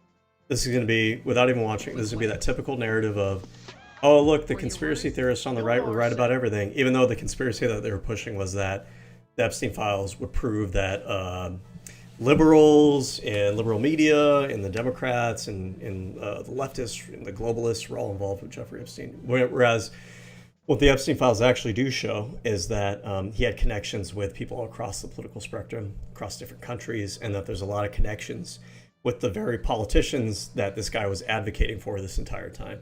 So whenever they say like, "Oh, we were right about everything," how, motherfucker? You told your audience to vote for the people that were connected to this guy. What the fuck are you talking about? You weren't right. You were literally like 180 degrees wrong. Trap set Trump just changed the Epstein narrative. How? Who is this? State of Daniel? Sarah Gonzalez Unfiltered and Blaze TV. Epstein files expose Bill Gates. Again, see what they focus on, right? Now, Bill Gates is in the files.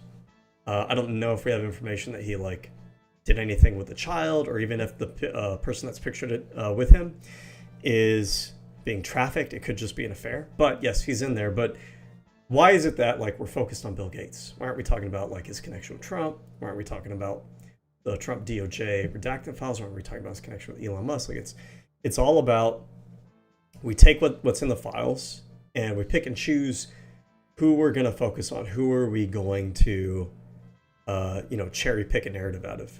If we're trying to attack the Jews, we're going to cherry pick the information in the Epstein files that has them connected to Israeli leadership intelligence. If we're trying to attack, Democratic politicians, then we're going to focus on Bill Clinton. If we're trying to attack academia, we're going to focus on his connections with someone like, Stephen Hawking. And if we are not interested in making our side look bad, we're not going to focus on his connections to Elon Musk. We're not going to focus on his connections to Donald Trump. We're not going to focus on his connections to Letnick and all these other figures. This is disturbing. Hot dog with no bun. The quartering. Is that John Benet Ramsey? Okay. So like more conspiracism that's probably not going to lead anywhere substantial or interesting. Are you kidding me? Based on it, are we going off of this photo with this child's face redacted and we're saying that's John Benet Ramsey because this is also a girl with a similar attire? Does she know that they produce this clothing and they sell it in like stores everywhere? You can just buy this and your kids can wear the same type of clothing, and that depending on what era you're brought up in, a lot of times the kids wear pretty much the same kind of clothing. This doesn't mean anything. It's stupid. Art of Grace Ministries. It was like a religious one. Epstein files. Mayor's music industry and coming. What the fuck is this? I'm curious. Let's see. Let's see what this has got. Let's see what this brain rot is. This is an hour.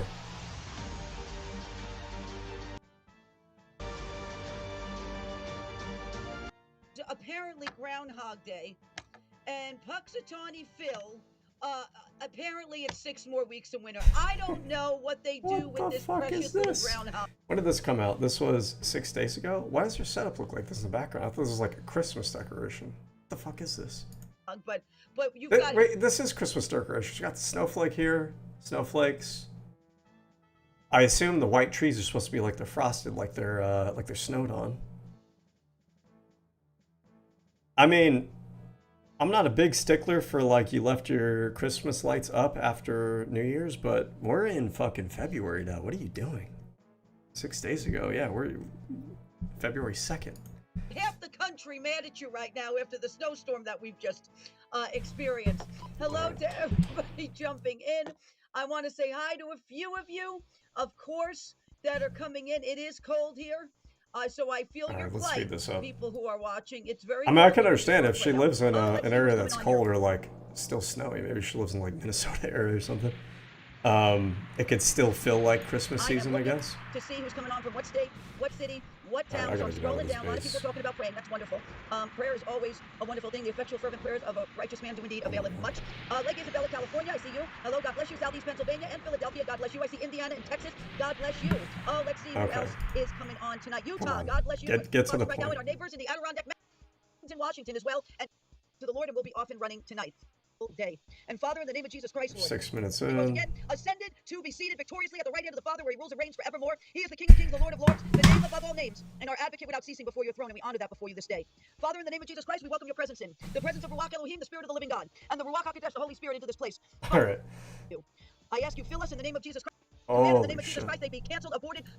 I feel like I'm at my uncle's house and I'm just trying to have fucking lunch or dinner and we have to pray every fucking time. Our viewers, and for you even choosing to stop and watch. We're not entitled to have you watch us. So, Okay. we're going to go line by line, precept upon precept.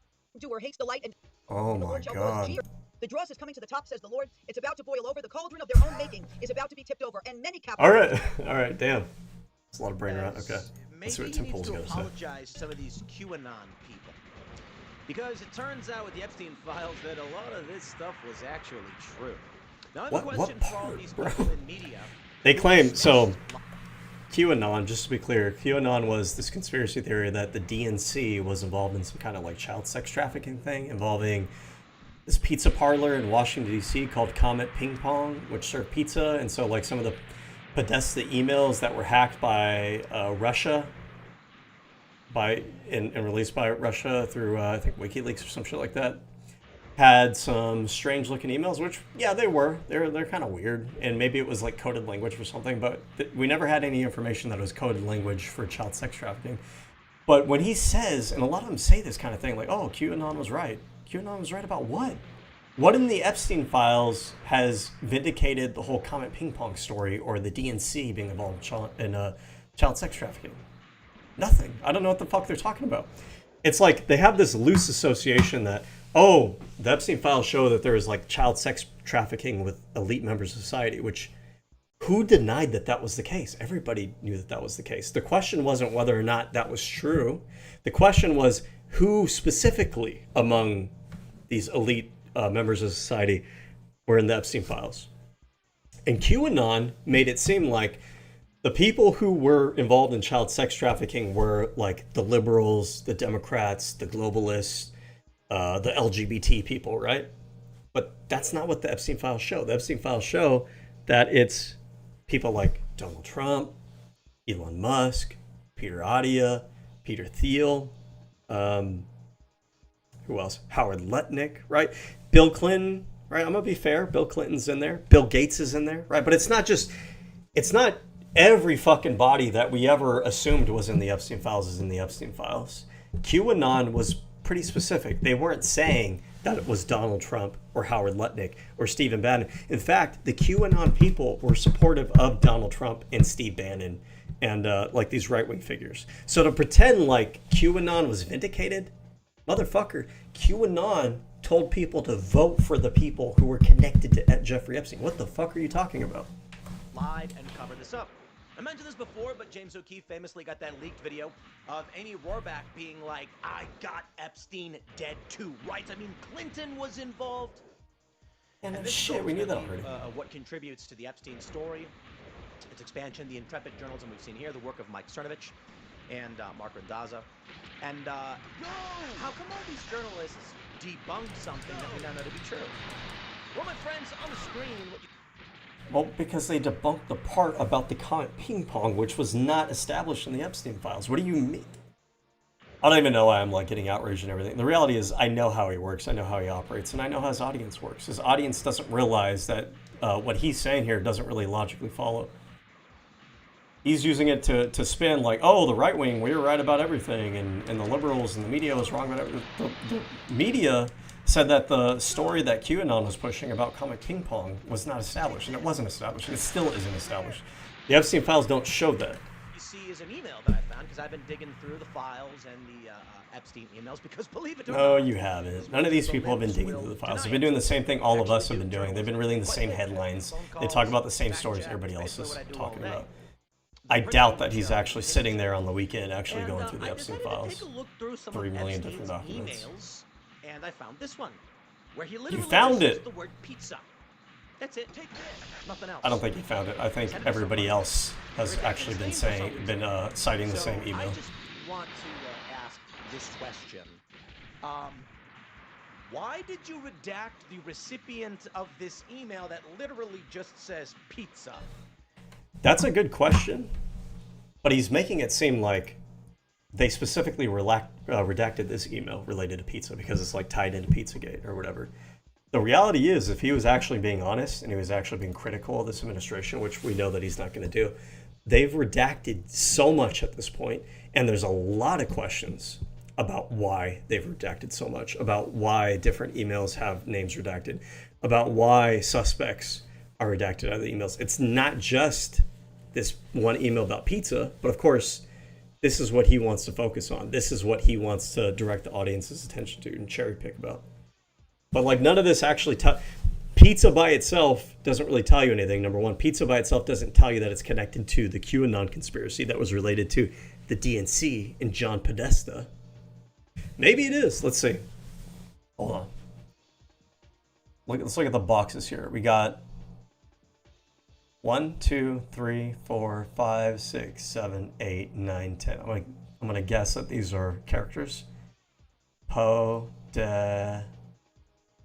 No. John Podesta. Does that work? JOHN POD. Hold on. JOHN. No space, by the way. PODESTA.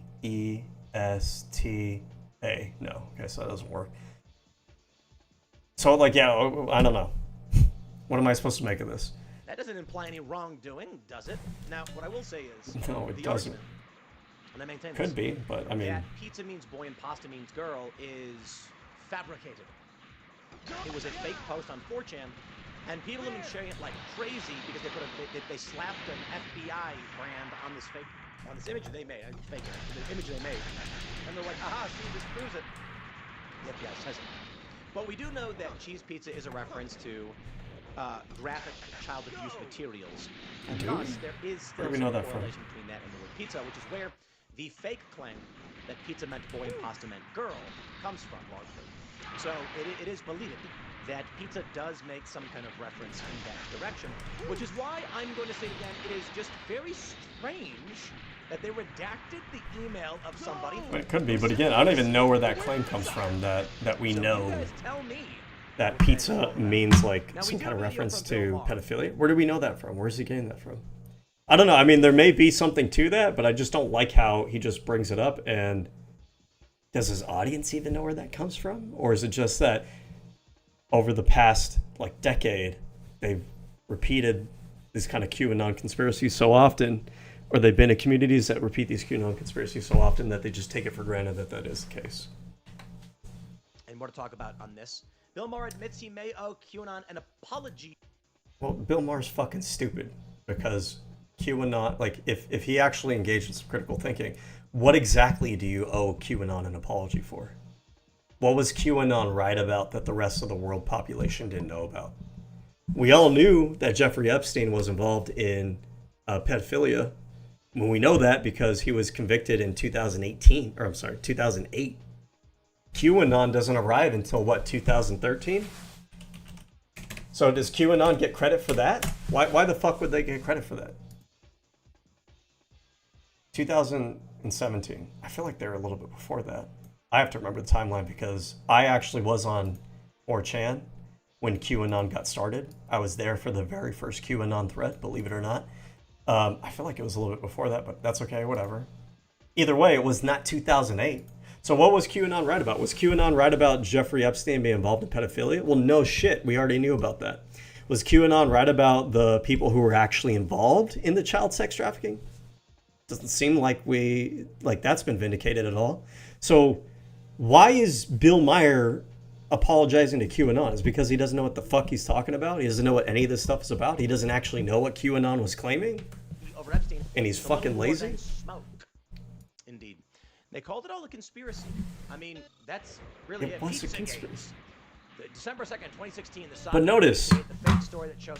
notice in here, and I don't know, maybe he's gonna prove me wrong here, okay? I'll be humble a little bit. Maybe he's gonna prove me wrong. Notice that I don't think in this video, I'm gonna make a bet here. I don't think in this video that he's gonna, in this entire 10-minute span, I don't think he's ever gonna show that the new release of Jeffrey Epstein files actually vindicate the Pizzagate story. I don't think he's ever gonna show that here. Let's find out. Let's see. Spread. I do believe it's fair to say that Pizzagate largely is incorrect.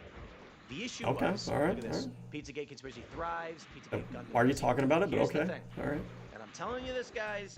I'm asserting that I was correct. When these emails come out, really bad stuff is uncovered. We do know about the Epstein stuff. So what do? If you can't get the internet off the subject, you guide them in the wrong direction. So while the story tends to be, we've known this for a while, and now we have more evidence. Yeah, powerful global elites are pedos and trafficking underage girls. You get some guy to show up to a... I don't like this framing either, because like this idea, they push it like, oh, global elites are pedophiles. I mean, some of them are, right? This is like saying white people are pedophiles.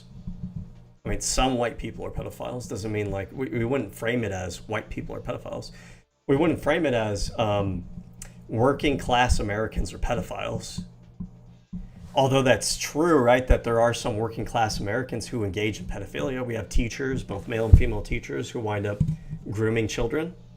But we would never say, because those people would be working class Americans, right? We also know that there's probably janitors who do this shit. There's probably truck drivers who do this shit. There's probably people who work office jobs that have engaged in pedophilia. But we wouldn't use those as examples to then say, working class Americans are pedophiles. We told you, I had this conspiracy, I was proven right. I told you guys that working class Americans were pedophiles.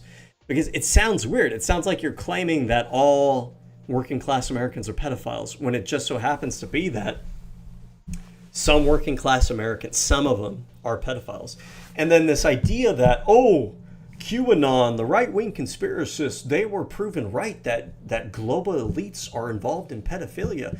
Yeah, because pedophiles are in every income bracket.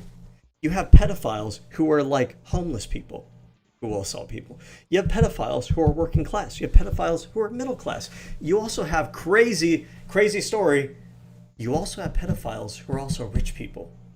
But that doesn't mean that you guys get to throw darts at the board and pretend that because you know that some people in elite circles are pedophiles, that now you get to just claim that every elite person you don't like is a pedophile. You get to claim that members of the DNC are pedophiles because you don't like them. You get to claim that the liberal fucking LGBT woke people are pedophiles too because you don't like it. It doesn't work that way. We all know that pedophiles are out there and they exist in our communities. We don't get to just accuse everybody in our community of pedophilia as a result of that. You're not smart, you're not intelligent, you're not ahead of the curve because you throw darts at everybody in the fucking room and one of those people you happen to hit them and it hits the target. That doesn't make you clever, doesn't make you smarter than everybody else. It makes you lazy, it makes you intellectually lazy. Pizza restaurant, shoot the floor, and you look like a bunch of wackaloos. And that was the point, misdirection. I don't even like to say this because like it's such a cliche phrase, but it applies here. I mean, a broken clock is right 2 times a day. When you throw darts at the board randomly, yeah, you might hit one of them and that one might stick, but like your batting average there, your accuracy rating is like 1%. And you want a pat on the back for that? You want the rest of society to go, oh, you know, you're so smart, we should listen to you next time. No, I don't think so. I think if we listen to you most of the time, 99% of the time, we're going to be wrong about everything. And then you guys are going to cherry pick the 1 or 2 times that you guys are vindicated on something. And even in this case, I don't know what the fuck you guys think you're vindicated on. He may owe QAnon an apology. Here's the video. Objective is there. How do you feel about the approach that he's taking in terms of trying to encourage the Republicans to do everything they can to federalize elections? Well, this was my original problem with Donald Trump, and has always remained that. I mean, Get out of this goddamn base. I was the first guy to use that phrase, slow-moving coup, before he won the first time. And my main issue is, and always will be, he does not concede elections. Indeed. I mean, the fact that he's still obsessed about the one he lost. Yeah. Are you guys gonna play the clip? Man. Yeah, I feel like Bro. when the Godfather killed, he says, Michael. He has people working for him, and You won. he can't get this shit. You won. You won the White House back. Sorted out. What does 2020 matter? But that's kind of an obsession with him. And It's somewhat interesting to hear this conversation, I guess. But yeah, like this isn't the claim. This isn't relevant to what he's talking about right now. of course, this is just elections are not what we. Why would you even leave this in? Why wouldn't you have your editors like cut this part, trim this part out? We always had transference of power. They can't depend on that. This is just more of it. It goes in both This dude gets paid millions of dollars. What the fuck is this? directions, brother. Gabbard doing? What? So I'm going to include either way, because Bill, you recognize that the Epstein stuff was true and the media was lying. Did he? No, Hold on. it's actually pulled the right Did the direction. clip actually talk? Gabbard doing in Georgia, looking into the 2020 election. So like he just doesn't even have the right clip, and then he just continues on. What are we doing? What the fuck are we? Oh my god. Trump is right. You know, at some point, the right count, even though people have done it. I had to like check for a second here and make sure I was still on the same video. They're talking about election stuff, which is a valid topic and everything, but what does this have to do with Epstein? He joined Stephen A. Smith this week on Straight Shooter. Oh man, guys, the Tony. Mayer told Smith he made plenty of jokes about QAnon and conspiracy theories about a pedophile ring run by billionaires, but the files released seem to only back those theories. I can't believe I'm saying this, but where does QAnon go for an apology? It's so stupid. Hawk thing. I'd be repeating myself to explain why, but it's stupid. A lot of these files, and it backs up a lot of what Dan Bongino said, as much as people don't want to admit it. Dan Bongino said there's a lot Bongino. of uncorroborated garbage in there, not real. Yeah, that is true and everything, but Dan Bongino and Kash Patel went on, what was it, Joe Rogan's podcast?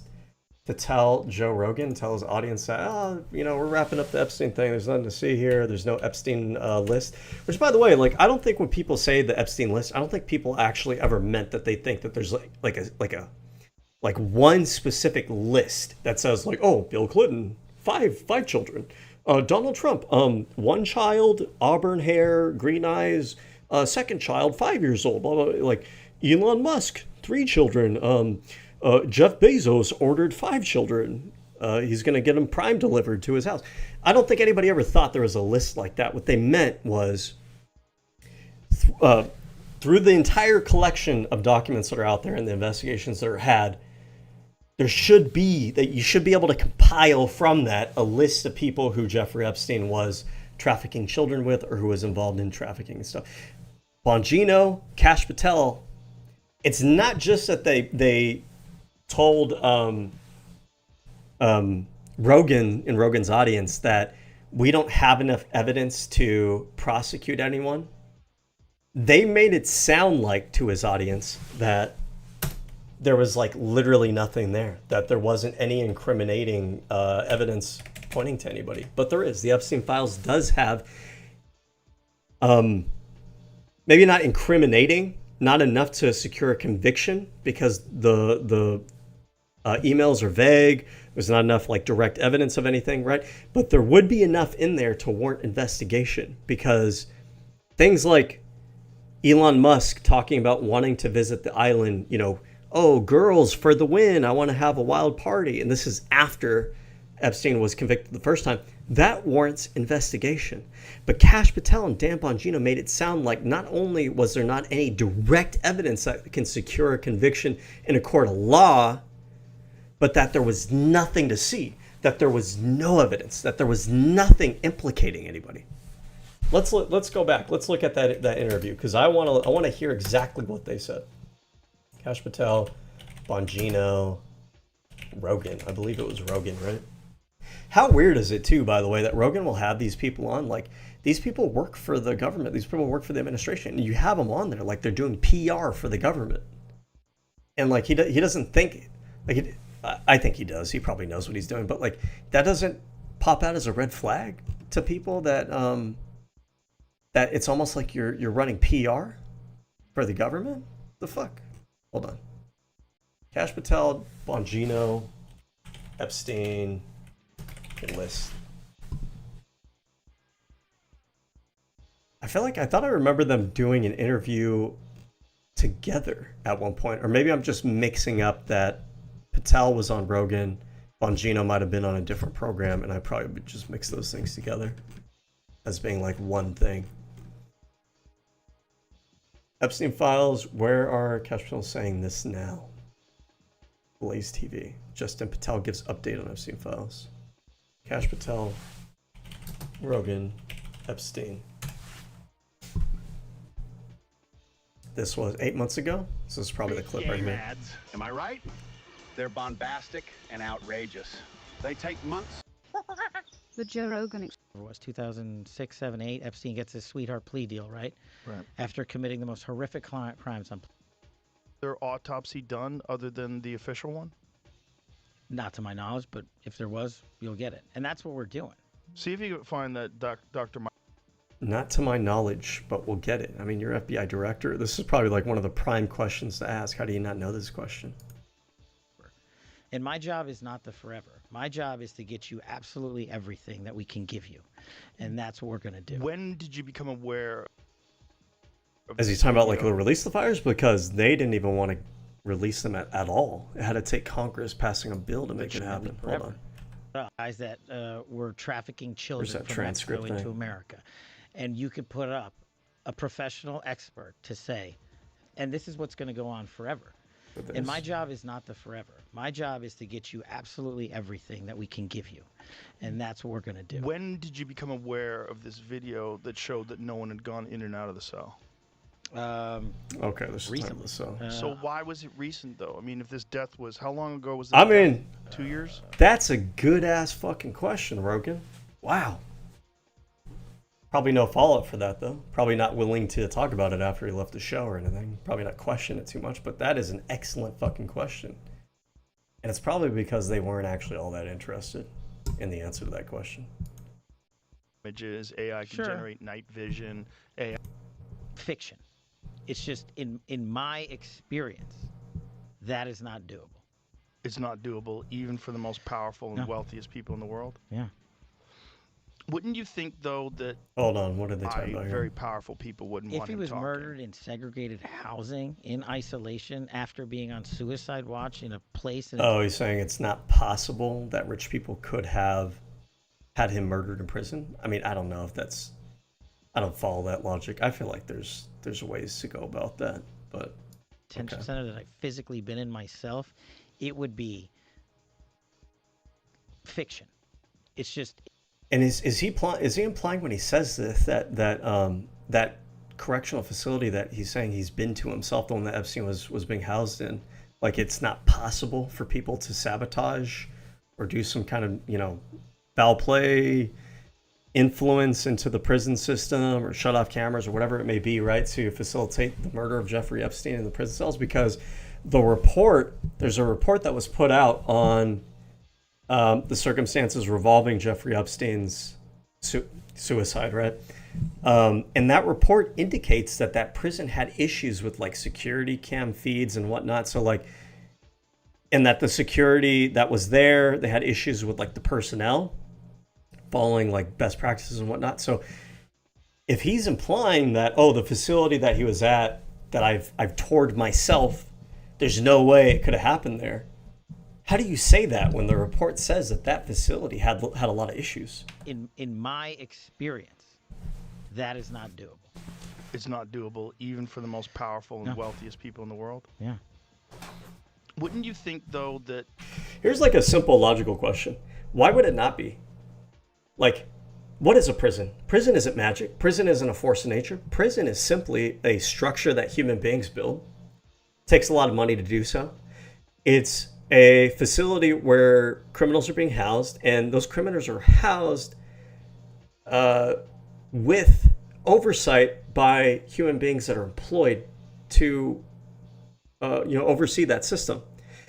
If it takes powerful, influential individuals and a lot of money to set up that apparatus, why wouldn't the same apply to being able to influence such an apparatus or infiltrate such an apparatus to do the opposite thing? Like the entire apparatus there only works due to the human beings that are involved in, putting all that into place. So if the secret sauce, so to speak, of a system like that is the personnel there, why wouldn't those same personnel be, capable of causing Epstein to be murdered? Maybe there's a good answer to that question, but I'd like to hear a little bit more detail. I don't want to just have like a vague, like, oh, it's just not possible.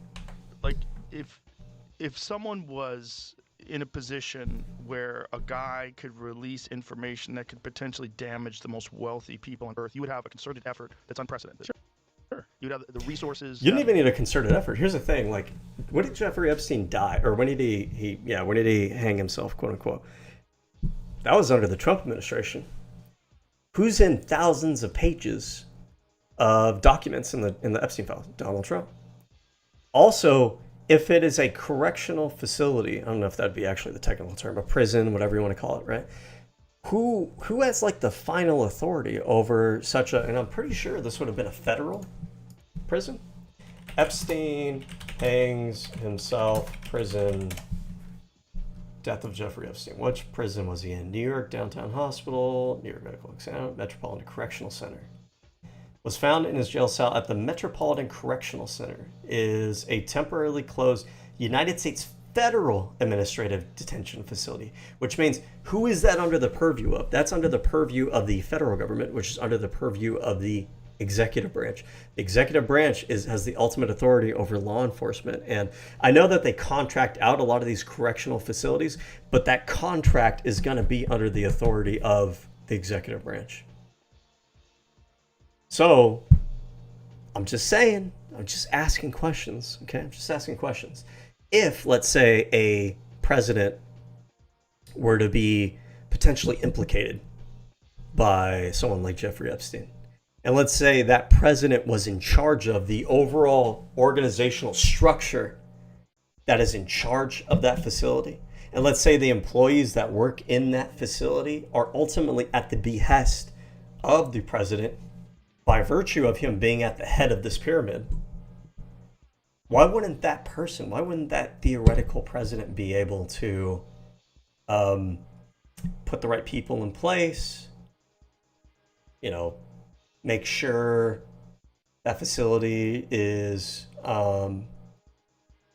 tampered with in the right kind of ways to arrive at a conclusion where the person who potentially might implicate you winds up miraculously dying?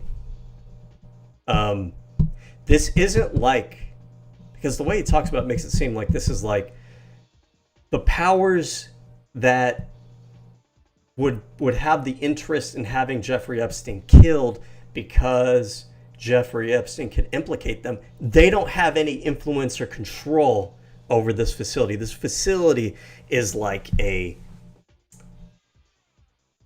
it's like a, how do I put it? It's like a, I'm sorry, I'm drawing a blank here. It's like an impenetrable fortress that is run so properly that anyone who wanted to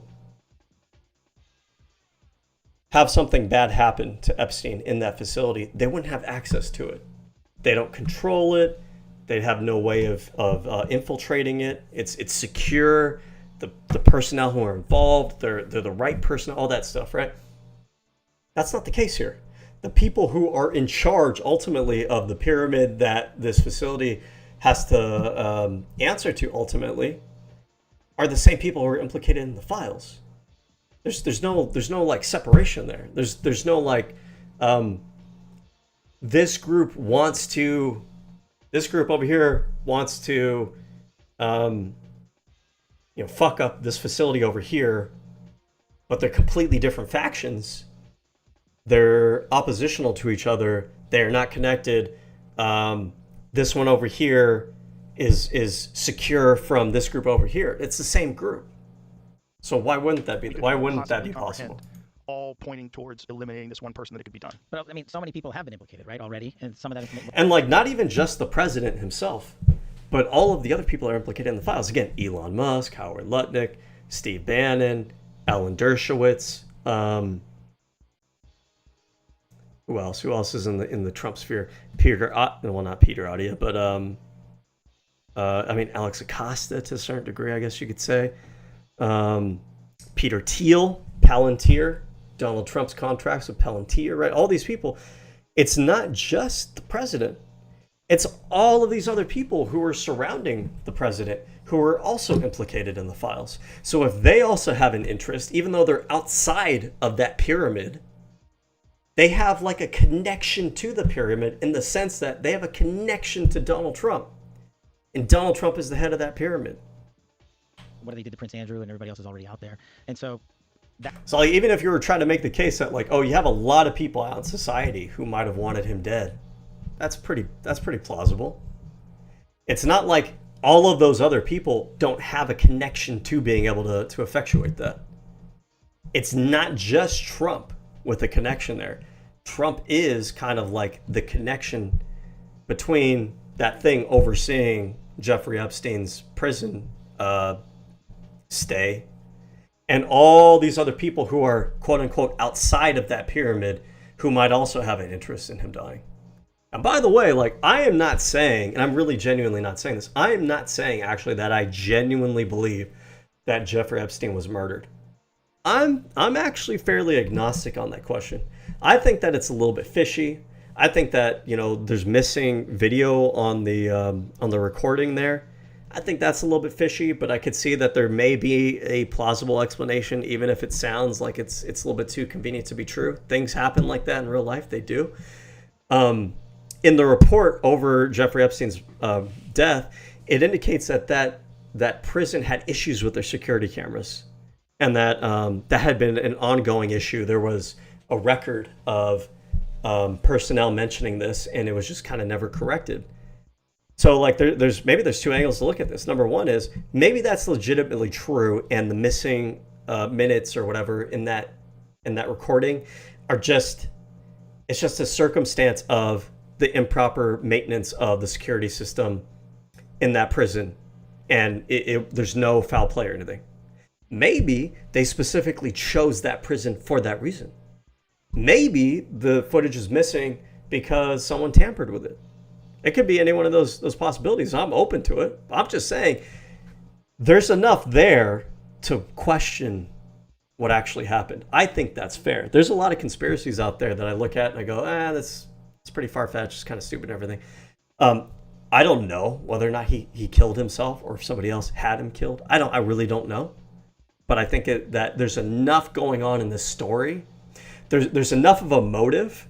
So for like these kind of crimes, right? You have, what is it? Motive, means, and opportunity. There you go. It's all there, right? Isn't that all there? The motive is this guy can implicate a lot of people. So there's a lot of powerful people that have a motive to have him silenced. That's motive. The means would be that you have somebody who is in control of the overall agency who is overseeing his security. So you have the means there. You have somebody who could possibly infiltrate that system to effectuate his murder. So you have the means, and then you have the opportunity, because the opportunity is that, it kind of goes together with the means here. The opportunity is that you have the ability to take him out, potentially, having the right personnel in the right place, and you have the ability to do so in a way where the evidence won't be there. And because you're in charge of the administration, you're going to be in charge of record keeping of this at the government level. So even if that video did exist, there is possibility that I wouldn't put past Trump and the kind of people that work for Trump. They could have just had that information, not even at the prison level, But once that investigation happened at like the federal FBI level, had that information altered with. So all of it's there. All three of those pillars are there for it to possibly happen. So I think it's plausible. It's possible. And also, by the way, most Americans haven't, nor should they. Have you ever spent 1 minute in segregated housing? No. It's the worst. If you're working for, let's just. Well, I mean, also it's possible he did kill himself. I mean, that's possibly true too. I mean, it could be that he looked at, hey, you know what? I'm probably fucked. I'm dead to rights. No one's gonna help me because everybody else who potentially helped me, like, they are all potentially implicated, and they might just want to get me out of the fucking way. My life is over, basically. I don't want to spend the rest of life in prison. I'm going to be in prison as a known child predator sex trafficker, which those people tend to get killed or beat up in prison. And he might have just decided, and especially like he's saying here, I mean, this is true. I'm being fair. This is true. If you are in a situation like that, isolated, holding and everything, like, yeah, people do become depressed, they do become desperate, they become anxious, things like that. It is possible that he did want to take himself out. I don't know. I could see it going either way. I could. We don't have to name names. We don't have to speculate. If he's working for some agency, some group, some foreign group, and they decide to target his family, right? So I'm How much can you talk about what you've seen? Not yet. Just what I've told you. Can you say you've seen anything? No, that's the point. That there's nothing in there, like in the video. Oh, okay, the time is supposed to be the video. So, okay, there must be, it might be part of the same interview, but it's a different part because this one seems like they're only talking about Jeffrey Epstein hanging himself. But there is a point where he talks to Rogan about there's nothing more in the files, and there's nothing more to see, basically. So I want to see, what's that part at? Is that part of this or a different clip? I would definitely recommend TurboTax. My tax expert, she was amazing. So, where else would it be? Right, if you have it. Right. But you can't say that you have it. No, we're giving you everything we have. So far. Everything we have so far is... Have you guys gone over all the video that's available? Yeah, that's what I'm telling you. That's what takes Okay, so this seems to be all about... The big bomb, Donald Trump is in the Epstein files. That's the real reason they have not been made public. Have a nice day. Jesus Christ. I'm not participating in any of that conversation. What is he? Have a nice day. DJT. Somebody take his phone away. We're going back and forth. But like Patel knows. He must know at this point. He has to know that Donald Trump is indeed in the files. We know that now, obviously. But Kash Patel would have known that. He was the one that had access to it at this time period. About different things. And yeah. Well, he said he was disappointed in Elon. Yeah, he doesn't want to leave. Jesus Christ, that's a crazy thing to say. How does he know? Does he know that Donald Trump's in the Epstein files? Or does he have access to the Epstein files? I don't know how he would, but I'm just staying out of the Trump Elon thing. That's way outside. What the fuck are they doing? I know I'm staying out of it. I mean, I understand he owns Twitter. I think it's bad for your mental health. I think posting things public all day and arguing with people all day is bad for you. Well, you raise a great... What a fucking ass kisser. What a kiss ass, right? Elon Musk, he's willing to indulge all this different conspiracy about the Epstein files. All these different people, he's willing to indulge conspiracies about them being in the Epstein files. Elon Musk says Donald Trump's in the Epstein files. All of a sudden, it's, well, you know, it's bad for your mental health. You know, speculating like that and being on Twitter and sharing all these, that's pretty bad. Hey, point. Sorry to cut you off. Half of what we have to respond to is the click army on social media. Okay. There's another clip. Joe Rogan makes cash flow score over suspicious Epstein list. Elon Musk invoked an Epstein killing. Kash Patel drops big bombshell. Musk names... What the fuck is this? Hold on. Let's see what this is. Specifically, you highlighted that the Fisk report that the FBI had conducted 270... How is this live right now? Started streaming 12 hours ago, 13 watching. This has to be from earlier in the day, right? Because this would mean... Because Washington's 3 hours ahead of us. It's 9:40 here. This would be, what, 12:40? No, this isn't live, is it? 78,000. Whether intentional or not, and we have also identified a system in which those going forward who misuse the 702 appeared before the House Judiciary for a second day of intense questioning. Democratic lawmakers press Kash Patel and FBI's handling Epstein files case, past calls to transparency. Patel denied any cover-up, insisting all credible information has been released. He also addressed leadership changes, including Elon Musk involved in Epstein killing ? This seems like clickbait. What the fuck is this shit? At any rate, if there's more to this story, we'll hear about it in the morning tomorrow. Elon Musk's Epstein list reveal leaves Joe Rogan cash pile stunned. That's 7 months ago. Joe talks FBI director about Jeffrey Epstein. Is this the same one that I just watched? Oh, this is a long fucking thing. This is the whole interview.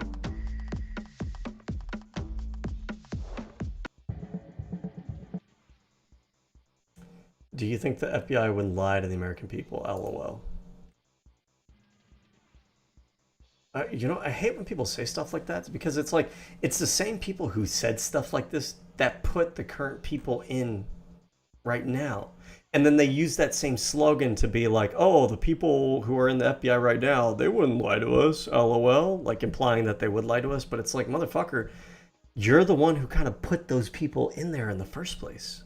How are you going to use that as a argument, though?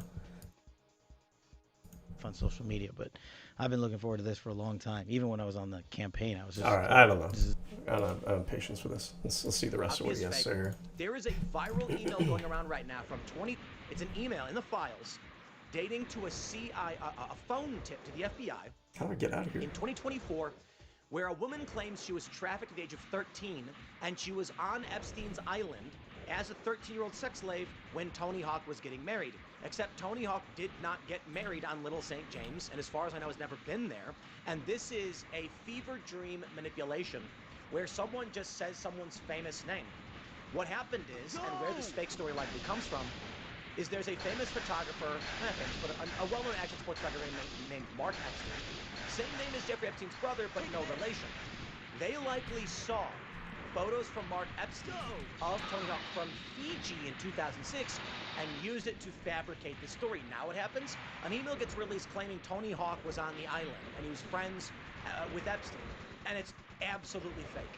But now people don't know and don't care, and a lot of people believe it. That's the problem. But anyway, you know, you get what you get.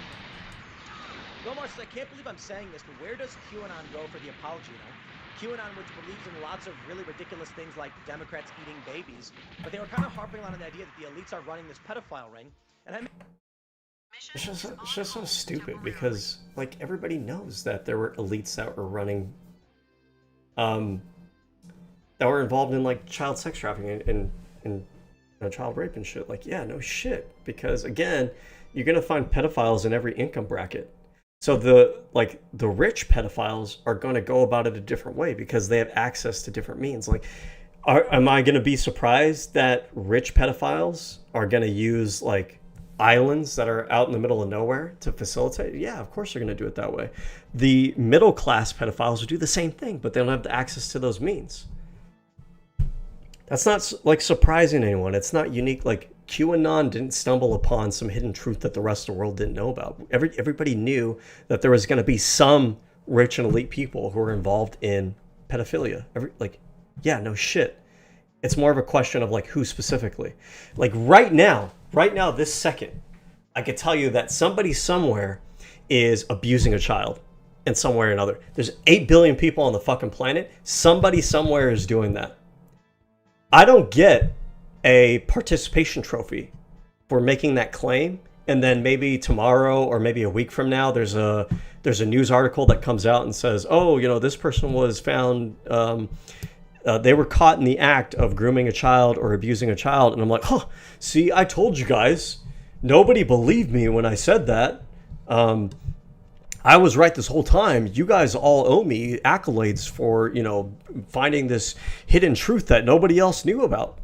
Like, I was never saying anything super interesting or super insightful. I was just saying like the most generally vague, true thing, but not knowing specifically who it ties to. If I knew who specifically was abusing a child at this very moment, that would be interesting, important information. Call the FBI, you know, call the police, give them a tip. Hey, go check this guy's house out.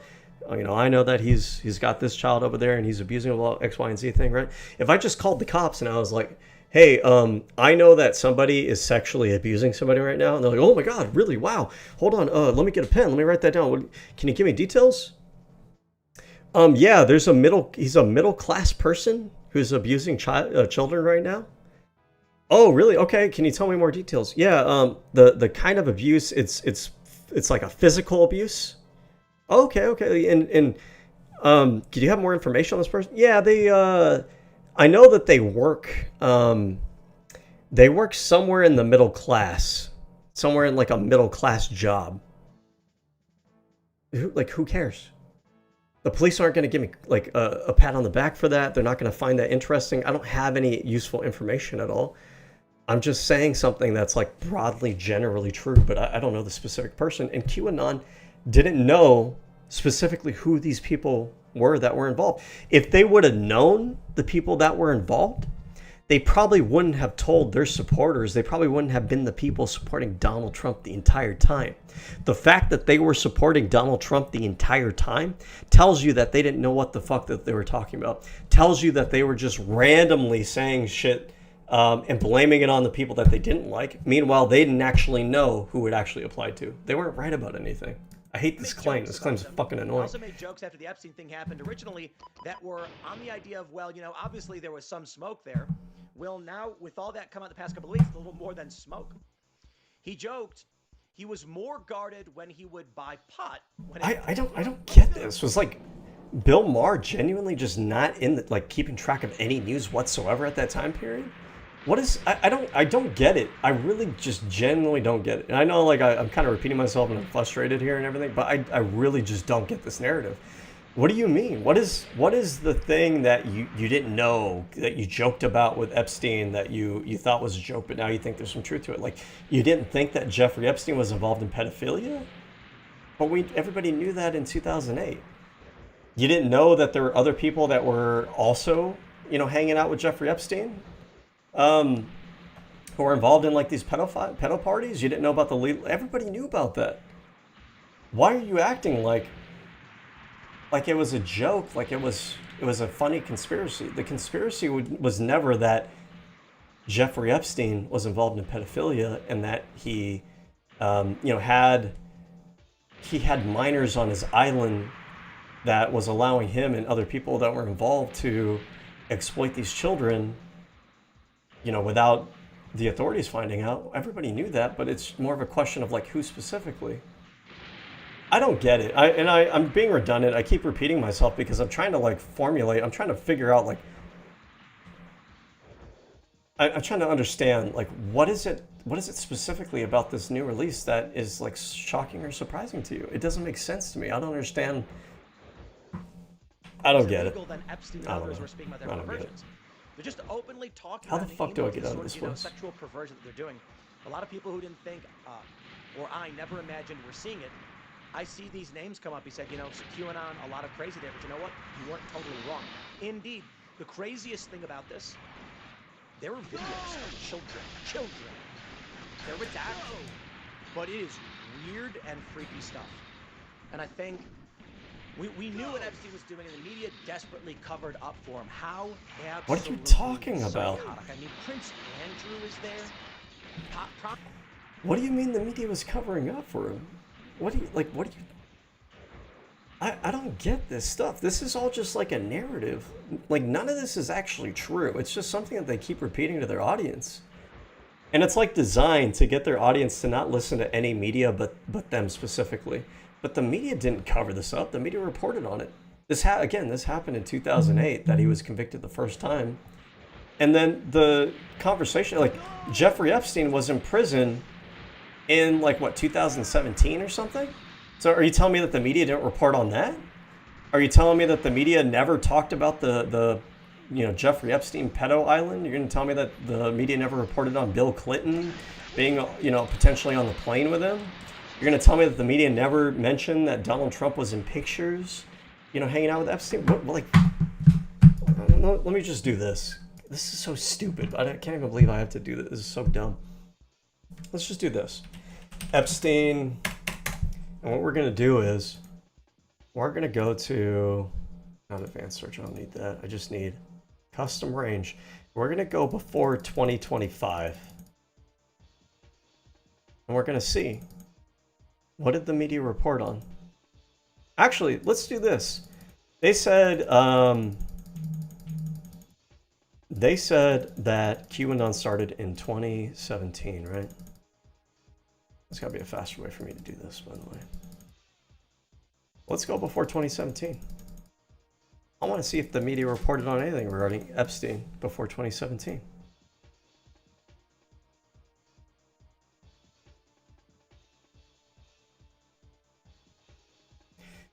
International money man of mystery, New York Times.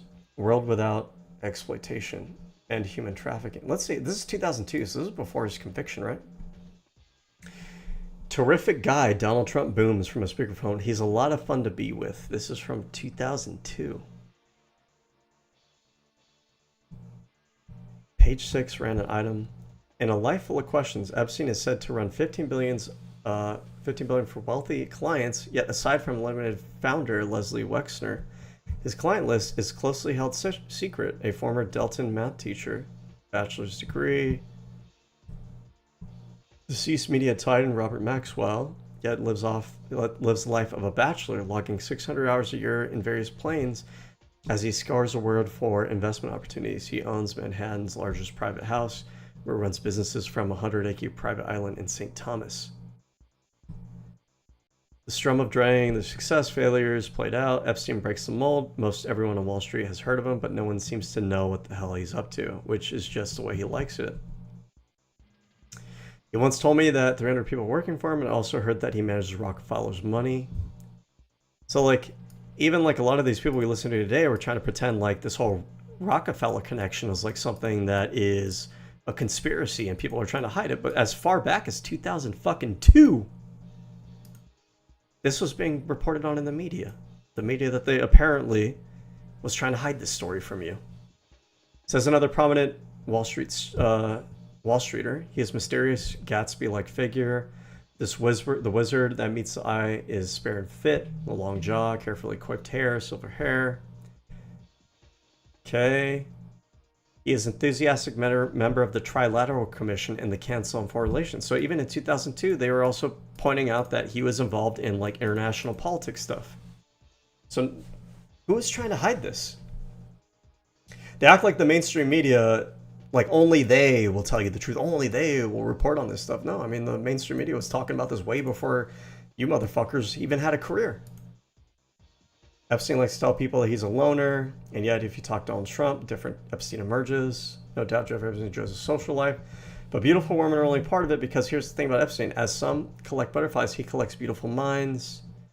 Basically, like, we even knew way back in the fucking day that he was connected to a lot of different powerful people. This isn't new information. This isn't something that was confirmed by the Epstein file. This isn't something that QAnon figured out. This has just been known for a long time. Okay. If you're a boxer, downtown gymnast, blah, blah, blah. Jeffrey is highly successful, empowering poorest. I especially appreciate his insights and generous during the recent trip to Africa, work democratization, empowering the poor citizens, blah, blah, blah. Before Clinton, Epstein's rare appearances in gossip columns tended to speculate. As to the True Nation relationship with Ghislaine Maxwell, well, they are still friends. The English tabloids had postulated that Maxwell, it's a mysterious relationship that they have. In one way, they're soulmates, hardly companions anymore, blah, blah, blah. How long is this thing? Here, let me control F if we have anything about... So, because this is before 2008, I'm assuming that people didn't really widely know about his child sex trafficking or him being involved in pedophilia stuff. We're not going to get anything on pedo. We're not going to get anything on children. Nothing on sex. Trafficking? No. Women? But beautiful women are only part of it. Epstein is frequently seen around town with a bevy of comely young women, but there has been no bold false name to replace Maxwell. But there's much to know. There's much more to him than that. It's a private equity field leads in, well, so like even back then in 2002, people were trying to figure out, like, you have this guy here, he's well connected, but there doesn't seem to be a lot of information. And though this article at the time, and you can't really blame the reporter here because it's not like we knew about his child sex trafficking at this time period, but it is a interesting column to kind of ask, like, there's this powerful guy, everybody seems to know him, but like we don't really seem to know too much about what he's doing, what he's up to. And from a responsible journalistic standpoint, you're not going to use that necessarily to say like, oh, it must be something nefarious, but also it's like an interesting question, like who is this guy? You know, he's a power broker clearly, but like doesn't seem like we know much about him. Let's try to find out some more about him, right? So like they're asking questions way before QAnon ever got to this shit. While accounts he's something Robin Williams, in Dead Poet Society type figure, wowing in high school classes with passionate mathematical riffs. What are you doing teaching math at Delton? You should be working on Wall Street. Why don't you give a friend Ace Greenberg a call? Epstein was in many respects a perfect candidate for Greenberg's consideration group. A senior partner of Bear Stearns at the time, fancy degrees, Bears, blah. They have an acronym, PSD, poor, smart, and deep desire to be rich. It was a description that fit Epstein to a T. He was a broken guy motor for a brain, and he did love teaching. In 1979, he dropped everything to report to work on Bear Stearns. His ascent was rapid. Okay. So it looks like they kind of dig in a bit as much as they could in terms of like how did he rise? Bear Stearns sounds like some kind of investment thing, I'm assuming. Let's see. What's Bear Stearns? American Investment Bank. Okay. All right. So I don't want to dive too much into this one. Like we've kind of milked everything we can get out of this. But let's see what else. What other reporting do we have?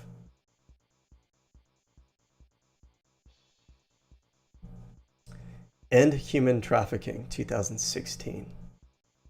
Stand with Epstein survivors. So we have a media reporting on Epstein as a, predator, 2016, before QAnon ever exists. Inside the decade of scandal entangling, a telephone call set off a cascade of FBI investigations. Here we have Prince Andrew. So we're linking Prince Andrew to Epstein. And this is in the fallout of Jeffrey Epstein already being convicted in 2008. She'd had sex with a middle-aged man who gave her money, 14-year-old, right? So this article is about the, predation of minors. And we're linking Epstein and Andrew in here. So the media is covering this stuff way prior to QAnon. So like, what the fuck are we giving QAnon credit for? Of course, Tim Pool's audience is none the wiser. They're not wise enough. They're not up on game. They're not aware enough to understand how like the spinning that's going on here.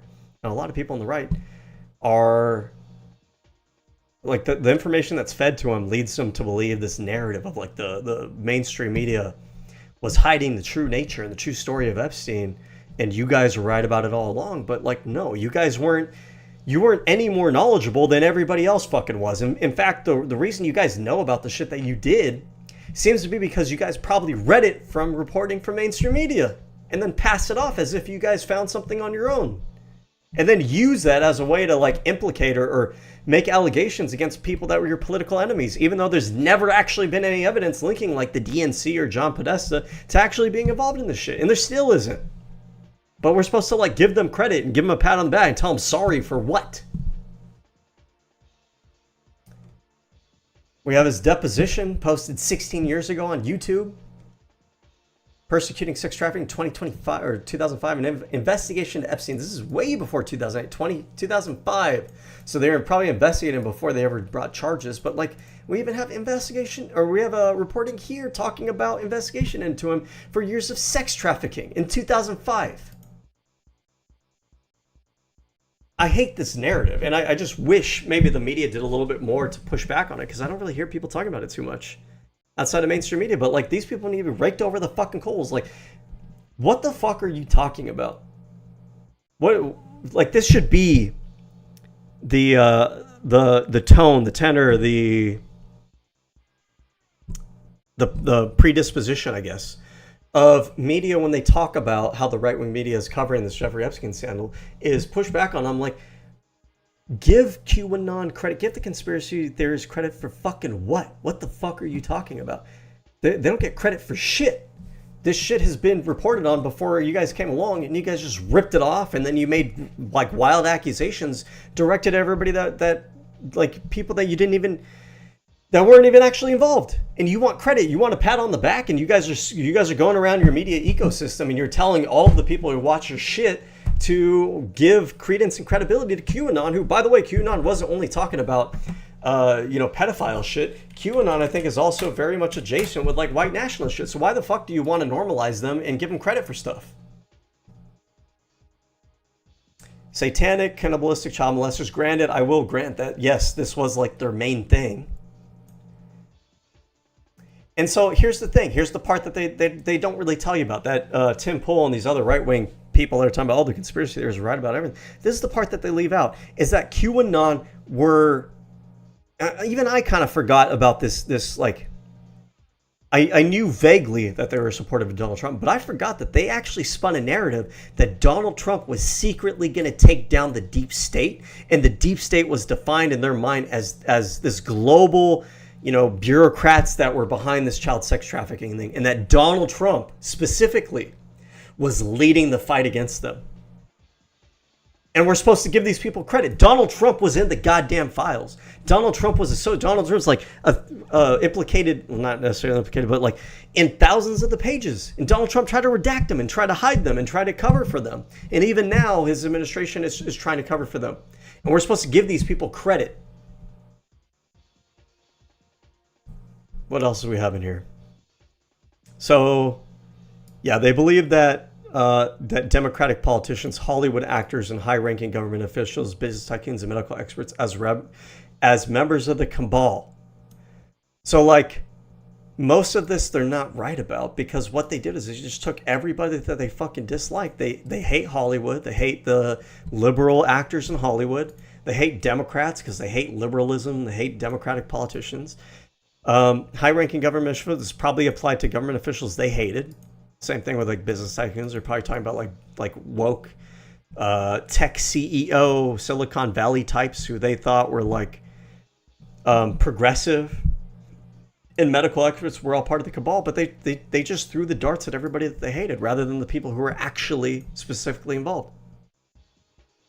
They're described as anti-Semitic and use anti-Semitic tropes. This is true. I'm not even going to really get into the details of this. I mean, maybe if we really wanted to, we can go pull up the Four Plebs archive. If you don't know what this is, what Four Plebs is Four Plebs is an archive of 4chan posts. I don't know if this has been maintained over all these years. But these would be posts that stretch back, running since April of 2013. So you could potentially go back in here. I don't know how well it's been maintained over the years. Maybe it's not well maintained. Oh my God, sorry. Maybe it's not been well maintained over the years. But I should have known before I even go on there. It's 4chan. You're like, you could probably go back in there and see the threads that QAnon was putting up in 2017 and look at the claims that they were making, look at the rhetoric that they were engaged in, look at the kind of memes that they were posting. Like, they were absolutely anti-Semitic. White nationalist types. They were trying to rope George Soros in because it was all part of like a Jewish cabal kind of story.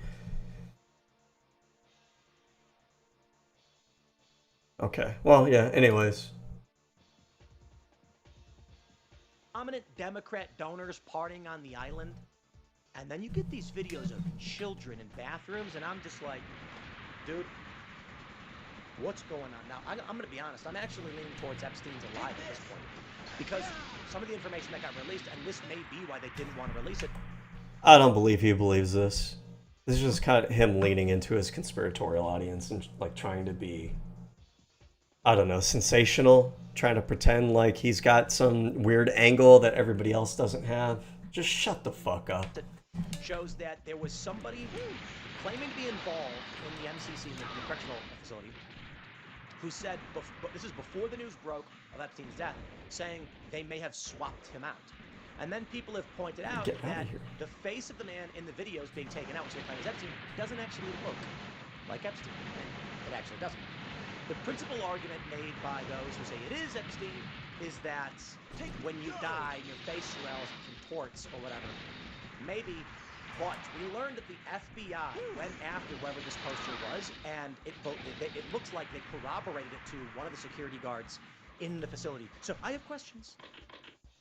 And you know what? At this point, I'll just believe anything. The moon landing's fake, the moon's made of cheese, you name it. Because at this point, the conspiracy theorists have been right about way too much. Way too No, much. they haven't. They Forced have not. medications and pandemics and no, It's like the man, participation what is trophy. going on? Well, my friend. So they've been right about the pandemic. Like what specifically? What have they been right about in the pandemic? That everybody who took a vaccine is supposed to have a mass death? Like everybody's supposed to die off? They weren't right about that.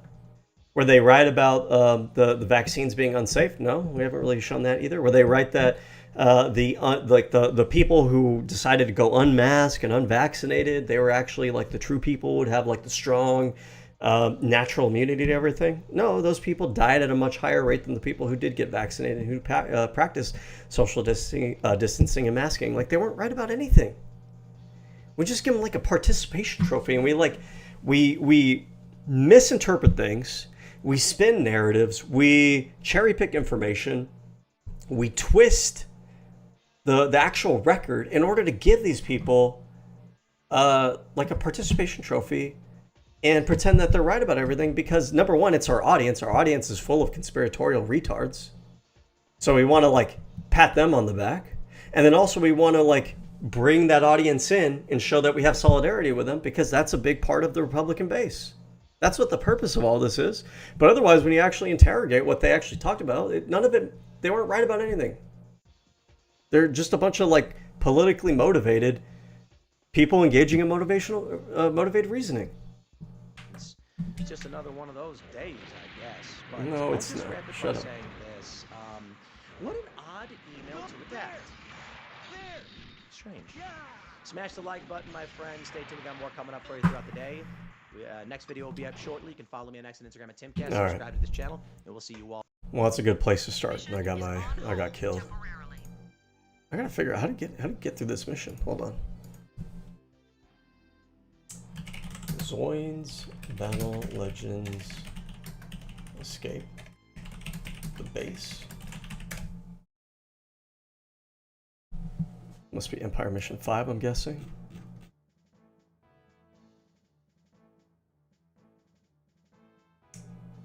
Okay, it's nice to know that there's 16 missions. Get an idea of how long this marathon is. Here. EMP, Control F, EMP5, EMP5.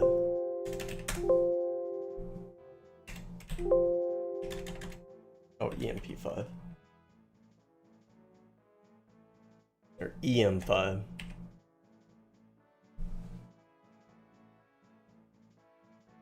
Okay, what to do. From the start, turn right and hug the wall until you see some crates stacked up as high as the wall. Climb up the crates and jump over the wall. Oh, okay, there we go. Alright, well, I'm going to call it a night on that. If you're watching, if you like me spurging out over these people saying stupid shit, please subscribe, like the video, share it, all that good stuff. Trying to grow the channel, try to grow some liberal media, get the message out there. Today is a little bit of a slop day. We're watching right-wing media to see what stupid shit they're talking about, but other days we might look into like actual reading policy, researching policy, reading through acts and bills, talking about, you know, court cases, constitutional law, things of that nature. I think I excel at like the rhetoric angle, at understanding like rhetoric and propaganda, and so that's one thing that I'll try to kind of focus on a lot is, you know, what is effective communication on a particular issue? What is the particular like angle we might want to be talking about it from? Just to let you know, like, you know, not to be too corny here, but this is a bit of a safe space in the sense that I'm a woke guy, I'm a progressive guy, I'm a feminist guy. I have no problem saying that. This is a space for progressives. You know, if you're LGBT, I'm an ally here for that kind of stuff. If you're a feminist, I'm not the kind of person that's, oh, I hate feminism, feminism bad, feminism ruined the world. second wave feminism was cool, but modern feminism went too far. I don't do that. I don't do that virtue signaling. I've always been a feminist. I'll stand for feminism and I'll argue for it. I'll argue on its behalf. But yeah, I mean, I'm a social democrat. I like that kind of stuff. I like to see it as like, I'm a progressive who doesn't come at it from like the typical, overly kind of stereotypical angle. I'm willing to get a little bit edgy, willing to cuss, willing to fight fire with fire, that sort of thing. I believe very strongly in the idea of making other people choke on their own medicine. So yeah, I mean, that's the kind of content I am trying to put out political wise. And I think we need voices like that, where kind of show people that progressivism doesn't have to be some stereotype. It doesn't have to be something where we watch everything that we say. It doesn't have to be something where we don't joke around. But we can be intelligent about things. We can be logical about things. We can debate things. We can analyze the rhetoric, and we can still do so without being too overly formulaic about it. So yeah, if you like channel, subscribe to the channel, all that good stuff. We're trying to grow it, try to get the voices out there. All right, that's it for tonight. I'll see you guys. Bye.